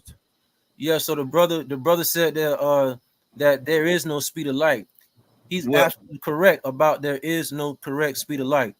But you can measure the speed of an electromagnetic field which light propagates from. And so there's different factors that can slow that speed down that's in the atmosphere or speed that up. So when we see something that says speed of light is whatever equation that they gave you or whatever they say 1.7 miles per second, that's not really true. That's not a constant. That can always fluctuate. It is going to fluctuate based off of the magnetic field. But I think what he's saying is Wait, real quick, brother, real quick. I'm gonna let you get on my head, bro. Give me one question, real quick. No, I'm not on your head at all, brother. I promise. I'm sorry. So the brother is correct, but there is no speed of light. When we say magnetic field, what I was trying to get him to get towards, but I know he might have an answer to this because he's not an electrical engineer. There's no speed of light. But stop saying what I am, what I'm not. Because what actually slows down what you're. So I'm trying to show you. Let him answer the question. So let him answer the question. He's changing it, Sister Bethy, but all right. So let me get to the brother question. So the reason why there is a such thing as anything that is a light speed, even though there's no such thing as a constant as one variable as a light speed, is because when you're using that light that y'all talking about, that's called an electromagnetic force. The reason why the speed of light, whatever equation you pull up, whether it's slower or faster than whatever number you can pull up, is because the electron is 90 degrees perpendicular to the magnetic field. It's 90 degrees. This is why it's called electromagnetic. And because it's perpendicular to the magnetic field, it has limitations. This is the reason why electromagnetic fields are dangerous for biological creatures to be around, because it radiates a field around it because the electron is 90 degrees perpendicular to that. So the brother said, I said that sound is faster than the light, than light, and I can explain that. Because light sound can be longitudinal. So if I was to use what's called scalar tech, scalar longitudinal interferometry, we're no longer using electromagnetic force fields for anything, whether it's current, whether it's electric, whether it's light. We're now using something that's electron is not bound to a magnetic field. And so when we use sound and we use what's called a transmitter, and we have 2 pancake cores for as an experiment, because we've done this plenty of times. I can send you a video by Dr. Konstantin Mayel of Russia, a professor who has an enormous amount of money in his laboratory that shows longitudinal scalar interferometry using sound that goes faster than the speed of light. Is because when we get 2 pancake cores, we're going to make sure that we have one as a transmitter, one as a transceiver. We're going to do one of them 180 out of phase, but they both going to have the same frequency. When we do that, we're going to use scalar interferometry techniques. We're going to send sound across to the other coil. We're not using an electromagnetic frequency. We're not no longer bound to the speed of light. So those that use any technology, whether it's a portal, anybody that's using teleportation, you cannot use electromagnetic field or anything that's bound to light speed or light principles, which is the electron perpendicular to the magnetic field. You're going to step your game up to use called longitudinal scalar interferometry, and that's using sound that's not really attached to the magnetic or the electric field. And so what about with lightning strike? You're able to see the lightning before you're able to hear it. Lightning is called lightning. Ain't that justified because of the sound is moving a lot more sluggish than the actual light source? So yeah, I asked to prove objectively. So the lightning, the brother brought up the thing about lightning. Lightning is called, I don't think you're familiar. Are you familiar with what a transient charge is and how that works? A transient charge? Yeah, go ahead. Do you know what it is? A transient charge? No, go ahead and explain this to me. Go ahead. Yeah, so I want to make sure you do a don't. I'm not trying to embarrass anybody. I just want to make sure you do a don't, because the transient charge is very unique. You heard of alternating current, most definitely, and you most definitely heard of DC current. But we have something that's more exclusive than both of those. It's called transient charge, and that's what lightning does. It does a spike and it produces negative charge of ions. When you put your feet on the ground and you get the charge, that's called a transient charge the Earth producing through Birkeland currents. We call it the Schumann resonance, all combined. There's 2 different types of Schumann resonance: the short wave and the standing wave that's longer. There's one at 7 point some cycle per second you heard about, and there's one at 50, because 50 cycle per second promotes carbon life and carbon growth. 60 cycle per second kills carbon life. And so with the lightning that struck, the reason you heard it is because there's a high point frequency of sound barrier coming close. And that's called a transient charge it produced. And you can collect that energy. It's a negative ion charge propensity of distribution. Okay, he gave us a Hold on, Root Words. I just want to tell this young brother that was absolutely beautiful. I appreciate you explaining that. Thank you, sir. Thank you, sir. And, I gotta rebut that, man. Can I please rebut it? But it doesn't. But are you agreeing? Answer the question. Are you agreeing that you are hearing sound faster than you are light? Or are you agreeing that you're seeing the light faster than you're hearing the sound? I didn't really. Oh, I got you. So okay, I got you. So if I misinterpreted the question, so you're saying that if the lightning strikes, am I hearing the sound faster than the light is projecting? That's what you're saying? Yeah, because I believe the conversation is. No. The sound is faster than light, and I gave the lightning strike. I gave the lightning strike for emphasis because you actually see the lightning before you hear it. So I was saying you agree with that. No, you're absolutely correct. So let me reverse real quick to everybody listening to the panel. Sound is not faster than light. It's only brother, you don't have to use Let me educate you, because you're not a scholar in electrical engineering. Bro, just admit you why I was saying sound. Wait a minute. The reason why I was saying sound can be faster than the speed of light is when we start using technology, using scalar longitudinal interferometry. And I explained a few of the equipment gadgets that you're going to utilize as the transceiver and the receiver canceling 180 out of phase, and that way you can use sound to go faster than the speed of light. But when we say just basic sound, no, that's not faster than light. So the lightning that struck, that light that you saw, damn sure transferred much faster than the sound that you heard. But you can use the sound to go faster than light when you step your game up to scalar interferometry technology. But what can you use it in? I'm just saying, because Ab Power just gave a scenario. I need 30 seconds, my brother. Ab Power gave a scenario. He said, look, you can look outside when it rains and you're gonna see that electric before you hear that sound. Now, can you please give us a scenario where you'll hear that sound before you see the, you know what I'm saying, the electric and stuff? Okay, objectively. So everybody, I know my boy Sam, but I think he's starting to like my style. So the brother just said that, can you show that you're actually hearing the sound faster than light? Faster than light. Is that correct, Mr. Root Word? Yeah, brother. No, the light is going faster than sound. That's why I asked you, Mr. Root Word, are you familiar with transient charge and how that works? And you said you really don't. You're unfamiliar with it. So the lightning. So you're saying that you gave two other examples and saying, well, you could use this type of machine and this other machine to make sound faster than light. And I say, give an example of it, sir. I did, sir. That's why I put those books up, and I got others for y'all to step y'all game. Well, maybe I didn't hear you. Can you please give us examples like Ab Power did? Give us an example. Objectively. Objectively. Okay, so you said how can sound go faster than light, Mr. Root Word? That what you just explained? No, that's what you said. I just want you to give us an example. That's what you said. That's what you said. That's what you said. Okay. Okay. Well, I can explain exactly what the lightning is doing. Is that what you was telling me about what? Now that's the lightning experiment. We want you to give your experiment. Oh, okay. So for those, I know it's very funny because you maybe not familiar, you never seen or heard of this because you don't have such studies, but there are those such as Dr. Constantine Mayel. There's plenty of videos showing this in laboratories. He ain't the only one. And what they're trying to provide is tell the government, he's been worldwide trying to show the government that, the EM field that we're utilizing, whether it's on the phone, whether you're using the plug in your wall to charge your phone, that's using current. And that actually kills everything around it that's close to it, all biological cellular that have a cell. But when we use called transient charge at no current, it uses no current. And that's why I was explaining to Sanchez, he was highly familiar with this. We're talking about technology that uses voltage but no current.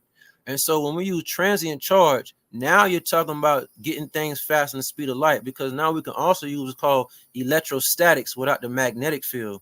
We could use called electrostatic monopole. What can they use that in?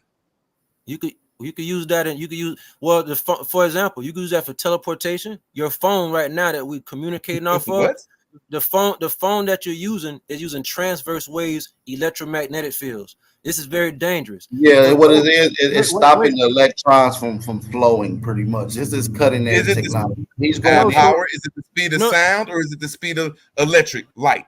That's what I'm saying. So we're using right now the speed, or is it a mixture of power? There you go. We're using a mixture of electromagnetic field, and that's why I said the electron is 90. Okay, then. So you still haven't gave us an example of speed of sound being faster than the speed of light, like you said, bro. I did give an example. You just unfamiliar with scalar interferometry. Hey, my fault. I don't want the argument. If you said you gave it, cool. Let's go to the next one, my brother. You can't go to the next one because I like for anybody to learn and not ignore it when they could have been better than it was yesterday. It's called scalar longitudinal interferometry tech. That's what it's called, bro. Well, the whole science, I don't know if you know it is because you don't really do no work like this. You dig what I'm talking about? The whole science of sonoluminescence debunks everything you're talking about. Sonoluminescence is not using electromagnetic field. It's using sound. That's what create motion, to create force, brother. To create light, brother. Can you name it? It's debunking what you saying, man. It's a production, brother. You need to stop. So brother, simply, brother, all you had to say was sound is not faster than light, and you misspoke. You're not listening. In certain instances that can't be produced outside of a lab, there is no way sound brother, you are is faster than light. Brother, you are embarrassing yourself. That's all that would be, man. I agree that it'll be that easy, bro, because you still haven't produced the. It's every question I ask you, you answer it, and I still don't understand it. So it's just let's move on. I asked you 3 questions. I ain't got an answer. All right. Oh my God, this is fucking insane. I actually understand what the brother is saying. I understand what he's saying. I'm not familiar with it, but I know it's instances that if you can, if for example, if you open a current, cannot even flow or occur without it being properly configured to its proper. Now, if you was to deliberately not configure that or have it incomplete, that prevents the current from even flowing, which is exactly what he's talking about. Yes, sir. Correct. Miss Sister Bethy, if you had scientists and physicists that really do this, I guarantee you will not have. I've never seen it, but arguing on the panel. I'm just saying, I've never seen arguing on the panel. So the brother that just said that's that, why I just prove it objectively in real time. The brother that just said that, he's very aboriginal power, by the way. So the brother said that he's very on point. He's very on point. But Sister Beth, if you have professionals that does it, there won't be nobody arguing point blank range. It'll be those of us that actually are digging into the crates of what we know and what we do. Brother, you're the only one arguing, sir. I didn't raise my voice. I didn't get mad. Even after you called you actually did raise your voice. Actually, you did, bro. Actually, you did. Bro. You said you don't know what this is. No, I just did what he did. I just did what he did. I just did. All right. Well, anyway, next question, next theory, next Kotek, whatever. Next. Hey, do you got a cash app, Sister Bethy? And I'd like to apologize to you, Meta, because she did let us come up here, and I did get a little bit out of hand. You know what I'm saying? Because you're far from stupid, though. Just we got a little bit overheated, but thanks for coming up. You know thank you, sir. I appreciate you saying I'm far from stupid. Thank you. That's if you talking to me, but thank you, sir. I was just welcome. I'm just trying to present to the audience that the guy or the fellow that said anything sound faster speed of light, you're gonna have to you have to orchestrate a transmitter and a receiver on the same frequency, 180 out of phase. And so when we're dealing with teleportation or anything that want to go faster than light, we can use this technology for our phone. For anybody that's in, because we deal with antenna physics also. So anybody that's in NASA, as an example, they try to find signals out. Anybody at home that want to try to find signals with different type of antennas, you're not going to be able to go and hack those that use what's called scalar interferometry longitudinal waves, because they don't use transverse waves and they don't use what we do, what is called electromagnetic frequencies to communicate. The government gave us this electromagnetic field in the cell towers because those transverse waves that you're utilizing, they can always tap into it and hack into any conversation. But when you use sound or high levels of electrostatic or magnetic monopoles that goes faster than the speed of light, and it does not use what's called transverse waves, it uses longitudinal waves, it's actually virtually impossible to for anybody to tap into your conversation. I've heard some of these conversations. Is this similar to the theory of superconductivity? Is this similar to that? Yes, because superconductivity is very is what allows you to restrain a magnetic field or a current, and allows you to do right. I'm familiar with this particular theory. Okay, I see where you're coming from. Yeah, because I'm trying to show that it's plenty of things faster than speed of light. We have magnetic monopoles, but the setup has to be proper. But plain old sound is not going to be faster than speed of light.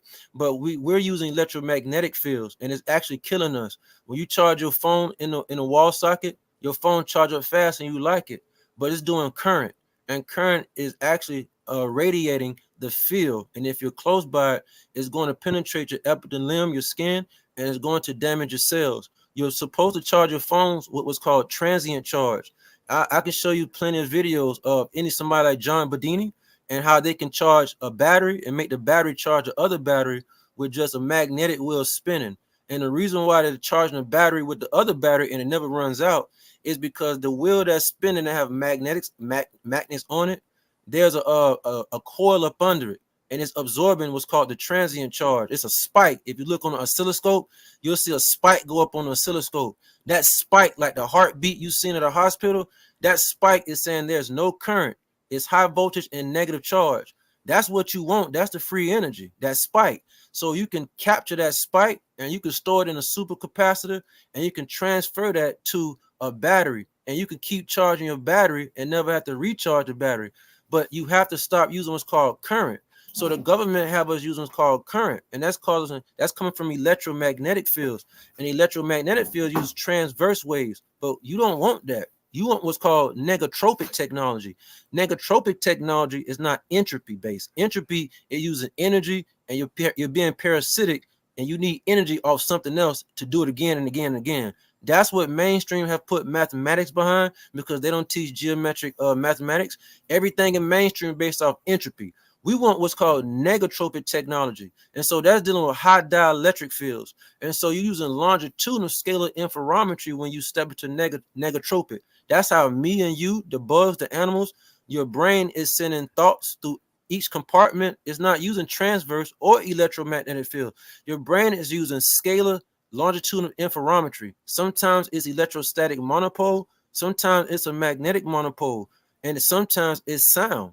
And that's why I was saying you could use solar luminescence, which is faster than light. Is because solar luminescence is not bound to an electro perpendicular 90 degree from a magnetic field. So the gentleman that says solar luminescence, he's correct about what it can do. I'm here to break it down because I could deal with it. So solar luminescence is faster than light. But how does that work? Because it's not bound to an electron that's 90 degree perpendicular to the magnetic field. And anytime that electron is by that magnetic field, it's actually pissed off and it's actually mad. So I was on Sanchez show and somebody asked me, well, how do we get rid of the magnetic field? And I told Sanchez, we got to cancel the EM field. We need 2 coils. And if you're using electromagnetic field, we need a pancake coil. The pancake coil has to be wrapped with a certain amount of wraps for that exact frequency. And we need 21 centimeters in diameter of a copper coil because that's the hydrogen. And so we get 2 of those coils, and then we shoot an electromagnetic field that was once dangerous. That when it goes to the other coil that's called the receiver, we're gonna make it 180 out of phase. And what that does is it reduces and get rid of the amplitude. The amps is like the current. We want to get rid of the amps. If we can get rid of them amps, then we can have nice, free, safe travel of information or data. And the reason why scalar interferometry communication is way more important and way better than electromagnetic fields, because when you deal with electromagnetic fields to charge your phone or using it, whatever you're using it for, it can only transfer energy. But when you use scalar longitudinal interferometry tech, it can transfer energy and information. That's what your amino acids, that's what your DNA is doing, that's what your chromosome is doing to transfer information. It's not using an electromagnetic field. Like the brother might say, like he said before, solar luminescence is also a way to go faster than light, but it's not using electromagnetic fields, because solar luminescence can also give you energy. You can collect the energy by using different core variations. And with solar luminescence, you can also transfer information. That's the most powerful thing. The EM field can only transfer energy. It cannot transfer information. I only know this because I'm hands-on with doing this. But anybody want to see this, you can look at Dr. Konstantin Mael. He has videos on this in the laboratory in Russia, and you can actually see the Tesla tech. What was Tesla actually doing? Tesla was not using electromagnetic. Can I ask you a question, though? Yes, sir. Can I ask you a question? Yeah, he was using your flower energy. Yeah, that when y'all was talking about like, cause a lot of us over here in this community, we believe that like everything started over here. But I seen some stuff you were saying, you know what I'm saying, about the buildings, about a lot of stuff, and Sanchez was saying Nagas and all that stuff is from Asia. So you saying there was a connection between both of the continents? But I'll give you your flowers first, that it'll be hard for me to get out of that though, because there is evidence of that shit though. I'm just wondering, do you think that all so-called Naga Negroes come from over there, or do you think it's a connection? Without aggressive. Okay. I guess I get okay. You said, do I think there's others like us in the other lands that I showed in that moon map or Asia? I'm sorry, can you repeat it, sir? Yeah, that's what I mean. I remember you was talking about the stuff in Asia. You know what I'm saying? Oh, this well, no, that was for Sister Bethy. I was just showing her that the people that you see over there, the straight hair, domestic eukaryotics, they are not the originals of that land. I was getting ready to show her that I can show you plenty of temples that they have melanated kinky hair people on the side of every temple, and I'm talking about every temple. And I was showing that that temple, it was for Sister Betty because she think that basic regular people built that. And in my research and every other person that's in physics, you can see plenty of YouTube videos of those that took trips to university. They just like me when I went myself. Somebody used lasers, interferometry. Somebody used diamond tip machines to cut that type of stone from bedrock. The Kailasai temple in India was cut off the side of a mountain, and you can't say original tribe did something like that. That requires machinery work. Somebody had to use electric or current or magnetic field, and they had to use a device to do that. And so, but isn't the same stuff? Like, I'm giving you flowers because you find in so-called the Nagas, Negroes, dark-skinned, melanated, whatever we call them people. I ain't trying to get an argument. But do you think that that technology was the same things that built the temples and the pyramids in Mexico and stuff and down there in South America? Don't them things look a little identical? But I'll digress. Yeah, so the temples that we see in India, the one you see in Mexico, everywhere else, I'm not going to say exactly who did it because I wasn't there. But what I can say is the same equipment most definitely will have to be utilized to do that. Because you stone softening, levitating the rocks. I was showing Sister Bethy somebody had to have a laser because on the side of these temples, they're very, very intricate cut designs of people, things, and all type of stories that actually stick out, and they're very small. Some are 5 inches, some are 10 inches tall, and they're very, very intricate. And you can't do that with a hammer and a chisel. Could you show some of the pictures, please, with the share screen? Remember the pictures that you showed earlier with the girl with her hair sticking up? Oh, okay. Let me see if I can pull that up, man. Sister Bethy. Oh yeah, and you and add power on that same stuff. Hang on. Oh, my fault. Oh, you can let them talk real quick because it looks like it need to load up the video so I can find it. Okay. Yes, Ali Bamu. I was only again extending an appreciation for you, my queen mother, and letting me veg and geek out on the sci-fi shit. Cosmo, before I forget, after that video, meta material, can you please show the video where Farrakhan said something to the extent that we're cursed or punished because our hair is supposed to be like our eyebrows? Oh my God. Oh yeah, I have it pulled up. Okay, I'm gonna pull that one up too. Okay. You know, After Bethy, this that's one, almost to the degree of defaming us by calling us black. You know, I know. that type of I know. mentality. Okay, let me not go down the rabbit hole. Cosmo, Okay, before I forget, so there's I tried three to get things. at you and OTK. Here's the topic for you. Who started archaeology and why? And root words, if you'd be so kind, you familiar with the Coral Castle? Could you Google that right quick and bring up the name of this Slav that built the Coral Castle in Florida? But my brother, as you pull up these pictures, I think you kept referring to the Nubian knot. It wasn't to trigger our good sister. We just know what Nubian is claiming to be, you know. But it is Negroid for the Aboriginal, known as the Negro in America. Your mic is echoing, Ali Bamu, real bad. I don't think that's me. I think someone else has got something open with echo. No, nobody else is unmuted but me. Sorry. Do you think that we can agree, Ali Bamu, that my guy got a point here that there was some ancient technology going on around the world that was dealing with more than some average people or the modern people we know? Rude, I know you like to deal with language. Can we start realizing when we say things like extraterrestrial, that map reflected off the moon showed extra terra firma, right? Not how we're being taught by Hollywood, E.T. You feel me? E.T. phone home. Okay, So meta material. Do you want to explain this? Wait, what? Go ahead. My bad. Do you want to explain this video on meta material? Oh, y'all can see the video? Yeah. Oh, y'all looking at it? Yeah. Oh, I didn't even know. I'm sorry. Yeah, you see these things. These things are on the side of a temple. Now, this video right here is he's saying that that's a cell phone in her hand, and that's a tablet, like a digital tablet. Now, I'm not saying that's what it is. I'm just telling what he actually made a video about, and he shows different technologies, devices that they was already using. It's carved on the side of the wall. in some of these temples. My thing was to show their hairstyle and the curvaceousness of how they look, and we can see plenty of these on the side of the wall. They are everywhere, and they don't show this in the geological India archaeology. They won't never say that hair can only be done by kinky hair. There's plenty and plenty of these things carved, and you can't do that with a chisel. You can there's a way Was that a Philly blunt by her mouth? Or where? The girl was holding something by her mouth. Why was looks we like a thinking the Philly same blunt. thing? I was in the gutter. I'm sorry, that's what it looked like. I can't think of anything else rolled up unless it was a.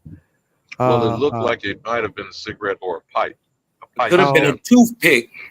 Or that too. That big? Yeah, the guy in the video saying it's lipstick. My mind was in the gutter. I gotta say, I was thinking the same thing. Like a cigarette or maybe Where's a musical where's the instrument nappy like a hair flute. at though? Where the nappy hair? Yeah, so the nappy hairs, we zoomed in. We're gonna look at it's plenty of the videos. Let me see if this is the correct one, and we'll see the kinky hair. Let's see if we can look on this one real quick, because you always see the little twisted kinky hair. I didn't want to use the word Nubian to go to Africa, nothing like that. I was just saying because I know girls call that to get their hair done. I'm down here in Florida, so I know Bethany, girls. what the ladies that do those like small balls? I don't want to Buns. call them pickaninnies either, Buns. pigtails or that kind of thing. But what do you Buns. call Buns. Like hers is in the back and mine's is on the top. See? No, it comes in sections, almost like when you're Like little doing, rolls, like many little corn braids. rolls. I think I seen Sharice wearing some before. I know you can't Yeah, see that look like long straight hair right there in the ponytail in the bottom. Hey, bro, you was showing something about the moon was reflecting the continents Real of the quick. earth on the moon. Yes, sir. I got a question. Why in the reflection is it not an exact replica of what it's supposed to be reflecting on Earth? Why does it look like a different landmass than what's on the Earth? But Cosmo, what if the maps were distorted that we've been using and being Okay, taught? we got some questions before that. The map, Could you- the maps you've been using all have been distorted, like you just said. The reason why that moon is very important is because it's made out of it's a plasma liquid projection. You can't walk on it. I told Miss Sister Betty that all the planets that y'all see aren't solid. You can't go to Mars, because the telescopes that the mainstream or anybody that builds telescopes have put what's called concave mirrors, and it make things seem further than what it is. So you can look at a Nikon P900 or a Nikon 1000. There's plenty of photographers on YouTube that make videos about this, and they're now saying, you know, NASA told a lie this entire time because these planets, they look like they're liquid dancing crystals. They're holograms. And Well, so yeah. Remember, I just told you that the atmosphere produces the light on every heavenly body. It don't come from the sun. This is why the space in between a heavenly body and the sun is dark. the moon is a plasma projected X-ray, so you can see things reflect off it. So it might just be the maps have been distorted on That's purpose. a hell of an assertion. Can you prove that it's reflective? Because you know, there's things that said that there was dust and rock and lots of things found up there. My question Maybe you is, look at it. You want to look at it real quick? No, go ahead, answer both of them real quick. I'm gonna fall back. No, I dig said, what I'm did you want saying? to look at it? Did you want to look at it real quick? The moon. What the map? The map. Yeah, you said it's out of the. Yeah, I was wondering why it wasn't reflecting, like why we don't see the perfect Africa reflecting if it's a reflection. No, sir. That is the perfect Africa. That Africa is 10 times bigger than what the map's been showing you.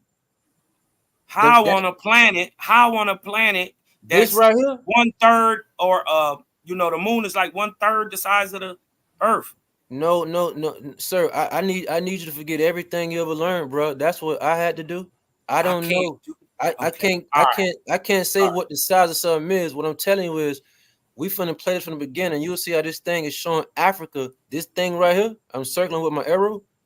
It's probably way much bigger than any map that you was told. And these little small. We over here. This North America. I'm gonna let it zoom in, but this North America. Okay, just so I understand it, how far is the moon away from the surface of the Earth? 4,500 miles. I gave the equation 4,500 yesterday. miles. Yeah, I gave the equation how to measure from the winter solstice, from the sun solstice, and how to use the geometry.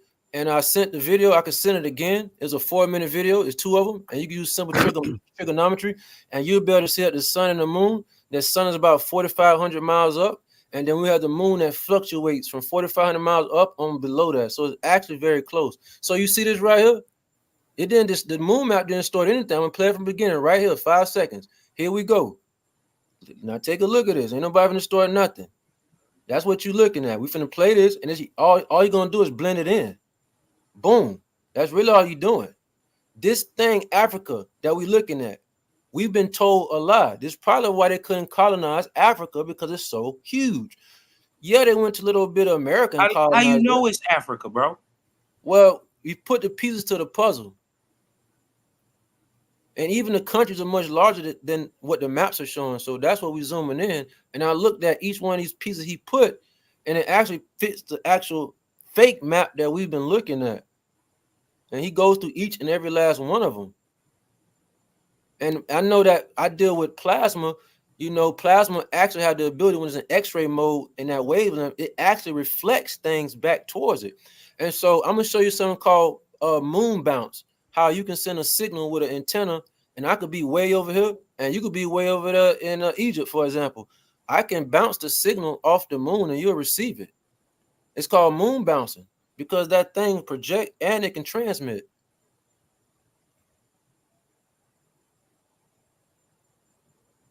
Right. I want to say something real quick about the plasma and the moon.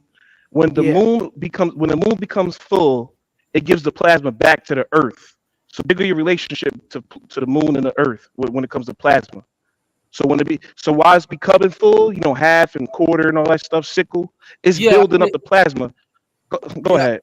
Yeah, I can explain that in electrical engineering terms that they don't teach at all. It's funny you brought this up, because I just showed one of my colleagues this. And so when it's a full moon, it's actually projecting. Let me see if I can find my notes, because we're going to show exactly what it's doing in full moon, half moon. That's on the x-axis, and when it's in a full moon, it's actually what we call voltage produce mode. It's actually protruding. It's pushing centripetal magnification out. When it's on a half moon, it's doing what's called inductance. This is called Versor algebra, and this is in polyphase electronics. They don't teach this in school. Polyphase. The moon is polyphase electronics, because different phases is doing a different type of phase of emissions. So when the moon is at, let's say when we sleep, when we at noontime, and not noontime in the daytime, but at the bottom of a y-axis, which is below the x, we're dealing with what's called capacitance. That's why it's called the imaginary grid, the y-axis. So when the moon went from full moon, it's projecting, and when it went to the next little piece and a half, I guess you call it a waning moon. The waning moon will have the percentages that Eric Dollar and other very well-known electrical engineers put this together, the amount of energy coming from the moon on waxing and waning, and it's a centripetal force. So when the full moon is producing 100%, and then when it goes toward a waxing, it starts to produce maybe 70% current, and inductance, and then 20% power of consumption. When it goes towards a half a moon, not a half a moon, when we see it go towards what's it called, a waxing gibbous, because it does an inductance. It does an inductance when it's on the y-axis, and that would be 90 degrees. Yeah, let me explain like this. This would be easier. So a full moon, when it goes a few days, maybe 5 days I think he was trying to get into waning. Yes, sir. Yes, sir. So when it's in waning mode, it's 90 degrees from the full moon. It's doing capacitance, and what it's doing is actually collecting charge from any and everything around here, because we had to provide data why are these women bleeding, and they don't always bleed on a new moon or full moon. So we figured it out. I got some of this data from Eric Dollar, a very well-renowned electric engineer, and so put the data together that when it's 90 degrees from full moon, it's doing capacitance like a capacitor would do. And then when it's 90 degrees from that, it'll be back at a half a moon, a new moon. So when it's at a new moon, what it's doing is it's actually doing consuming. It's doing energy consumption, wattage consumption. And then when it's 90 degrees from that, it's doing what's called induction.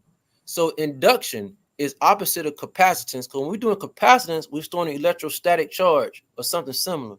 But when we do inductance, we're trying to store magnetic charge of storage charge.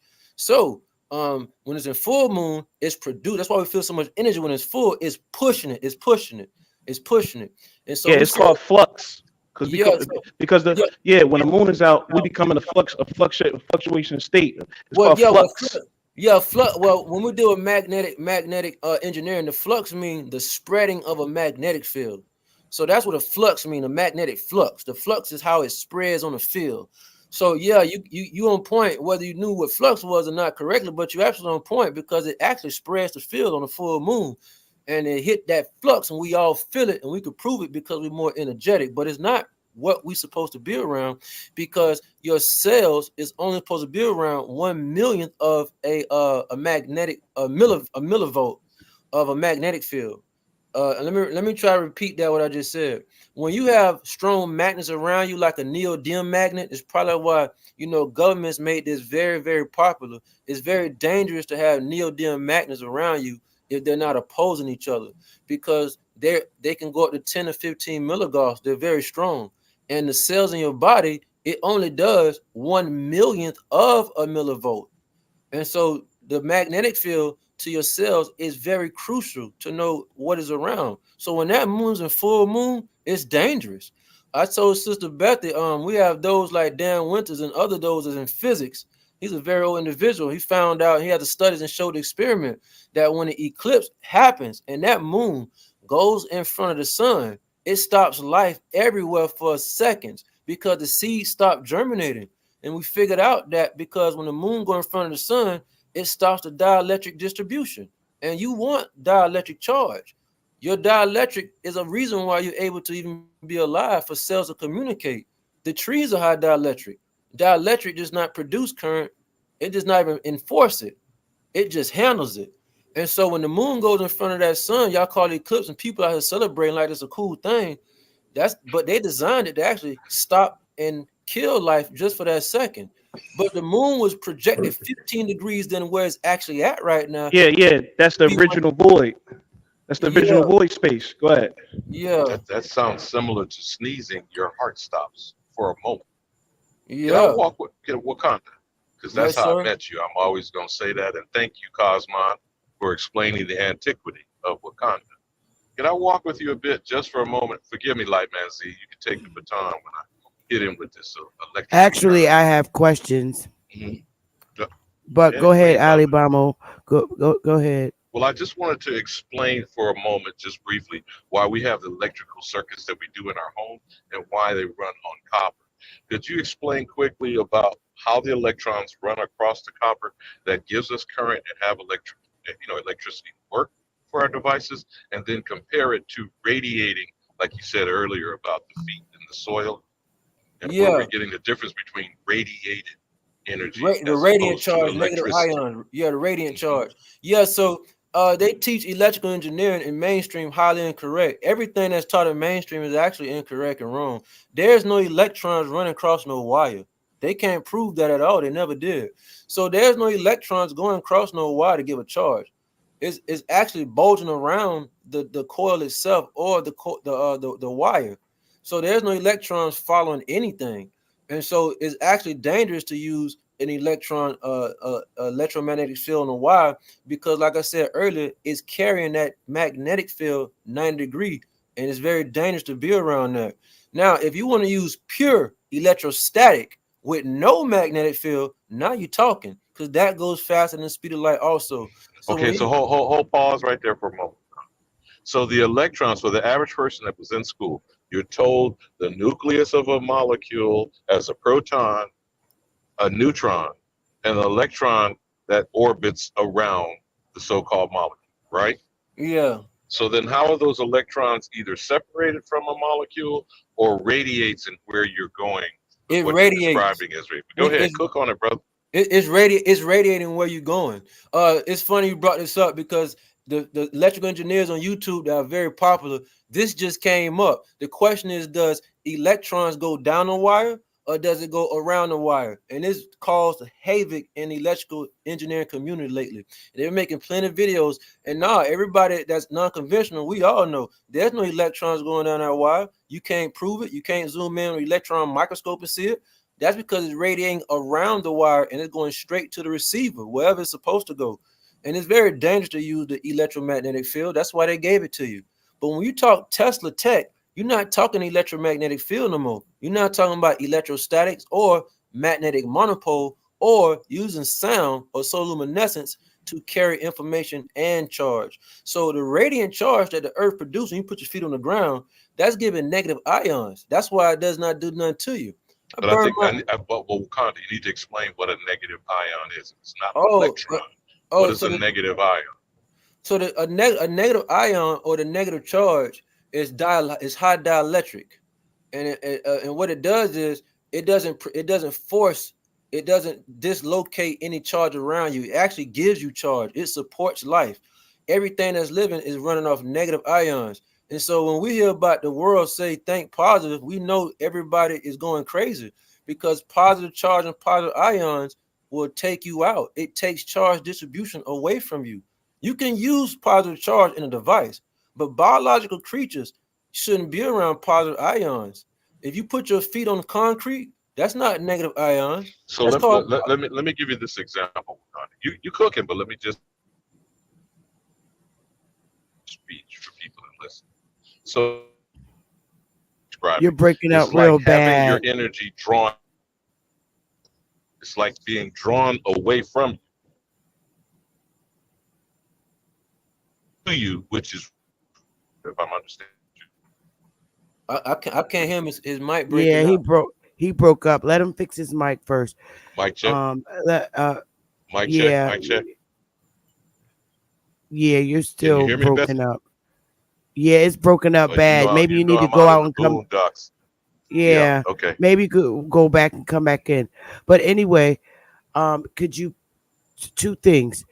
Could you show the Farrakhan video first? Oh, okay. And then after that, could you answer what's a prokaryotic human after you show the video? Okay. Well, let's see if I can find the video real quick. Okay. Let's see. Okay, I see you. Can you hear me now, Sister Bethy? Yeah, he's getting a video. Yep. As he pulls that video up, but the point I was making was about the way he was describing positive ions. It's like your energy is being drawn out of your body. Yeah. Whereas negative ions are being drawn into your body and is recharging. Yeah. That's what I wanted to make sure to explain for people listening. Yeah, so that we can understand how we're being drawn from in all of the interactions we have in the society, in this toxic environment.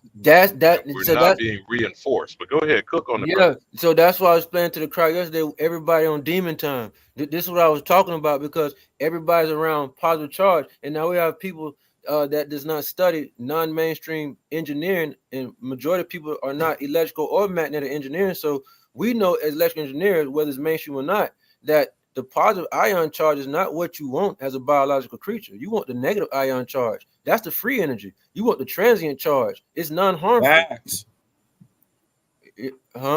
So now you're getting on the borderline of discussing 0-point energy. But Cosmon, Lightman Z, if y'all want to chop that up, 0-point energy. Actually, no. We're going to watch the video and answer the question. What question is that, sister? He's getting the Farrakhan video. And then he's going to answer from the chat for people who can't get on the panel. What's a prokaryotic human? He's going to answer that after he shows this video of Farrakhan supposedly. You got it? I'm trying to. I have it on my phone. Let me see. I put in the right. Whatchamacallit in there. Is that what he's supposedly if you cursed with nappy hair, Bethy? Yeah. If you got the video, all you do is hit the share and hit copy link and then send that link to your email. I'm typing it on my phone inside the search engine. I see it. Oh, okay. Yeah, I see it. So, Bethy, is that what I'm understanding you're asking about? That he claimed that we're cursed by having nappy or kinky hair? I don't know. I never even seen the video that he said this. So this would be my first time seeing it. And probably some Now, other remember when go I right told here. you he let that Okay, he got it good. Here it go right here because All right, go the ahead. whole everything started from there. Those that are here that have domestic eukaryotic genetics versus those who don't. One of the All clear right. traits Go. is straight hair. The Go ahead straight and play hair it. is Play it. Play genetics. it. Play it. Play it. And he is about to say everything, and he's absolutely correct. It might sound like he's not. Listen. We'll listen. I'm not I sure I'm can't. gonna I believe can't that. hear. I can't hear it. Did you share your sound when you take it off of mute? Oh, y'all can't hear it. No, he got No. to go back I out. don't. He got to go I back don't out. hear anything. Yep, and share it again, and just share your sound. Audio. Select your audio when you share it. Oh, okay. Share screen. Select the video, and it's gonna say at the bottom also share auto tab. Click it on. You see it? This the video right here. I know, but did you click that little tab that says share audio? Oh, do I click the audio tab on stop and You screen click share? it on. All right, let's do it together. Hit present. Share screen. Now don't do nothing. You see where it says also share tab audio? Yeah, I see it. Make sure it's on. Okay. Now click the video and then hit share. Thank you for teaching us technically challenged Queen There Mother. you go. Now we should be able to hear it if you take it off of mute. You hear it? Not yet. No. Is your mute on your actual video? No, I hear it on my end. Okay, so what I want you to do is email me the link and I'll play it for you. And while he's sending that to you, Bethy, this is part of my point Or about you can him put it letting in the that back chat, ADL. Sister Bethy. That'll be Yeah, quick. put it in the back chat. You see where it says private chat over on the far right? Okay. It says banners, brand, private chat on the far right. Look way over on the far right. Wait a minute. On present? No. You copied the link, right? No, I haven't copied the link. Yeah, I'm trying to see exactly which one of these tabs. In the chat on the StreamYard. No. I was It's gonna not. get around to this prokaryotic and eukaryotic. Okay. Let me see the name of it. Yes, Farrakhan tricks black truth beat people me to the into. punch. That's the name of the video. Farrakhan tricks black people into Afro hair. Yeah, that's it. All right, let me look it up. Farrakhan tricks Let's black see what we people got into here. Africa.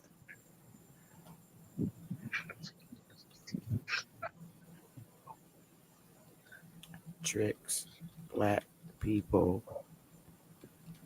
into Afro hair. Yeah, Afro hair. Dark skin.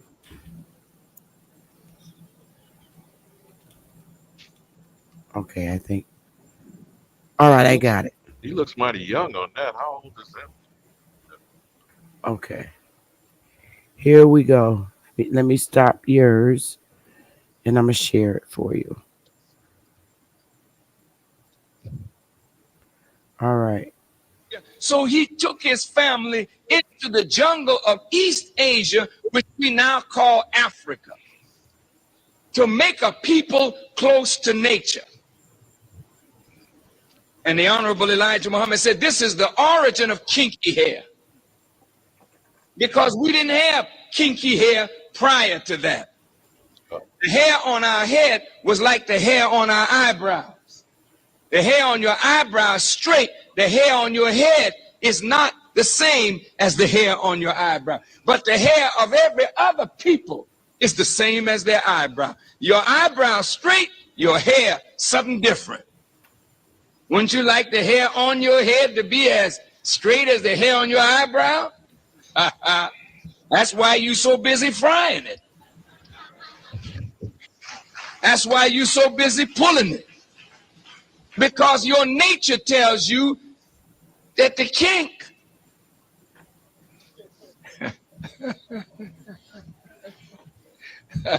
I mean, you know, with I'm black and I'm proud. We got to learn to be proud of kinks, because most of your family of other black people on the earth, jet black. They didn't have no broad nose and thick lips and kinky hair.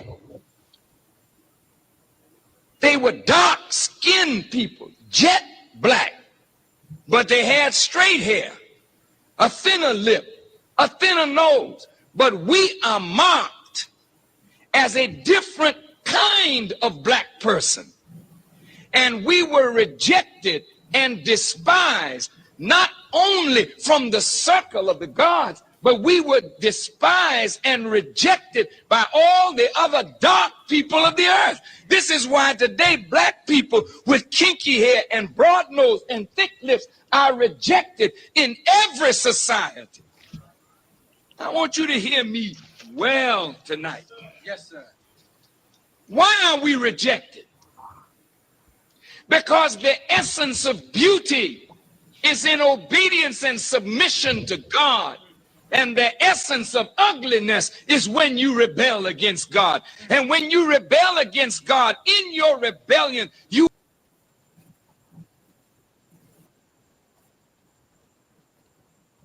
Did it drop, Beth? I can't hear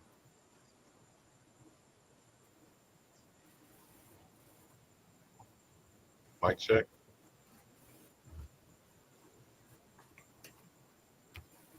Okay, I don't know what happened right there.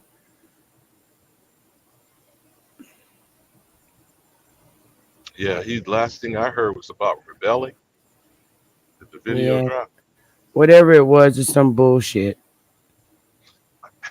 He said we're supposed to have kinky hair, and we're not supposed to have.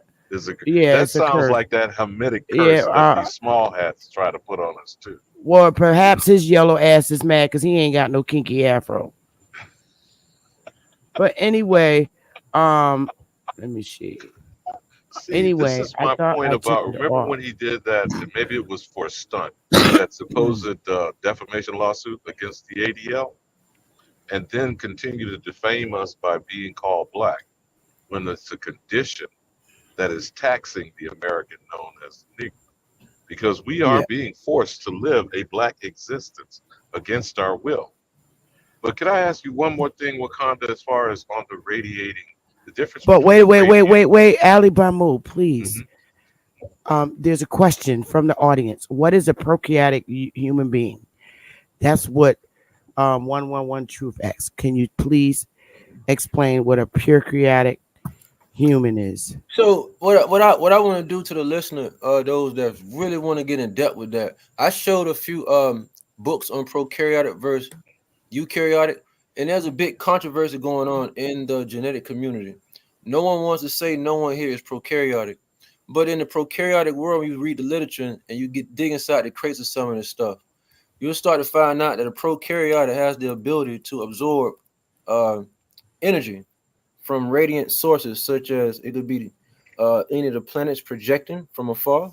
It could be the sun. It could be the moon. Any luminary. They can absorb that data and turn that to turn it to an energy source for the ATP and for the GABA receptor cell and other cells that depend on energetic precision. Eukaryotics. Wakanda, hold on. ATP sounds like you're talking at a molecular level. What's ATP? The adeno monophosphate, which is your little energy cell that carries the data and energy to when you're utilizing it. It carries. Would this be in every molecule that's in your body? Wait! You keep cutting them off. The chat room can't hear them. Well, you had the AMP. All right, hold up. Please start over, so the audience can hear you without interruption. Because if they don't, they're going to be confused. So again, his question was, and I think you had something to share last time. You was explaining what a prokaryotic is and a Oh whatever. yeah, I was trying to I was pulling up while I was talking the books. I'll just give a rough draft so someone get a clear understanding of a real difference. So I won't get too molecular with it because I know maybe the audience isn't familiar with that. What I'm gonna say is something simple: is that the prokaryote has the ability to absorb wavelengths of luminary light and absorb that, whether through their skin or they can absorb it however they can absorb it, and they can convert that, whether it's sound or light, and convert that to an energy source. And we do that all the time with the melanin. You're a black box radiator. Last time I was on, I'm going to show you a picture of what is a black box radiator, and that's something that has the ability to absorb all wavelengths, and it can convert that to energy. It can even transmit it back. And so prokaryotes have that ability to do that. And what I was saying, when we study bacteria, that's really what you study. And so the art of prokaryotic and eukaryotic is not to study the whole animal, person, or plant itself. It's actually studying on the nanomolecular structure to the bacteria, how it performs around light, sound, or anything else that you put inside the experiment. You'll be able to know the difference. And so the eukaryotic, I want to say domestic. That's why you keep hearing me say the word domestic. So the domestic or the eukaryotic cannot do that. The domestic eukaryotic is called a consumer. They are parasitic. And I'm not speaking bad when I say the word parasitic. I'm using the terminology that is used if you study genetics and you go inside some of these books, or if you go and take up some of these classes of genetics. You're going to hear the word parasitic. The domestic or the eukaryotic is labeled as parasitic because it eats and consumes all energy from everybody and anything else around it, and it cannot depend on itself. The nigger is called, the real niggers from here, or non-eukaryotic, is called the producer. The producer has the ability to produce his own energy. It does not need the consumer to be around. And that's what I was trying to tell you, Sister Bethy, when you say, I have no problem with those that came over. They called mulattoes, even though they don't look like me, but we still accept them as family. And I was cool with them. But what I was trying to tell you, Sister Bethy, you never needed nobody to come over here to make you happy. You never needed nobody over here to tell you who you was, because you didn't need a consumer around you. You are a producer. And so a consumer is parasitic, not because they're trying to be nasty. It's the genetics that allows them to do what they do inside such an environment. And so when we study that, we can just throw prokaryotic off if nobody want to believe there's no such thing as prokaryotic. But let me leave you with this. If you don't believe that there's nobody here that's prokaryotic, you're going to have to at least say we have non-domestic eukaryotics and domestic eukaryotics, because that's why I broke down the genetics of those that, maybe pale skin, those that have the domestic eukaryotic traits and genes, those that are invasive as such, that match these coordinate points. We have those of us that don't have the same genes as others that are naturally from this place. So if you don't want to say they're prokaryotics, you can just say they're called non-domestic. Miss Beth, I told you the reason why your government won't allow you to have pets is because you don't have wild pets. Your pet must be domesticated. They're not talking about domesticated like you change its environment. It must go inside the house. That's second stage. That's second stage of what we call of being bred or broken domesticated. down. Yeah, domesticated also mean that your genetics and genes have been mutated. So that's why I'm trying to show different pets that people have that was recently released. I can show the what we call the patents for different cats in the 1800s. The bulldog by Charles son, I forget his full name, but the bulldog back in late 1700s was patented by the Habsburgs. These dogs, cats, chickens, pigs, you name it. These are very well fresh out the cloning gene edit facility, and they're called domestic animals, not because you have to put them in a fence or a house. No, not that ain't the only reason. The reason because their genetics is not wild. They're not naturally from reality. They're not from this place. Their genes have been tampered with. So that's what I'm trying to say. You can't just say that there's only domestic animals genetically. No, we have domestic genetic people walking amongst us. So if you don't want to believe there's prokaryotic, then you're going to have to say there's a such thing as non-domestic versus domestic eukaryotics walking. And if you go that route, you're going to learn much about the books about prokaryotic versus eukaryotic books. And you're going to see there's a totally different pathway because the prokaryotic is very simple. It's called the simple organism. Because the way we eat or the way we consume our metabolism, anything we digest, whether it's light or food, it is so simple. We got an amino acid named the cesium, and the cesium does much of the work for us. We don't even use too much ATP.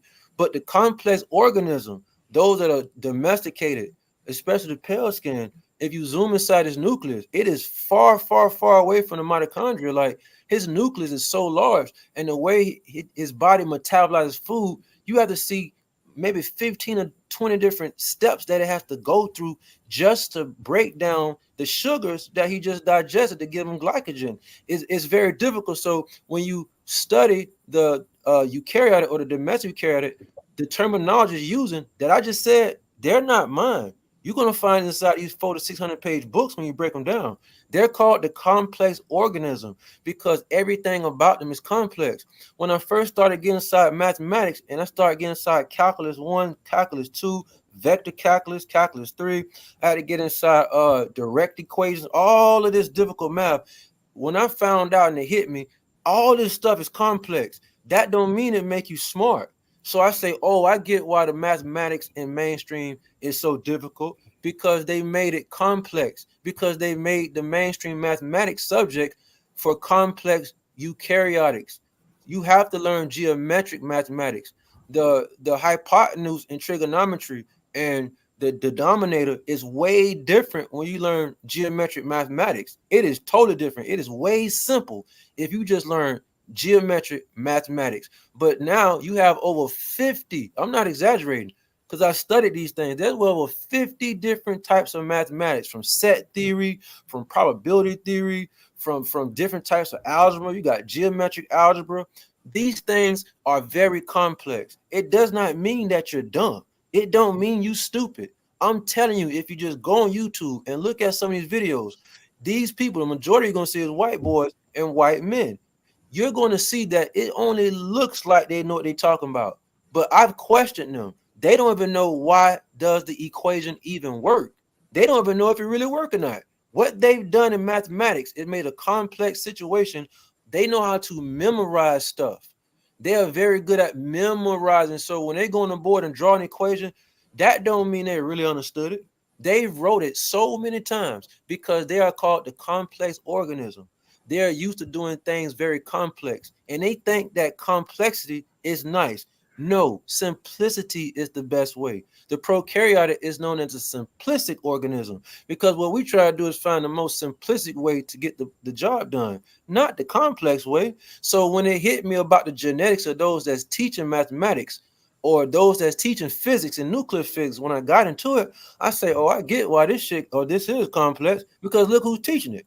The complex organism is teaching it. So they're making equations up. They're making this stuff up. And you looking at it like, damn, when I'm going to get it? It's going to be difficult for you to get it if you're a real nigga because you're complex. You're not a complex organism. You need geometries. You're supposed to be around shapes, not numbers. Geometry don't use numbers. Algebra use numbers. Algebra is called the low quality, non-accurate mathematical subject because it's only a derivative of geometry. So algebra doesn't give you precision. You sacrifice precision and accuracy when you learn algebra because you never learned geometric mathematics. So this is why they gave you complex mathematics because it came from a complex organism. The complex organism is called the domestic eukaryotic. But isn't that by definition synthetic? Because that's why you are bingo. Okay, bingo. So slide a little bit. I still want to go back to the radiated versus what we've got, electricity and things of that nature. Sacred geometry, when we talked about cymatics the first time that we talked, that's what's being shown through sound vibrations and frequencies. What say you on sacred geometry? Go on, delve into that. I wanted to know if we could get away from the math and get back to domestic. Yeah, if we can get back to what the audience really wanted to hear, which is domesticated beings and non. Okay, we can even further on that. But that means simply stated genetically altered. And Yeah, how are they because made synthetic? But that's okay that we want them to explain it. If we even have we. Can So I we ask a question? I got a question on the prokaryotic and eukaryotic. okay, yeah, go ahead because they did. You did go along with that. So, yep, go ahead. Yeah, I didn't hear what you were saying on that. So, I was just trying to get your understanding on it because it kind of sounds like evolution. So you're saying prokaryotic and eukaryotic. My thing is, how do they evolve? How does a single cell bacteria turn into a human when it is that in when it is that prokaryotic and eukaryotic cells produce asexually, or with eukaryotic also budding or through parthenogenesis. So how is it that the cell evolves when it is that it produces asexually and produces an exact copy and replica of the animal or bacteria that already exists? So I was wondering, how does that happen? Are you speaking? How does a prokaryote produce a eukaryotic? Because my thing is no. I'm asking how does a prokaryote produce or evolve when it produces asexually? Are you talking about androgynous? No, I'm talking about prokaryotic bacteria, single celled, amoebas or stuff like that. You're saying there are prokaryotic and eukaryotic types of people. I'm wondering how they evolved from these single celled materials that are still the same they were millions of years ago. We still got this stuff. You dig what I'm talking about? So my thing is this: how does it evolve when it produces eukaryotic and prokaryotic both produce asexually? How does it evolve? Okay, so there's no such thing as you having any data saying millions of years ago. Anything you heard about millions of years ago is using carbon dating. Carbon dating devices that mainstream use is using carbon. Carbon 15 only goes up to 5,500 years. So there's no such thing as proof of something happened millions and millions of years ago.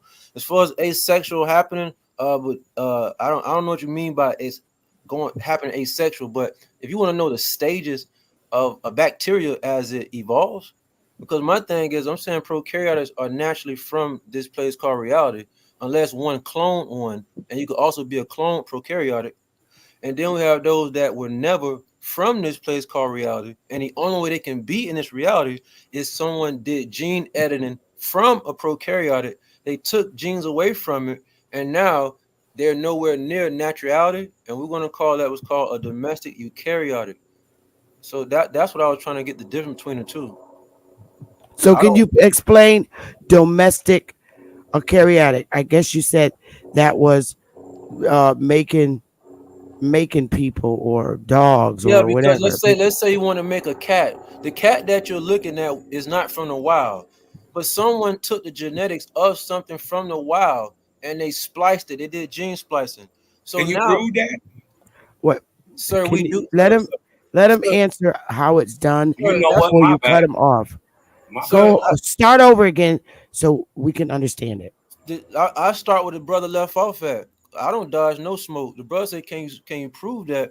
Brother, it ain't for me to prove. There's so much documentation. If you want to get involved in CRISPR-9 and such study, you can get this for cheap if you want to start doing splicing. Explain the. No, I'm explaining to him how you even do what he called. He say, "How can you do that?" No, I understand No, CRISPR no, no. technology. Go ahead, brother.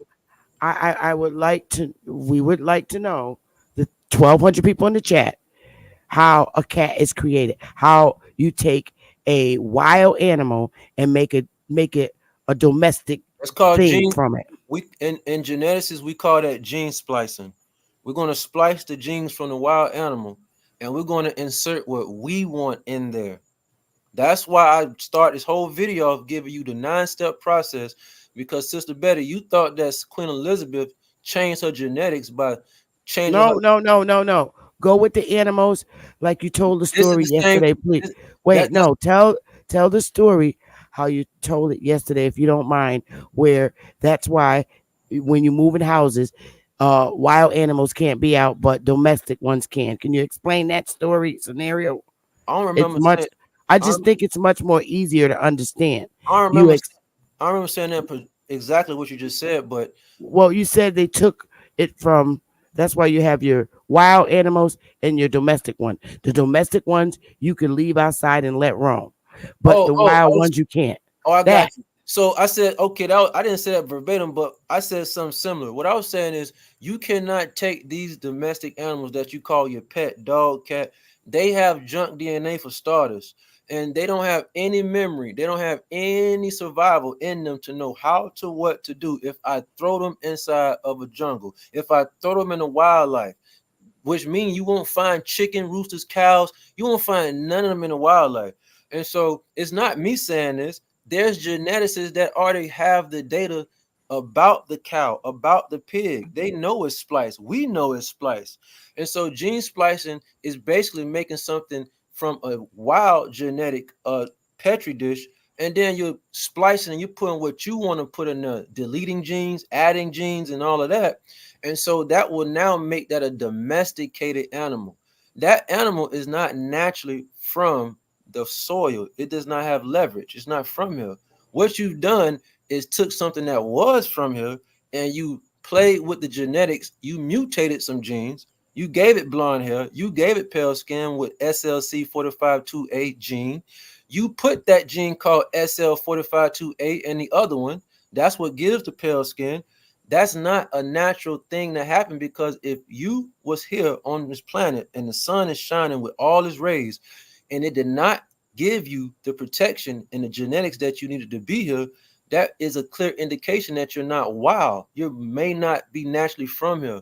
So those that I mean by prokaryotic, you don't necessarily have to be from the soil and been for a while ago. I could clone something that's prokaryotic and don't touch the genetics, so it can come out just like how it's supposed to. But then I can still take them genetics and delete all type of files out of it, and you won't even have a dark coat called melanin. You won't even have the same metabolism, have the ATP from the AMP carry data to the mitochondria. You, all that can change. All I gotta do is delete that off the monitor screen. They do it all the time by making what we'll call trans, like they call them xeno. And something xeno is something that's way foreign from something you normally would look at. You never seen it before. To make something xeno, we definitely will have to change the facial features, the facial gene features, and all that type of stuff.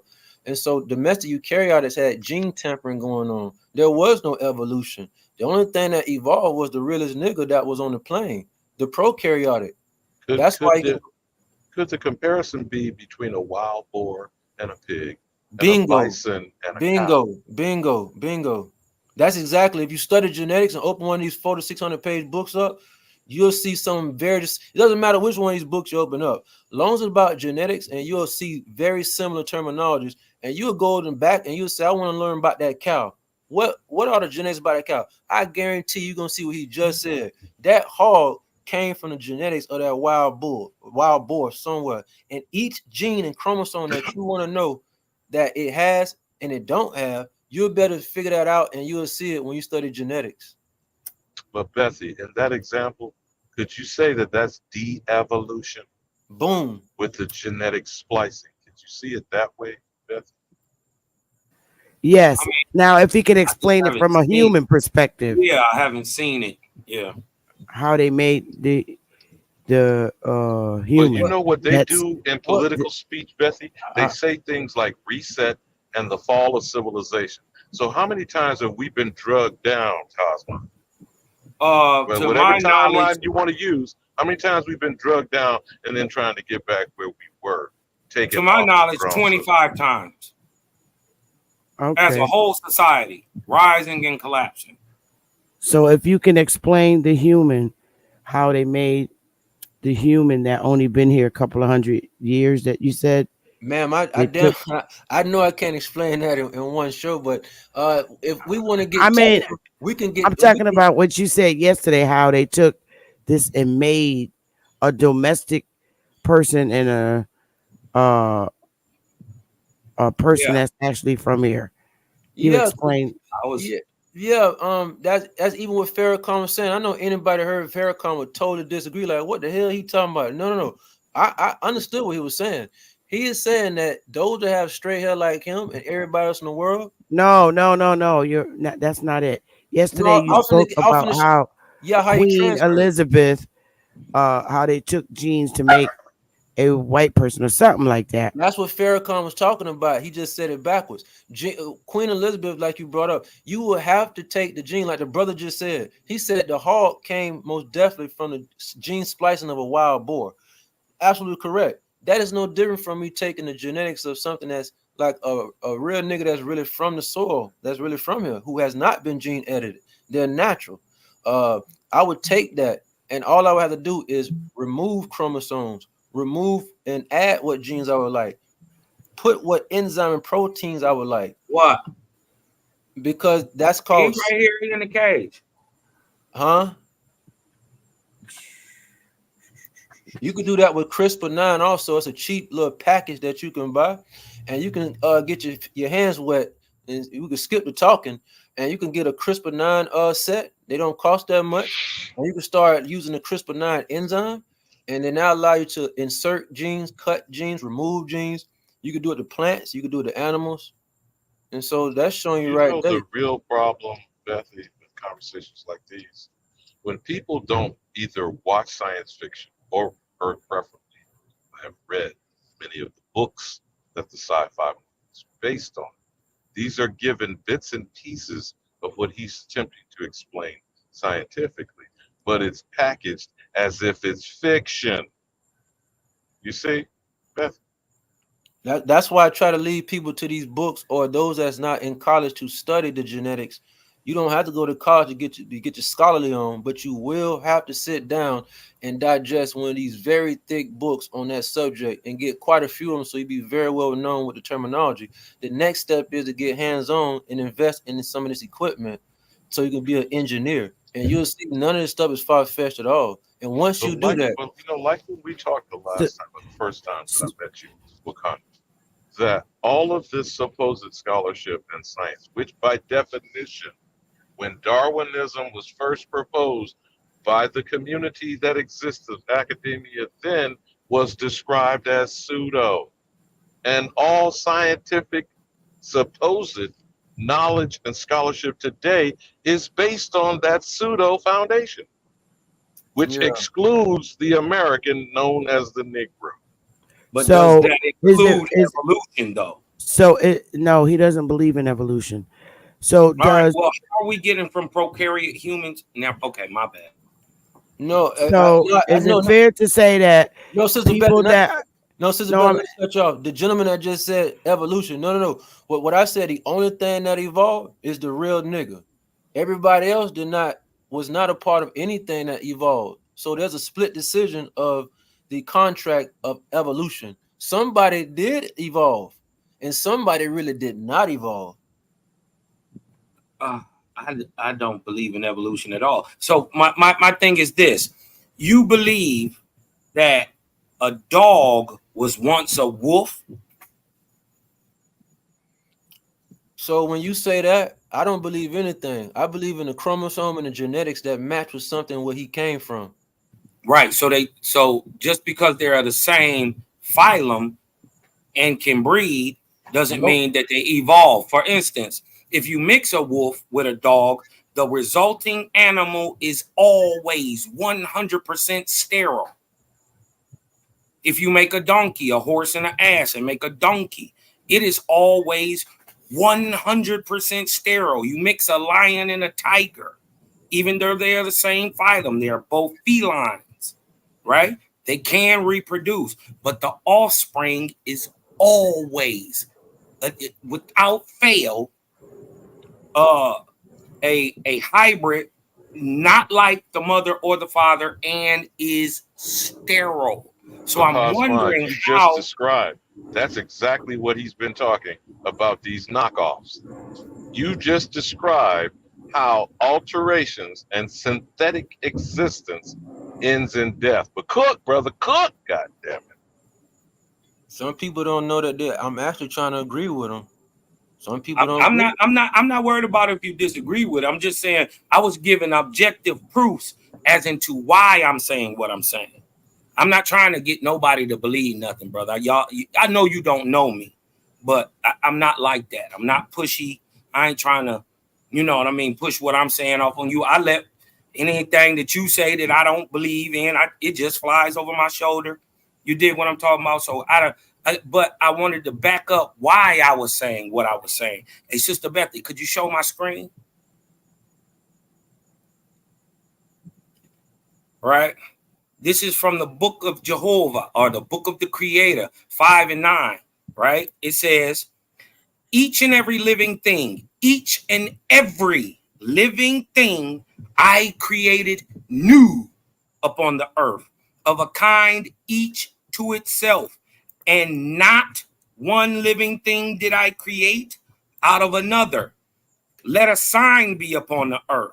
Objectively, this is something you can go look at, so that man in his darkness may not believe that one animal changes and becomes another.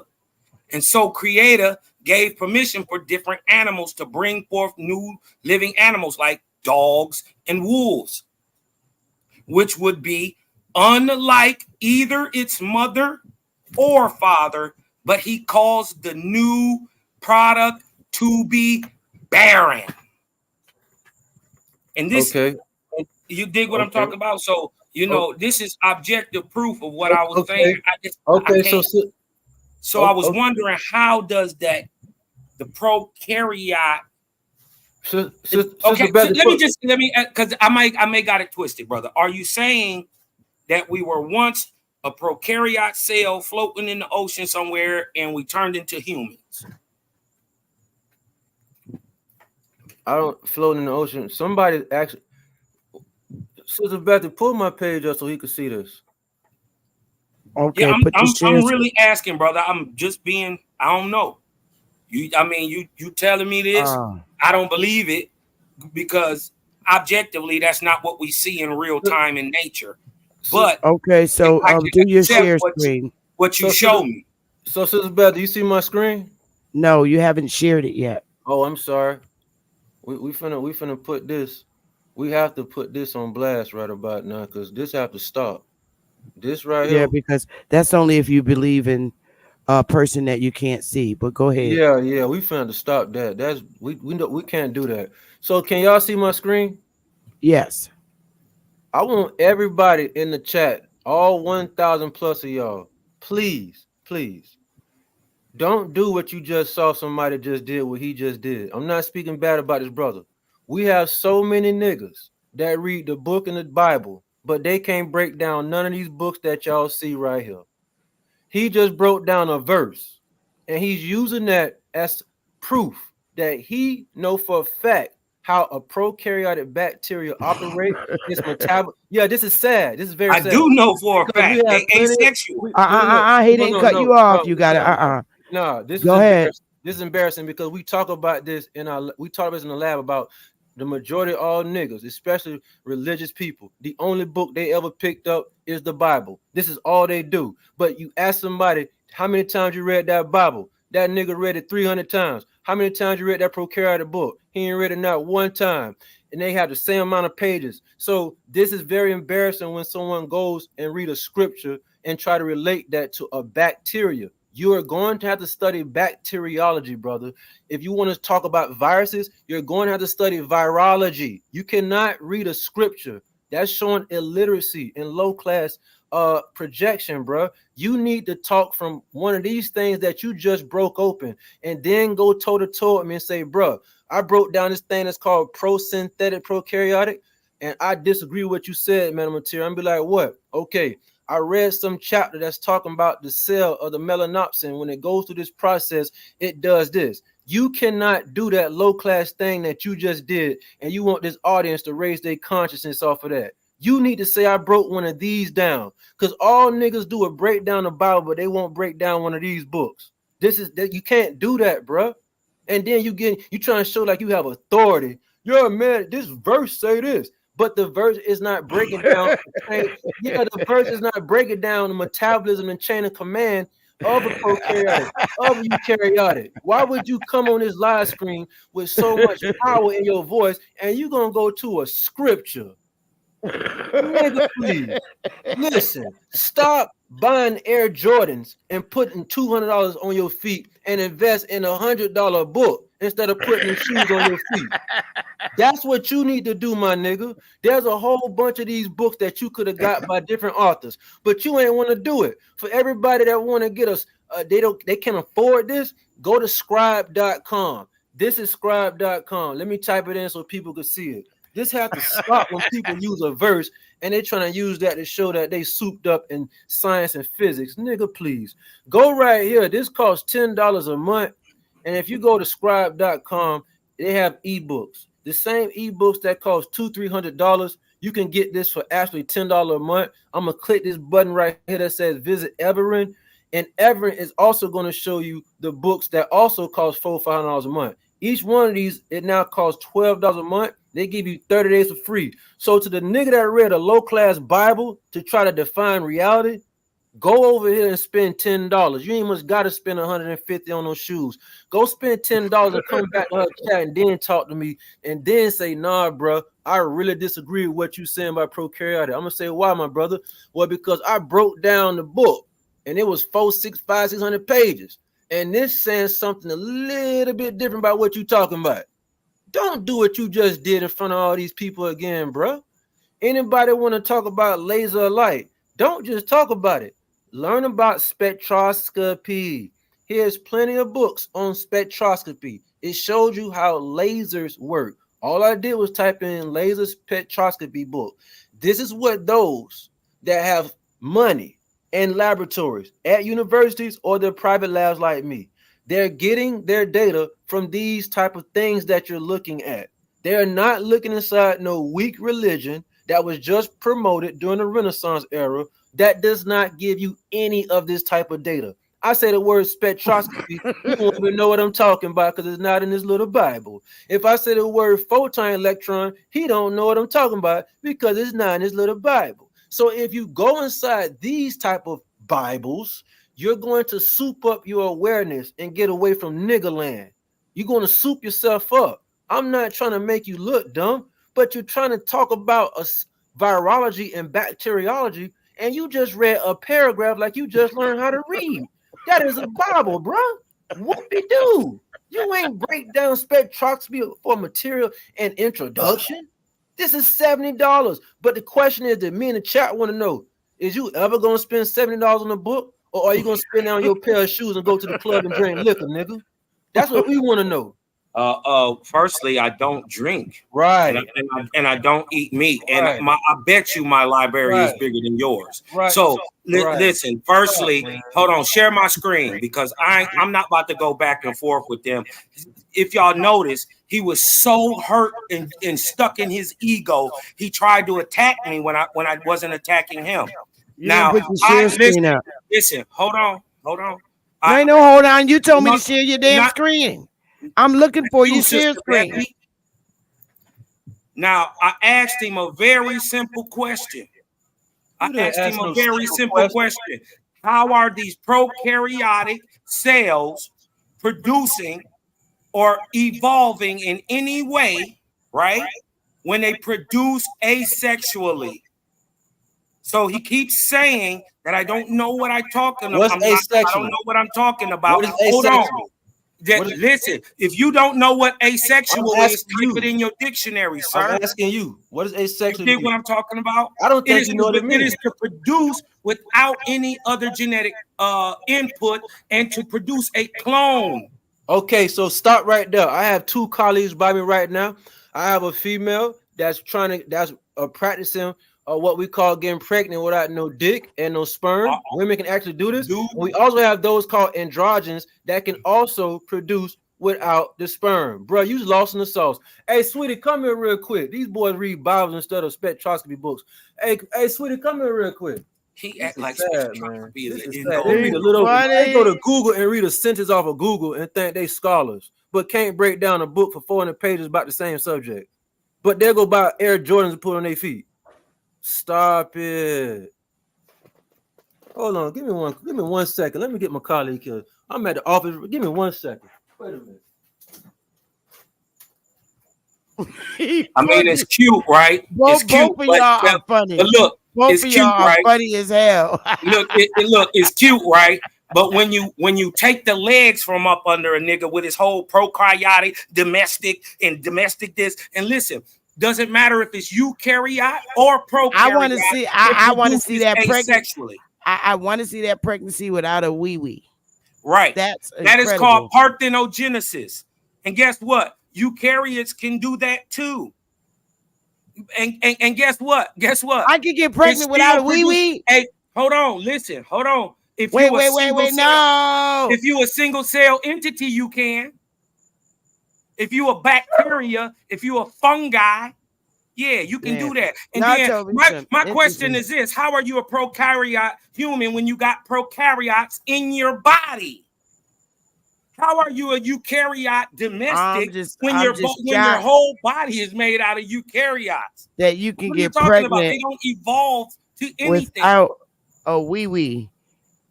You can get pregnant without a wee wee, and you can put dust under your arms, and you don't stink. Because dust is crystals. God damn. I'm about to be a whiz. Look, parthenogenesis, right? Parthenogenesis is a natural form, look, again, of asexual reproduction. That means you don't need nobody. In which growth and development of an embryo I'm back, y'all. I'm back. Directly from an egg without. I'm back, y'all. Everybody want to get part. So okay, go ahead, beautiful. Hey. So this colleague that she's a graduate from USF. She's about 25 years old, and she's into cellular microbiology. She hasn't had no dick in almost 5 or 6 years, and I'm gonna tell you why.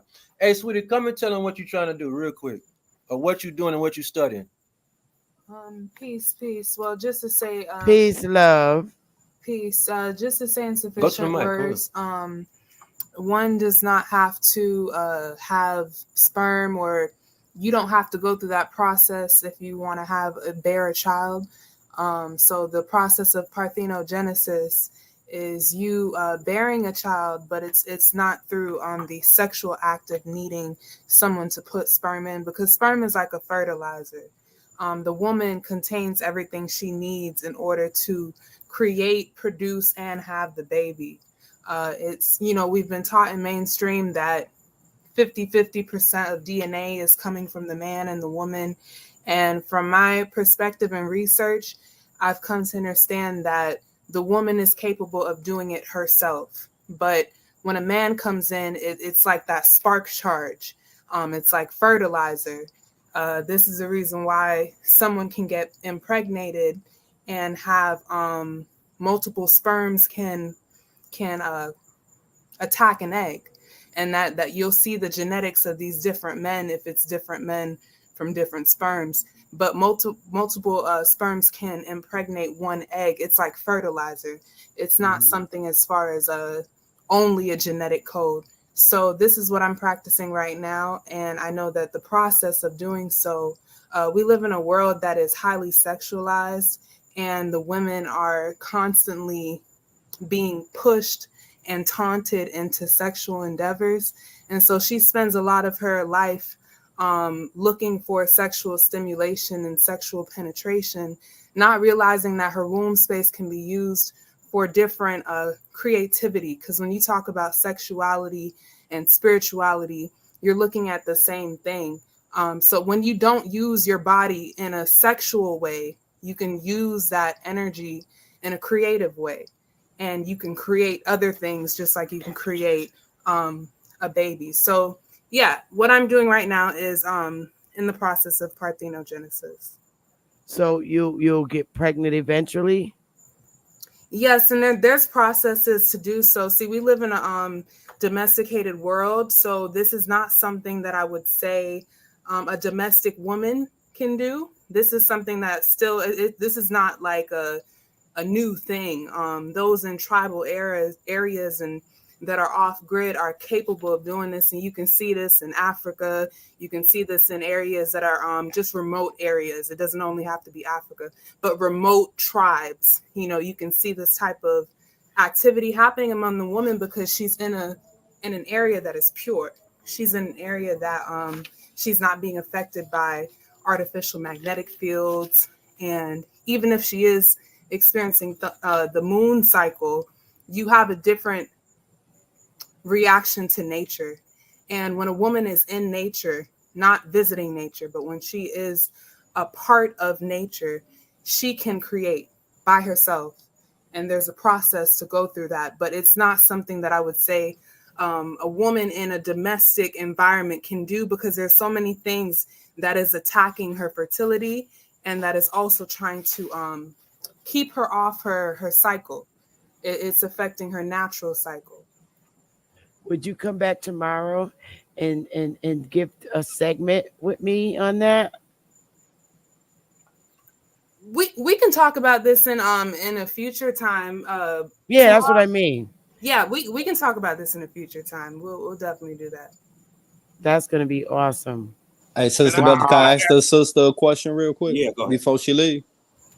Sure. Peace, sis, you still there? Yeah, I'm still here.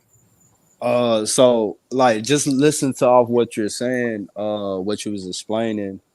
Are you saying that women have pathogenesis, cellular asexual reproductions inside of them that just are not being signaled by the molecules, and this will be the things that is attacking as hindrance the signaling for that to be done where a woman can reproduce on her own?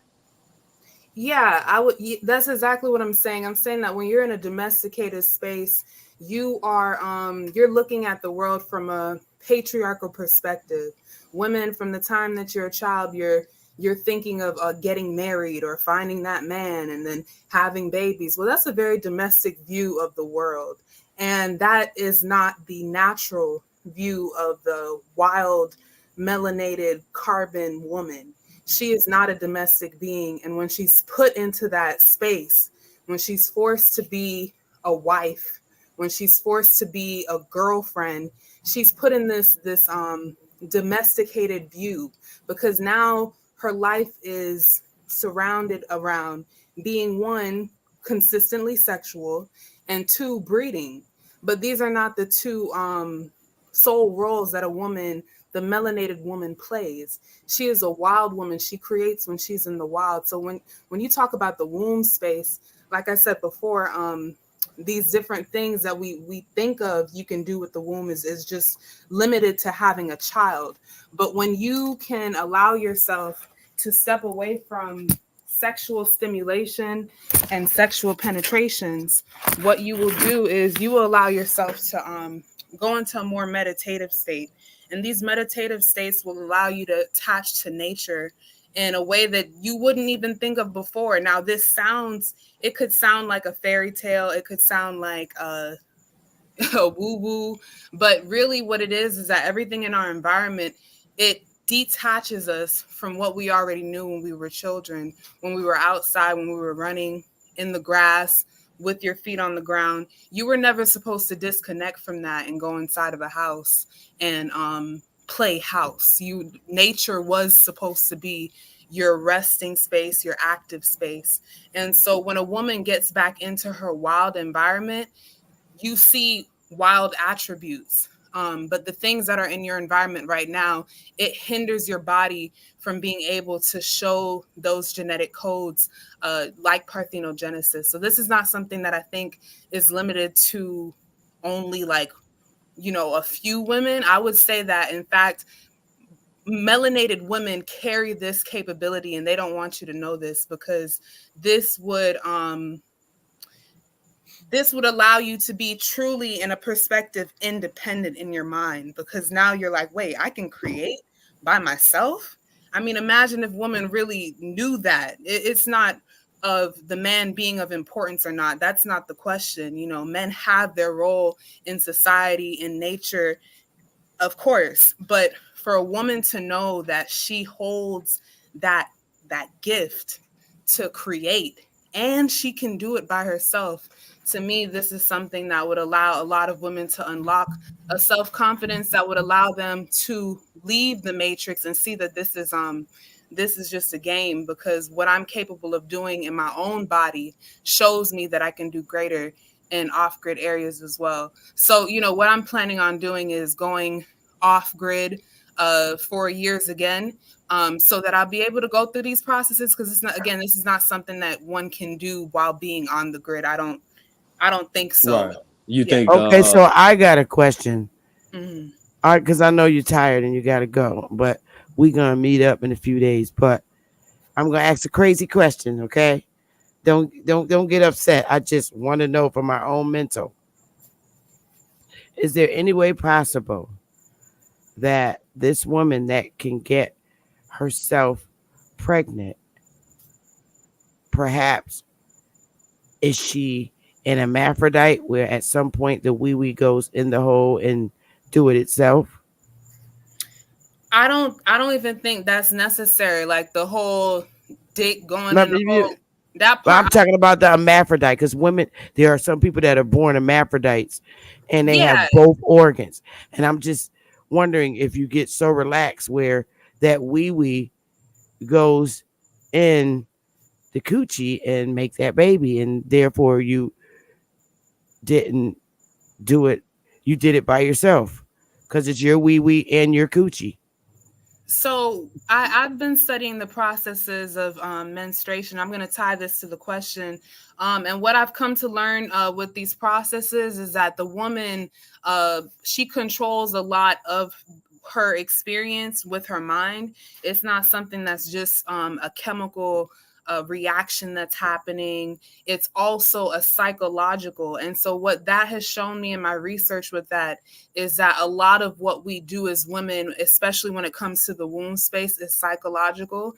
And I think that the processes of even meditating your state into parthenogenesis would also be highly psychological. I'm sure that, a hermaphrodite probably could do that. It relaxes and goes back in. But in this case, I'm not even talking about specifically a hermaphrodite. I'm saying a woman going into a meditative state, a I wild get it. like that. And typically, there have been cases that I've seen with this through my studies, and typically it is a girl child that the woman would have. It sometimes can be a boy, but it's typically a girl child. Hey, hold on one second, Thank you guys. very much, sister. Thank you so much. Hey, hold on. Hold on. I just want to. Can I just build back on what she was talking about real quick? I swear to God, I'm gonna stay muted. After this, if you don't mind, since I don't want to feel like we grilling you or nothing like that. Right. By any means. No, you're fine. All right. So I got a 2-part question. The first one is just a yes or a no. And then, the second one, is really to be more expounded upon. So if a female give birth on her own, technically, that means that baby would be made up 100% of that woman's genetics, correct? Yes, right. Would that'll be correctly to say, right? So I want to say it depends on the woman. If the woman has had previous sexual partners, there is proof that the women, those whose partners you have, whose semen goes inside of you, it stays there, and there's still been proof of seeing, specimens of partners in the woman's brain, as far as even after they've had sex, they haven't had sex anymore. So I do see that the woman is a storage. She's a space of storage, and once something goes in, it leaves an imprint. And so if you were talking about a woman who has not had any sort of penetration, then yes, it would be her genetics. But if it was a woman who has had partners before, I would want to say it's possible that they could still play a role in the child's, genetic makeup. Yeah, because it's still in the womb. Right. And the So storage space. I apologize about that. I heard your pause. I thought you was done. I'm sorry about that. No, you can continue. Uh, so I'm just go on the one where a woman hasn't been tainted, right? I think the term you like to use was non-domesticated melanated woman that hasn't been tainted, and based on your response, if she can reproduce on her own, that baby genetics will be 100% makeup of the mother. Now, you know, according to how our genetics is made up, what usually happens medically when a baby genetics is basically getting a double copy of the same genetics, medically speaking? Well, you're saying a double copy. I see. Here's the thing. One would have to say that the copy that you're getting, if you're getting one copy from the original source, then you're getting everything that you need from that original source. I think another way to say it, or a perspective for you to look at it, is when you get another person's genetics involved, you're splitting it.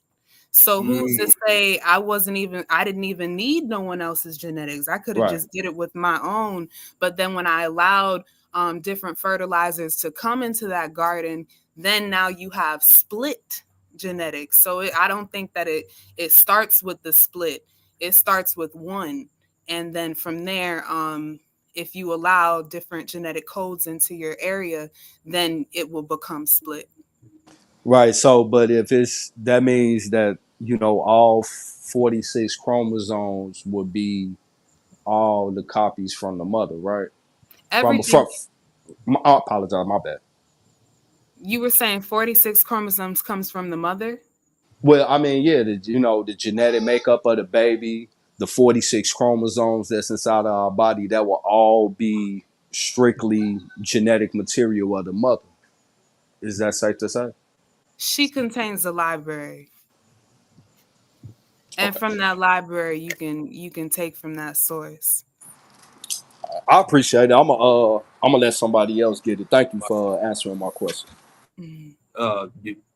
Peace to the sister. Who am I speaking to? I go by Nueshe. How you doing, Nueshe? My name Cosma. Thank you for asking. I'm about to say some crazy shit, and these people in the crowd is about to be bugging out. I'd already admitted to what you were saying, that the mother would spit a clone out. So do you agree that firstly, that the thoughts of the mother shapes the child in the womb, and also if parthenogenesis, now my research, this is just from my research, I've never seen nobody do this. It's hard for me to wrap my mind around it, but I found multiple attestations when you go back into the ancient texts, and then I know I got texts that none of y'all seen. So on some real ancient stuff where this stuff is talked about, parthenogenesis. Now, are you saying, just so to make sure I was on the right path in the get-go, that the mother would spit out a clone of herself, generally a female? Yes. Okay. All right, we on the same path. Mm-hmm. I think it. I know for a fact you're on the right path. It's your brother, your boyfriend, whoever he was. He think I'm sort of spooky. That he was so spooked out that he thought I was actually reading the Bible. Nigga, I ain't spooked. She worked for me. We at my lab. Okay, that's okay. This ain't my girlfriend, nigga. Yeah, I mean I'm the real deal lab. I told you. I mean, I told listen, you, bro. I'm not gonna out ego you. You already did that. You try to read the Bible and tell everybody to make you smart, nigga. You crazy. Well, when the Bible, hold on. Wouldn't the Bible be the only representation of proof of that?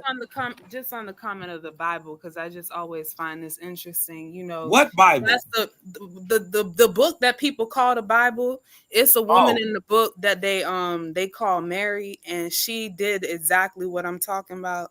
And they acting like, it's this one person who could do it. But I'm just showing you how they just put it right in your face. You focused on the man, but in this case, she just She just did parthenogenesis. And Okay, yeah, and everyone they tried to call it a what do they call it? An immaculate Immaculate conception. conception. I was just gonna say that the Bible is like the example of what you're speaking about. I'm trying to figure out why the guy is shitting on it when it has like one of the best world known Nigga, I'm examples shit. of what you're Nigga, speaking. nigga, Hey, bro, nigga. I didn't disrespect you, The brother. reason, the Why reason, you calling me? Wait, wait, wait, wait, wait, wait, wait, wait. Let me ask Hold the up, first hold question. up. The Hold reason up, why, hold, the hold, reason hold, why I'm hold. Like, going what the in. fuck? Root got in his ass and he didn't know who built them tents. Okay, hold up, hold up. Meta, we gotta be professional. Remember, I think I know what's going on here. Meta is getting sleepy. He's tired. We've been on for almost 6 hours. Meta, don't. His name is Brother Truth or Truth. His name is not nigga. Okay, and Lord Cosmon gave you his proof because that's what he stands on. So just respond to the questions, okay? Let's not, because I want you to continue coming back. I love your presentations. I think you're incredible, but I also think my brothers are incredible too. Okay, so let's just love at this point because I'm still trying to find that non-wee needing instrument because maybe I could practice and get me a little baby. But y'all go ahead. Let's just Yeah, we sleepy. We just sleepy. Let's talk nice. Let's if talk I could nice. just, I'm gonna say this and go. You see how it just had you in that thought process of creating this. That's the power that I'm talking about. That it gives to the woman psychologically, because whether you wanted to have a child or not, the idea that you could do this and you It's could do this incredible. by yourself is incredible. And Yes, so it I is. that's why I think that this is something that the woman, especially the melanated woman, needs to pause and think about, because then you would want to do the necessary detoxing, the necessary lifestyle changes to do this for yourself. Yeah, I think I love learning. Love learning. That's all. I'm not Yeah, saying so I'm back on the mic. I apologize. Hey, Mr. Truth and Mr. Cosmos. I'm gonna give you the truth and I'm gonna teach you about the Cosmos. So I apologize for anything you don't agree with. But when I say nigga, we know I say nigga because you my nigga. Like I was saying, I'm not trying to downgrade no Bible, no book. I'm just pissed off that's all you niggas read. So that's why I pulled up all them other books that I know y'all don't read. We have been talked about this a long time ago. The only thing we got people out here doing, the majority of those out there, they can break a Muslim book, Quran, Christian Bible, or a serpent down. That's all they do. But if you ask the same individual, what other books have you broke down that's that thick? Because those books go 400-500 pages, 200-300 pages. They'll think to themselves and scratch their head. No, it ain't nothing. So why are you so content about that book? But you won't break down these other books, because when you go in that Bible or any religion, it is not so much precise as if you was just to learn about laser spectroscopy. It does not teach you how to engineer in that book. It gives you a hint of something you have to put together, because that's called an abstract book. When you get inside the stuff that I showed, the photonics, or we call it metamaterial, or any of the prokaryotic books that I presented, that's not abstract. It's trying to give you critical information so you can take that and do engineering with yourself. So the real question you might want to ask yourself, if you can do this, why do I only use this book called a Bible for reference? Like I know this is it. And why haven't I ever invested in these books that are very specific so I can up my game? That's the catch. All right, cool. First off, brother, with all due respect, you projecting. Yeah, I done read the Bible, never read the Quran, but I done read the Bones of the Maya. You know that about that book? No, because that book don't. Okay, all right, slow down. Yeah, you don't know. It don't teach you nothing about Wait a minute, Meta. Hold You on. gotta let him talk Cause now, I was Meta. quiet the He whole was time during quiet your the whole spiel. time, Meta. So let him respond, even if it's itching you. Yes, so the crazy part is he make these assumptions that we only read the Bible. Come on, bro. What the fuck's with the ab lib? Like, damn, bro, get your panties out your ass. Like, what the my bad, sister Beth. I'm sorry. I know you don't like that on your channel. I apologize. Go ahead, y'all. Go ahead. Y'all He both, make or he everybody just sleepy. That's all. nah, But y'all go ahead. I'm definitely not sleepy. I pay Yeah, I'm attention. wide woke. I pay attention to signs. Every Right. time Okay. anybody disagree with him, oh, you only read the Bible. You never Mhm. read this book. Scribe is not even a book. It's a website with a bunch of documents from different scientific perspectives on their peer reviews. It's a matter of fact, it's a lot of them up on there that disagree with each other. How I know? Because I'm subscribed to it. Secondly, let's talk about this Me too. let's talk about prokaryotic and eukaryotic, right? No human, no species, no complex multicellular species, whether it be humans, whether it be plants, whether it be animals, whether it be birds, are not prokaryotic. Prokaryotic are bacteria, fungi, single cell organism. They are asexual, that clones itself and split into two. One of the largest studies in the world is in the University of Michigan right now. Go look it up. I brought it Okay. up during my Okay. debate Did you on know the? come on, Wait, brother. wait, Did you wait, know the wait, wait. We gotta mitochondria? stay quiet. We gotta wait quiet so he can finish, and then you could get down. So at the end of the day, bro, it's like you bringing this information, cool. Ain't nobody trying to grill you. It's just people that study in this field as well too that got questions. If you don't have the answers, that's cool. I don't have the answers for everything. When that part come up, hey, bro, I don't even know. I ain't even dig up into that far. But the stuff that I do know, yeah, I'm gonna spit my information. And you've been calling people prokaryotic humans. There is no such thing. By definition, that's an oxymoron. Anybody with basic biology understanding and anatomy understanding, no, there is no such thing as a prokaryotic human. Now, do we have prokaryotic bacteria in our body? Yeah. Women, y'all know about this. Y'all go to gynecologists. Have your gynecologist told you about the good bacteria and the bad bacteria? That's prokaryotic. That's up in you. It's Man, not your makeup. Your makeup is multicellular, highly complex, that's dealing with DNA, RNA, a whole bunch of other particles up in amino acids, signaling that go on that let each one know what to do, how to build up your anatomy. This is why I asked the brother yesterday, was he's an evolutionist? Because evolutionists believe that prokaryotic cells eventually something caused it to become a eukaryotic cell. So they're claiming that we all started as prokaryotic and eventually became a eukaryotic, but they can't find the in-between fossils between the Cambridge explosion and the pre-Cambridge explosion. It okay. just is what it is. So Okay. once again, brother, just to let you know, my alma mater is Southern Illinois University. My major was business and accounting. My original associates I got at Truman College was criminal justice, but I switched it up when I went to school. I would like to know what's your alma mater. Because you Man, keep look. trying to call people dumb. No. We know I'm not calling people dumb. I'm pointing out exactly where the shoe fit, where they could upgrade their shoes. First of all, you are totally incorrect. We know you never broke down no prokaryotic book. You skim read an article.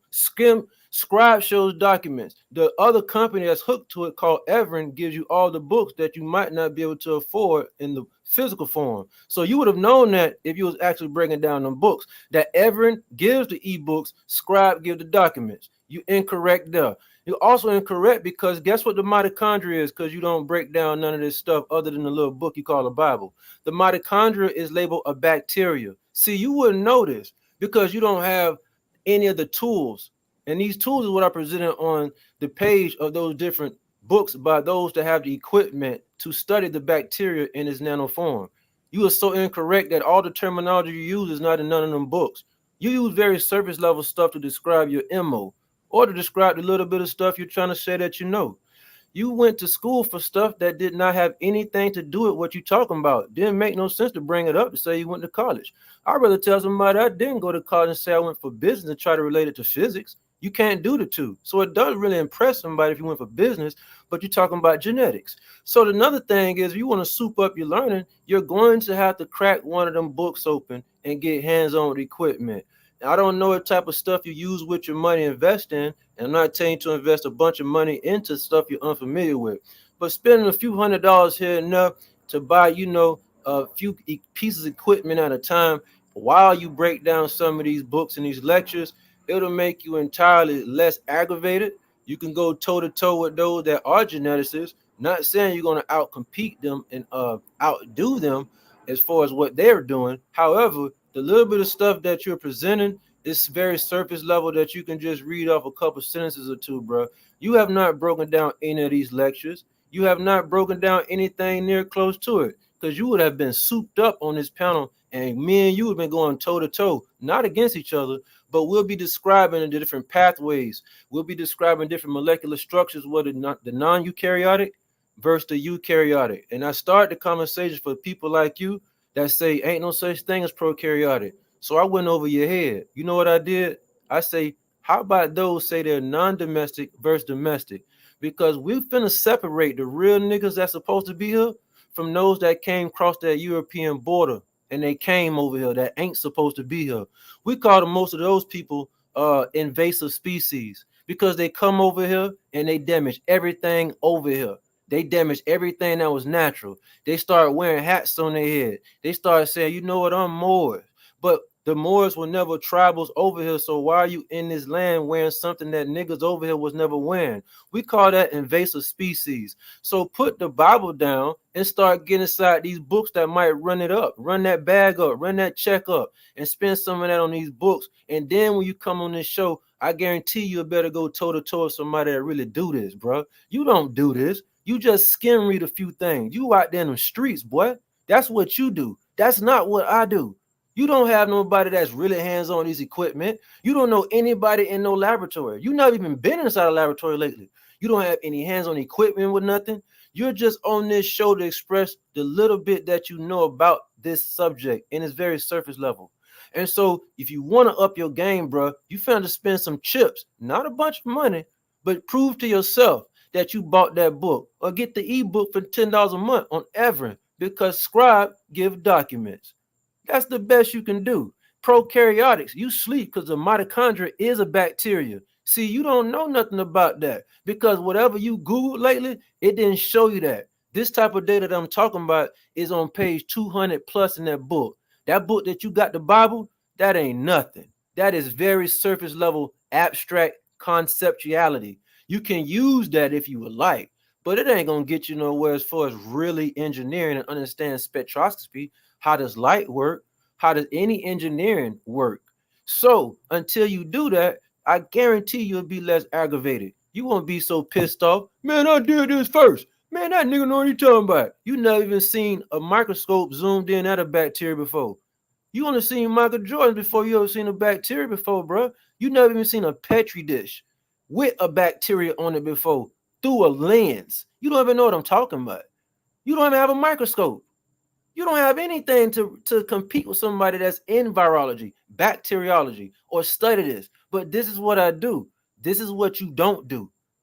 You just came from a background with those that don't have too much, and you learned a thing or two. You need to step it up to a thing or 3 or 4. And to do that, you don't have to go to university, but you're going to have to get your hands wet with those books from those that authored the books. They had hands-on in their laboratories on the prokaryotic and the eukaryotic situation, and you'll be able to get a way different precision of a calculated decision, because a little bit of stuff that you know is very, very limited. It's not because you're stupid. It ain't because you're dumb. It's only because you're limited because you didn't crack open one of them books like everybody else that's actually studying genetics. So you don't have to believe there's a prokaryotic. But you're going to have to believe that there's 2 different type of peoples on this planet, nigga. You have no choice, my nigga. There's those that's domesticated, and there's those that's not domesticated. You can throw prokaryotic out the window. I've been said this before you even got on the show. It's going to be people like you that say, ain't no such thing as no prokaryotic. So I made it easier for those. How about we say there's a non-domestic versus domestic? Which one you going to choose? And which one really are you? Because the ones that's domestic, they're invasive species. They come over here saying, yo, we the Indians. When they know they came over here in the 16 and 1700s. I showed the books how the white boy or this pale skinned boy, no disrespect for them, they was on the same boat with the Moors to do servitude and slavery in the late 16 and the early 1700s. Did your people come on that boat over here, or was your people the ones that brought them over here, who was going to war with those that didn't want to believe in what they want to believe in, who was a part of another Moorish black nobility? You could pick either 3 sides that I just said. That make all 3 of y'all invasive species. The ones that came over and terrorized this place called America, they're called invasive species. The ones that did not come over here to terrorize America, but they was put on that boat to come over here with the pale skin to do servitude, nigga, you still I'm not calling you to say you are it. I'm saying if you fit this shoe, you're still labeled an invasive species. And of course, the pale skin by genetics is very obvious that that's an invasive species. Once they hit the land, they take everything and call it theirs. That's exactly what Moors do. That's exactly what people highly uneducated in their craft do. And because this is what an invasive species do, us real niggas who from the land, we the ones suffer. Because all of the resources that we were willing to share unconditionally, we have those trying to claim it. Sister Betty made plenty of videos of saying that the Moors cannot be from here. And now you're rocking these hats. You're rocking your attire. But nobody over here was ever wearing that. You don't understand. I proved the genetics earlier, 4-5 hours ago, that the genes that you have is the reason why you do what you do. The pathways, the signification, I went through all this. You have no choice but to be what we call an invasive species. You're not a non-invasive, you're invasive, bro. So put the Bible down because they just released a book in the Renaissance era. Woo. The Piso Damn, man, this family is shit a going in part of the Black circles. nobles. The Piso family is a part of the Black nobles. There's data to show that the Black nobles put them scriptures in that book you're reading. And by the way, that book that you call the Bible, it don't matter if it's a Quran. We call those verb, adjective, verb languages. Why? Because they took the nouns out. It's a judge. I'm gonna send it to the next show I get on the show that Judge Steve Willerman. We have those that have quantum grammar, and it's showing that all languages, whether it's English, Chinese, and he also went inside their Bible. No matter what language that you pick, these are all new languages. Guess how they wrote that Bible that you just read us? It's in verb, adverb, adjective form. I know you don't know nothing about what I'm talking about. But what they've done in our language, in that book that you read called the Bible, they put verb first, adjective first. Every sentence, let's say they start out with Miss Betty scraped her knee or Miss Betty became very wealthy. The next sentence may have nothing to do with Betty. They replace the noun with a verb. Every other word might be a verb, a locale, which means they put a word as a location, or they might put an adjective word after that. You probably know nothing about what I'm talking about, but they made all the languages in that book that you read. It's called verb, adjective, verb. Nigga, you under a curse and you have no idea. They took the pronouns and nouns out. An example is if you write a paragraph and go in that Bible you just read, you can read the entire paragraph or the entire page. If the top of that page start with Miss Betty, that's a noun, person, place, a thing, and at the bottom of the paragraph, if it does not end that same way, guess what you just did? It just changed it from being about a noun all the way to a verb and an adjective. You have no idea what that's doing to your psyche. We call that quantum grammar. So they removed noun and pronoun as being the most important thing inside your language. They gave you these new languages, whether it's Vietnamese, Chinese. We all studied all of this stuff. These are verb, adjective, verb languages. They took out the nouns and the pronouns. And I know you don't know what I'm talking about, but step your game up and get one of them books I showed, or get the ebook, and then compare what you learned out those books, and then go back to your little bit of Bible. Because that little bit of Bible you bringing up, bruh, the Piso family been put them scripts in there with the Black Noah families and other families in the 1500s. You don't have nothing old, bro. They just released that. There is nothing old about that book you just pulled up. You got a 400-page book, but you won't read a 400-page photonic book. Do the math, bro. I can help you. I'm cool. Are you done? I just want to speak, bro. If you finish. If you finish. My brother, all right, you got it. Sir. All right. One, never said there ain't no such thing as prokaryotic cells, bro. I say you remixing the dope. Two, Scribe never called it a book. I said it's a website with thousands, if not millions, of scientific documents, and a lot of them disagree with each other in the documents. That's what I said. Three, bro, you haven't shown one book you have. All you did was pull up Google, type in metal material books, and then start scrolling across the top of the Broke ass visual. nigga ain't bought not Come one of on, them man. books. Come on, cuz. We gotta do that, G. But let's keep it a buck. He study accusing us of something that he doing. He ain't showed not one book he talking about. He have 2, never said you had to go to school to be able to study a field. But you keep trying to make it seem like people is uneducated, so they don't know something. Hey, Miss Beth, And I'm you sending a book right now. you know it all. Miss Beth, I'm sending a book. But come on, damn, bro, you was just like 30 minutes. I ain't say not one I'm fucking sorry, word. Mr. Truth. I just said I'm finna send her the Man. books with All my right, bro. finger on it. All So she you knows could my have typed book. that in the back, bro. I ain't cut you off, brother. See, that's that gene you talking about. You triggered. You one of them evasive niggas. No, all sir. you doing, bro, is remixing dope and throwing in pseudo shit. Yeah, the Moors and the invasive people came over here. Nigga, we already know people came over here and fucked up nature up over here, invaded up over here. That ain't no new shit to us. Nigga, we go more in depth on that than you have. All you doing is being a snake oil salesman, bro. You saying a bunch of this, a bunch of that, a bunch of this, throw some pseudo shit in here, and you basically ain't saying shit just to keep it a buck. Now that electron shit, okay, cool, bro. I like that right there. But when you start calling people prokaryotic humans, that's what I said is an oxymoron.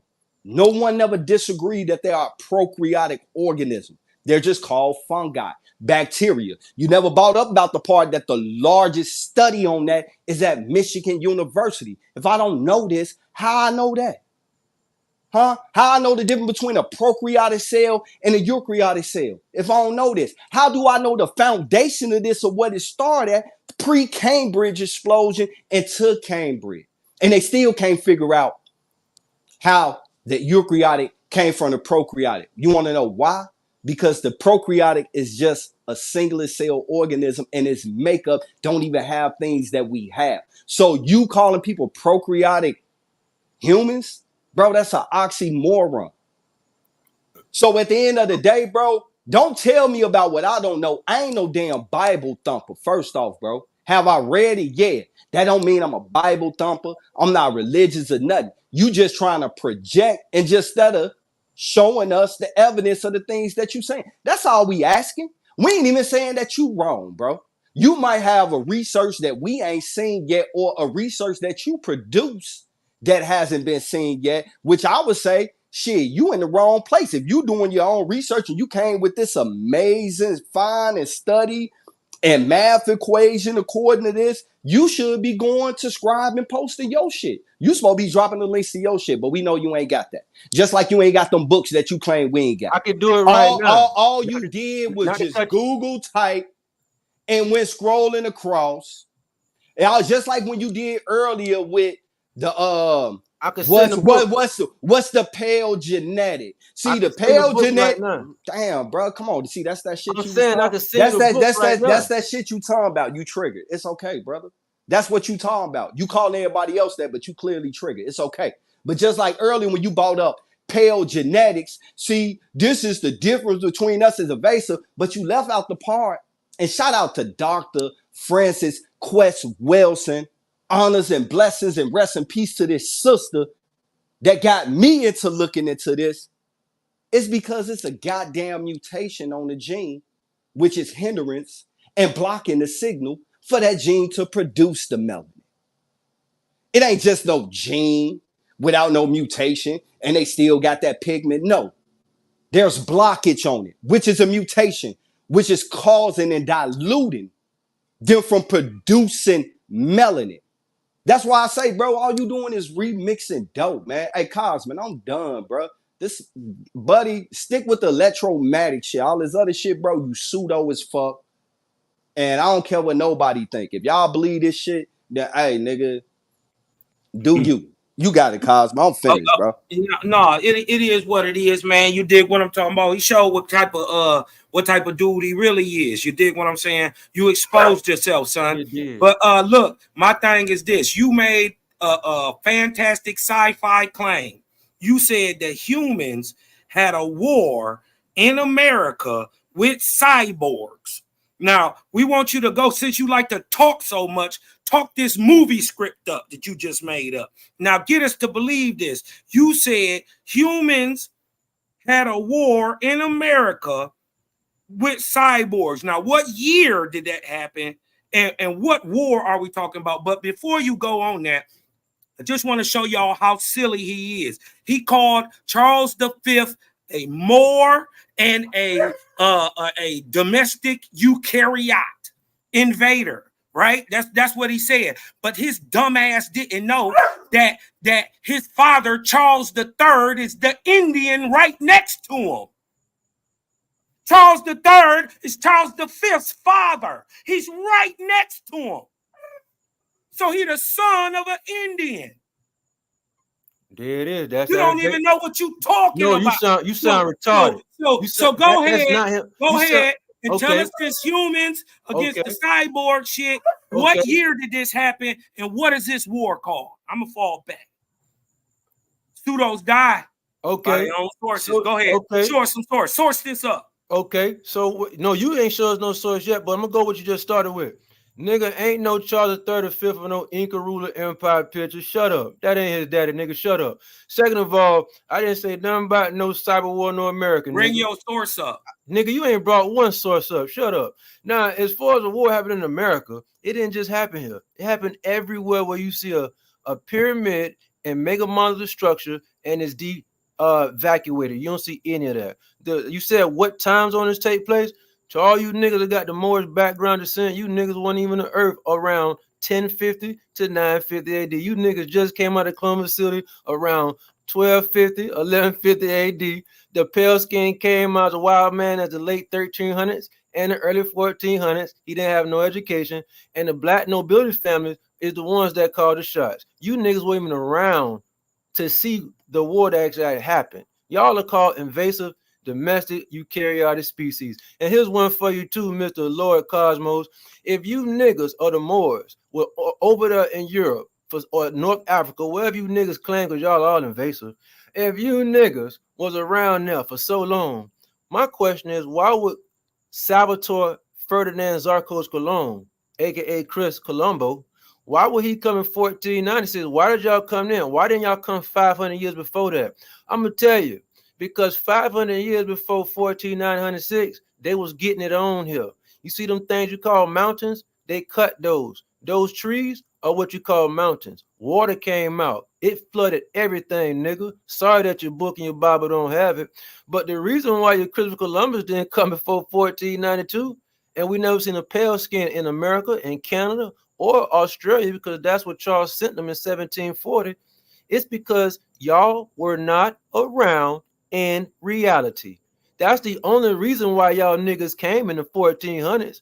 Why didn't y'all come in the 1100s? Why didn't y'all come 500 years before that? Because y'all were just getting established. The black robo coat of arms families is those that hold the scepters. I explained the technology that they hold that's within those scepters. They gave the Moors guns. Sister Betty asked me, damn, how did the Moors outdo the tribes and kill them all when they came over here for the past couple hundred years? I said, Sister Betty, man, them niggas came with guns. And the tribes over here didn't have no guns. So guns were given to the hands of the Moors. The question is, why didn't y'all kill the Indians over here 500 or 600 years ago? Why wasn't the pale skin guy in America 500 or 600 years ago? Why wasn't the pale skin in Canada 500, 600 years ago? Why wasn't the pale skin guy in Australia 500 or 600 years ago? Because neither one of y'all was on the planet in reality 500 or 600 years ago. That's why. That's why y'all just did what y'all did just recently. Y'all ain't been here. Y'all seen America. That shit messed y'all up when y'all seen what was happening over here. Y'all came over here because y'all just got released. I just showed Sister Betty the coat of arms shields, and the coat of arms shields show chickens and roosters and other domesticated animals that just had to came out the facility, because we all know that chickens and roosters can't survive inside the wild. So why would the coat of arms have domestic eukaryotic clone gene edited animals as a representation on their shield? Because they didn't know about the genetics. They just came out the lab themselves. Same way the nigga the Moors came out. Look, the Borgs only made you niggas to do the bidding. The Borgs only made you niggas kill everything. We got 15 million niggas lost their life in Africa because they was part of a Moorish killing spree. 1865 to 1890. Congolese Africa, nigga. Guess who ordered it? 20,000 Moors were hired by King Leopold. So the white boy didn't even do it. He say, I know some niggas that'll kill some other niggas. Who? The Moors. There's pictures, there's video. So this ain't me talking. Guess why you niggas that's more stopped killing them Africans over the rubber trade in 1860 to 1890? You niggas ain't stopped killing them Africans because y'all felt bad for them. You niggas had to stop killing them Africans because the pale skinned race that was getting rich off the rubber trade in Austria, not Australia, Austria, in Spain and Germany, they saw a picture because the photograph camera was just invented around that time. When they was able to see hands cut off and feet cut off and it was mutilated, they say, damn, we didn't know people are losing their life and getting their hands cut off over some damn rubber. So they took all the information. We talking about everyday people that walk up and down the street, that shop at grocery stores in Europe. These are pale skin, not you nasty niggas. The pale skin people say, damn, we didn't know this would happen to these people in northern in the Congolese in Africa area for 30 years. So they took this to the European Union, the conference, and they called a treaty on world state affairs to stop this because 20,000 Moors was killing millions of niggas. We call those invasive species. Hey, the only reason why you niggas killed 20 million or 15 million Africans because you niggas just came out the clone facility a few hundred years ago. Y'all niggas wasn't been doing that. So this ain't no smoke on the pale skin. The pale skin just came to Canada in early 1700s. He just came to Australia in the early 1700s. He ain't alone. You niggas is right along with them. You niggas just came to America a few hundred years before then. The question is why you weren't here 500 or 600 years or 1,000 years before that? Because y'all just came out the clone facility. Now the brother asked me when these cyborgs go to war and do all of this. This was a time before you niggas came out the cloning facility. You domestic, eukaryotic invasive species. This is around 850 to 800 AD. This everything around here was flooded with technology. There was no flood. There was nothing going on in 500 or 600 AD and 700. This is recently that they cut those things called trees that went up miles in the sky to the atmosphere, to the stratosphere. And when they cut those trees, water poured out. That's what you niggas call the beach. You probably just left the beach, but you don't even know how the water got to the beach. The water came out them trees and flooded everything. That's the great flood. I'm sorry that Bible your boy pulled up didn't have this in there. Of course it wouldn't, because this the real correction. So those trees were cut. Y'all call them mountains, but the water is you guys call the beach area. The water, what you call the beach area, it only goes a few kilometers down. I can pull up an article by a renowned oceanographer. They just found an ocean and a huge land, a lake of land, a lake. Maybe you heard about it. And it's over 100 times the bodies of water that's on top of the ocean is actually up under the ocean. This is what every other advanced oceanic civilization that can do this type of technology and provide such structure and infrastructure that actually under your feet. And some of them have structures at the bottom of this thing you call an ocean also. Jamaica is only Jamaica because that's a hilltop. The Florida or the United States is only the hilltop. But if you go deep down in the water and keep going down a couple kilometers, you'll see that this was a huge hill. There was no water flooding all of this stuff that y'all call an ocean today. You sleep, bro. You don't even know why you guys even came over to America around the 1400s. That's because you niggas wasn't around 500 or 600 years before that. Y'all just came out of the clone facility. They gave y'all orders. Y'all jumped on the boat. Y'all came and handled y'all business. We had some Moors that was Sephardic that they wasn't on that. They just wanted to go somewhere else. They wanted to start their own Amsterdam. They wanted to go away from escape the Inquisition. Some of them got caught up. They was on the same boat as the Caucasian to do servitude and slavery. I provided 5 or 6 books to show this happened in the late 16 and early 1700s. All this means that you niggas just came over here. And now that you Moors are over here, look what y'all niggas doing. Y'all talking about a noble Jew Ali, or y'all talking about a Christian book to provide data to how light, sound, magnification, and genetics work. But when I pull up a book, these solid books that have the same amount of pages, 200, 400, 600 pages. Where the book at? I could send her a picture right now. I'm gonna shoot the middle finger so y'all know that's me, and I put it in front of the book. just send the book. Give me 1 second. I'm gonna shoot a picture of 5 or 6 books. I got photonics, crystallography, electrical engineering. Give me 1 second, because I'm gonna leave. Nah, we want that eukaryotic and prokaryotic book. Yeah, that's what we and the cyborg book. Just show it. And I'm gonna just keep it a bug, bro. With all due respect, don't give a damn. I mean, nah, not even that, bro. Real talk. I really want to have a conversation with you, bro. But the fact that I sense that we disagree with some of the stuff that you kicking. You're projecting your talking points in a very derogative way. Oh, you niggas just got out the lab. You woo woo. So real shit. Now I gotta grill you. Cause you all this American shit and all this cloning shit, bro, you giving us kindergarten level of this shit. It's like you're talking about people being cloned and made in labs. We all know it. That's the Moors talking point. But then you shitting on the Moors. So which one is it? Do you hate Moors or are you a Moor? Because you're definitely telling us about what allegedly the Moors did in the lab with Yaqub over in the Middle East or down in the Yucatan, Mexico. This ain't nothing new to us. You're giving us a kindergarten level on it, and then you're adding a bunch of pseudo shit behind it. Oh, you niggas just came out the lab. Oh, you niggas came over here on boats. Who the fuck said we Moors? Who the hell said that we said our ancestors came on boat? What you think we don't do genealogy around here, bro?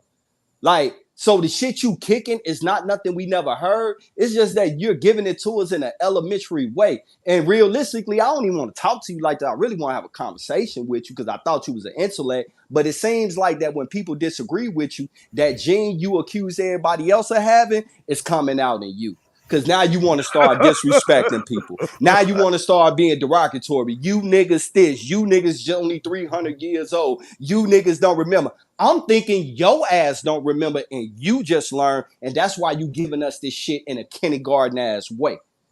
Okay. So which is all right, are you all right, a moral all right, or are you against all the right. morals? I thought I was dealing with Okay. kindergarten as well. I was talking to kindergarten. Okay, That's why I hold thought I up, was hold talking to up. I'm kindergarten. muting everybody now.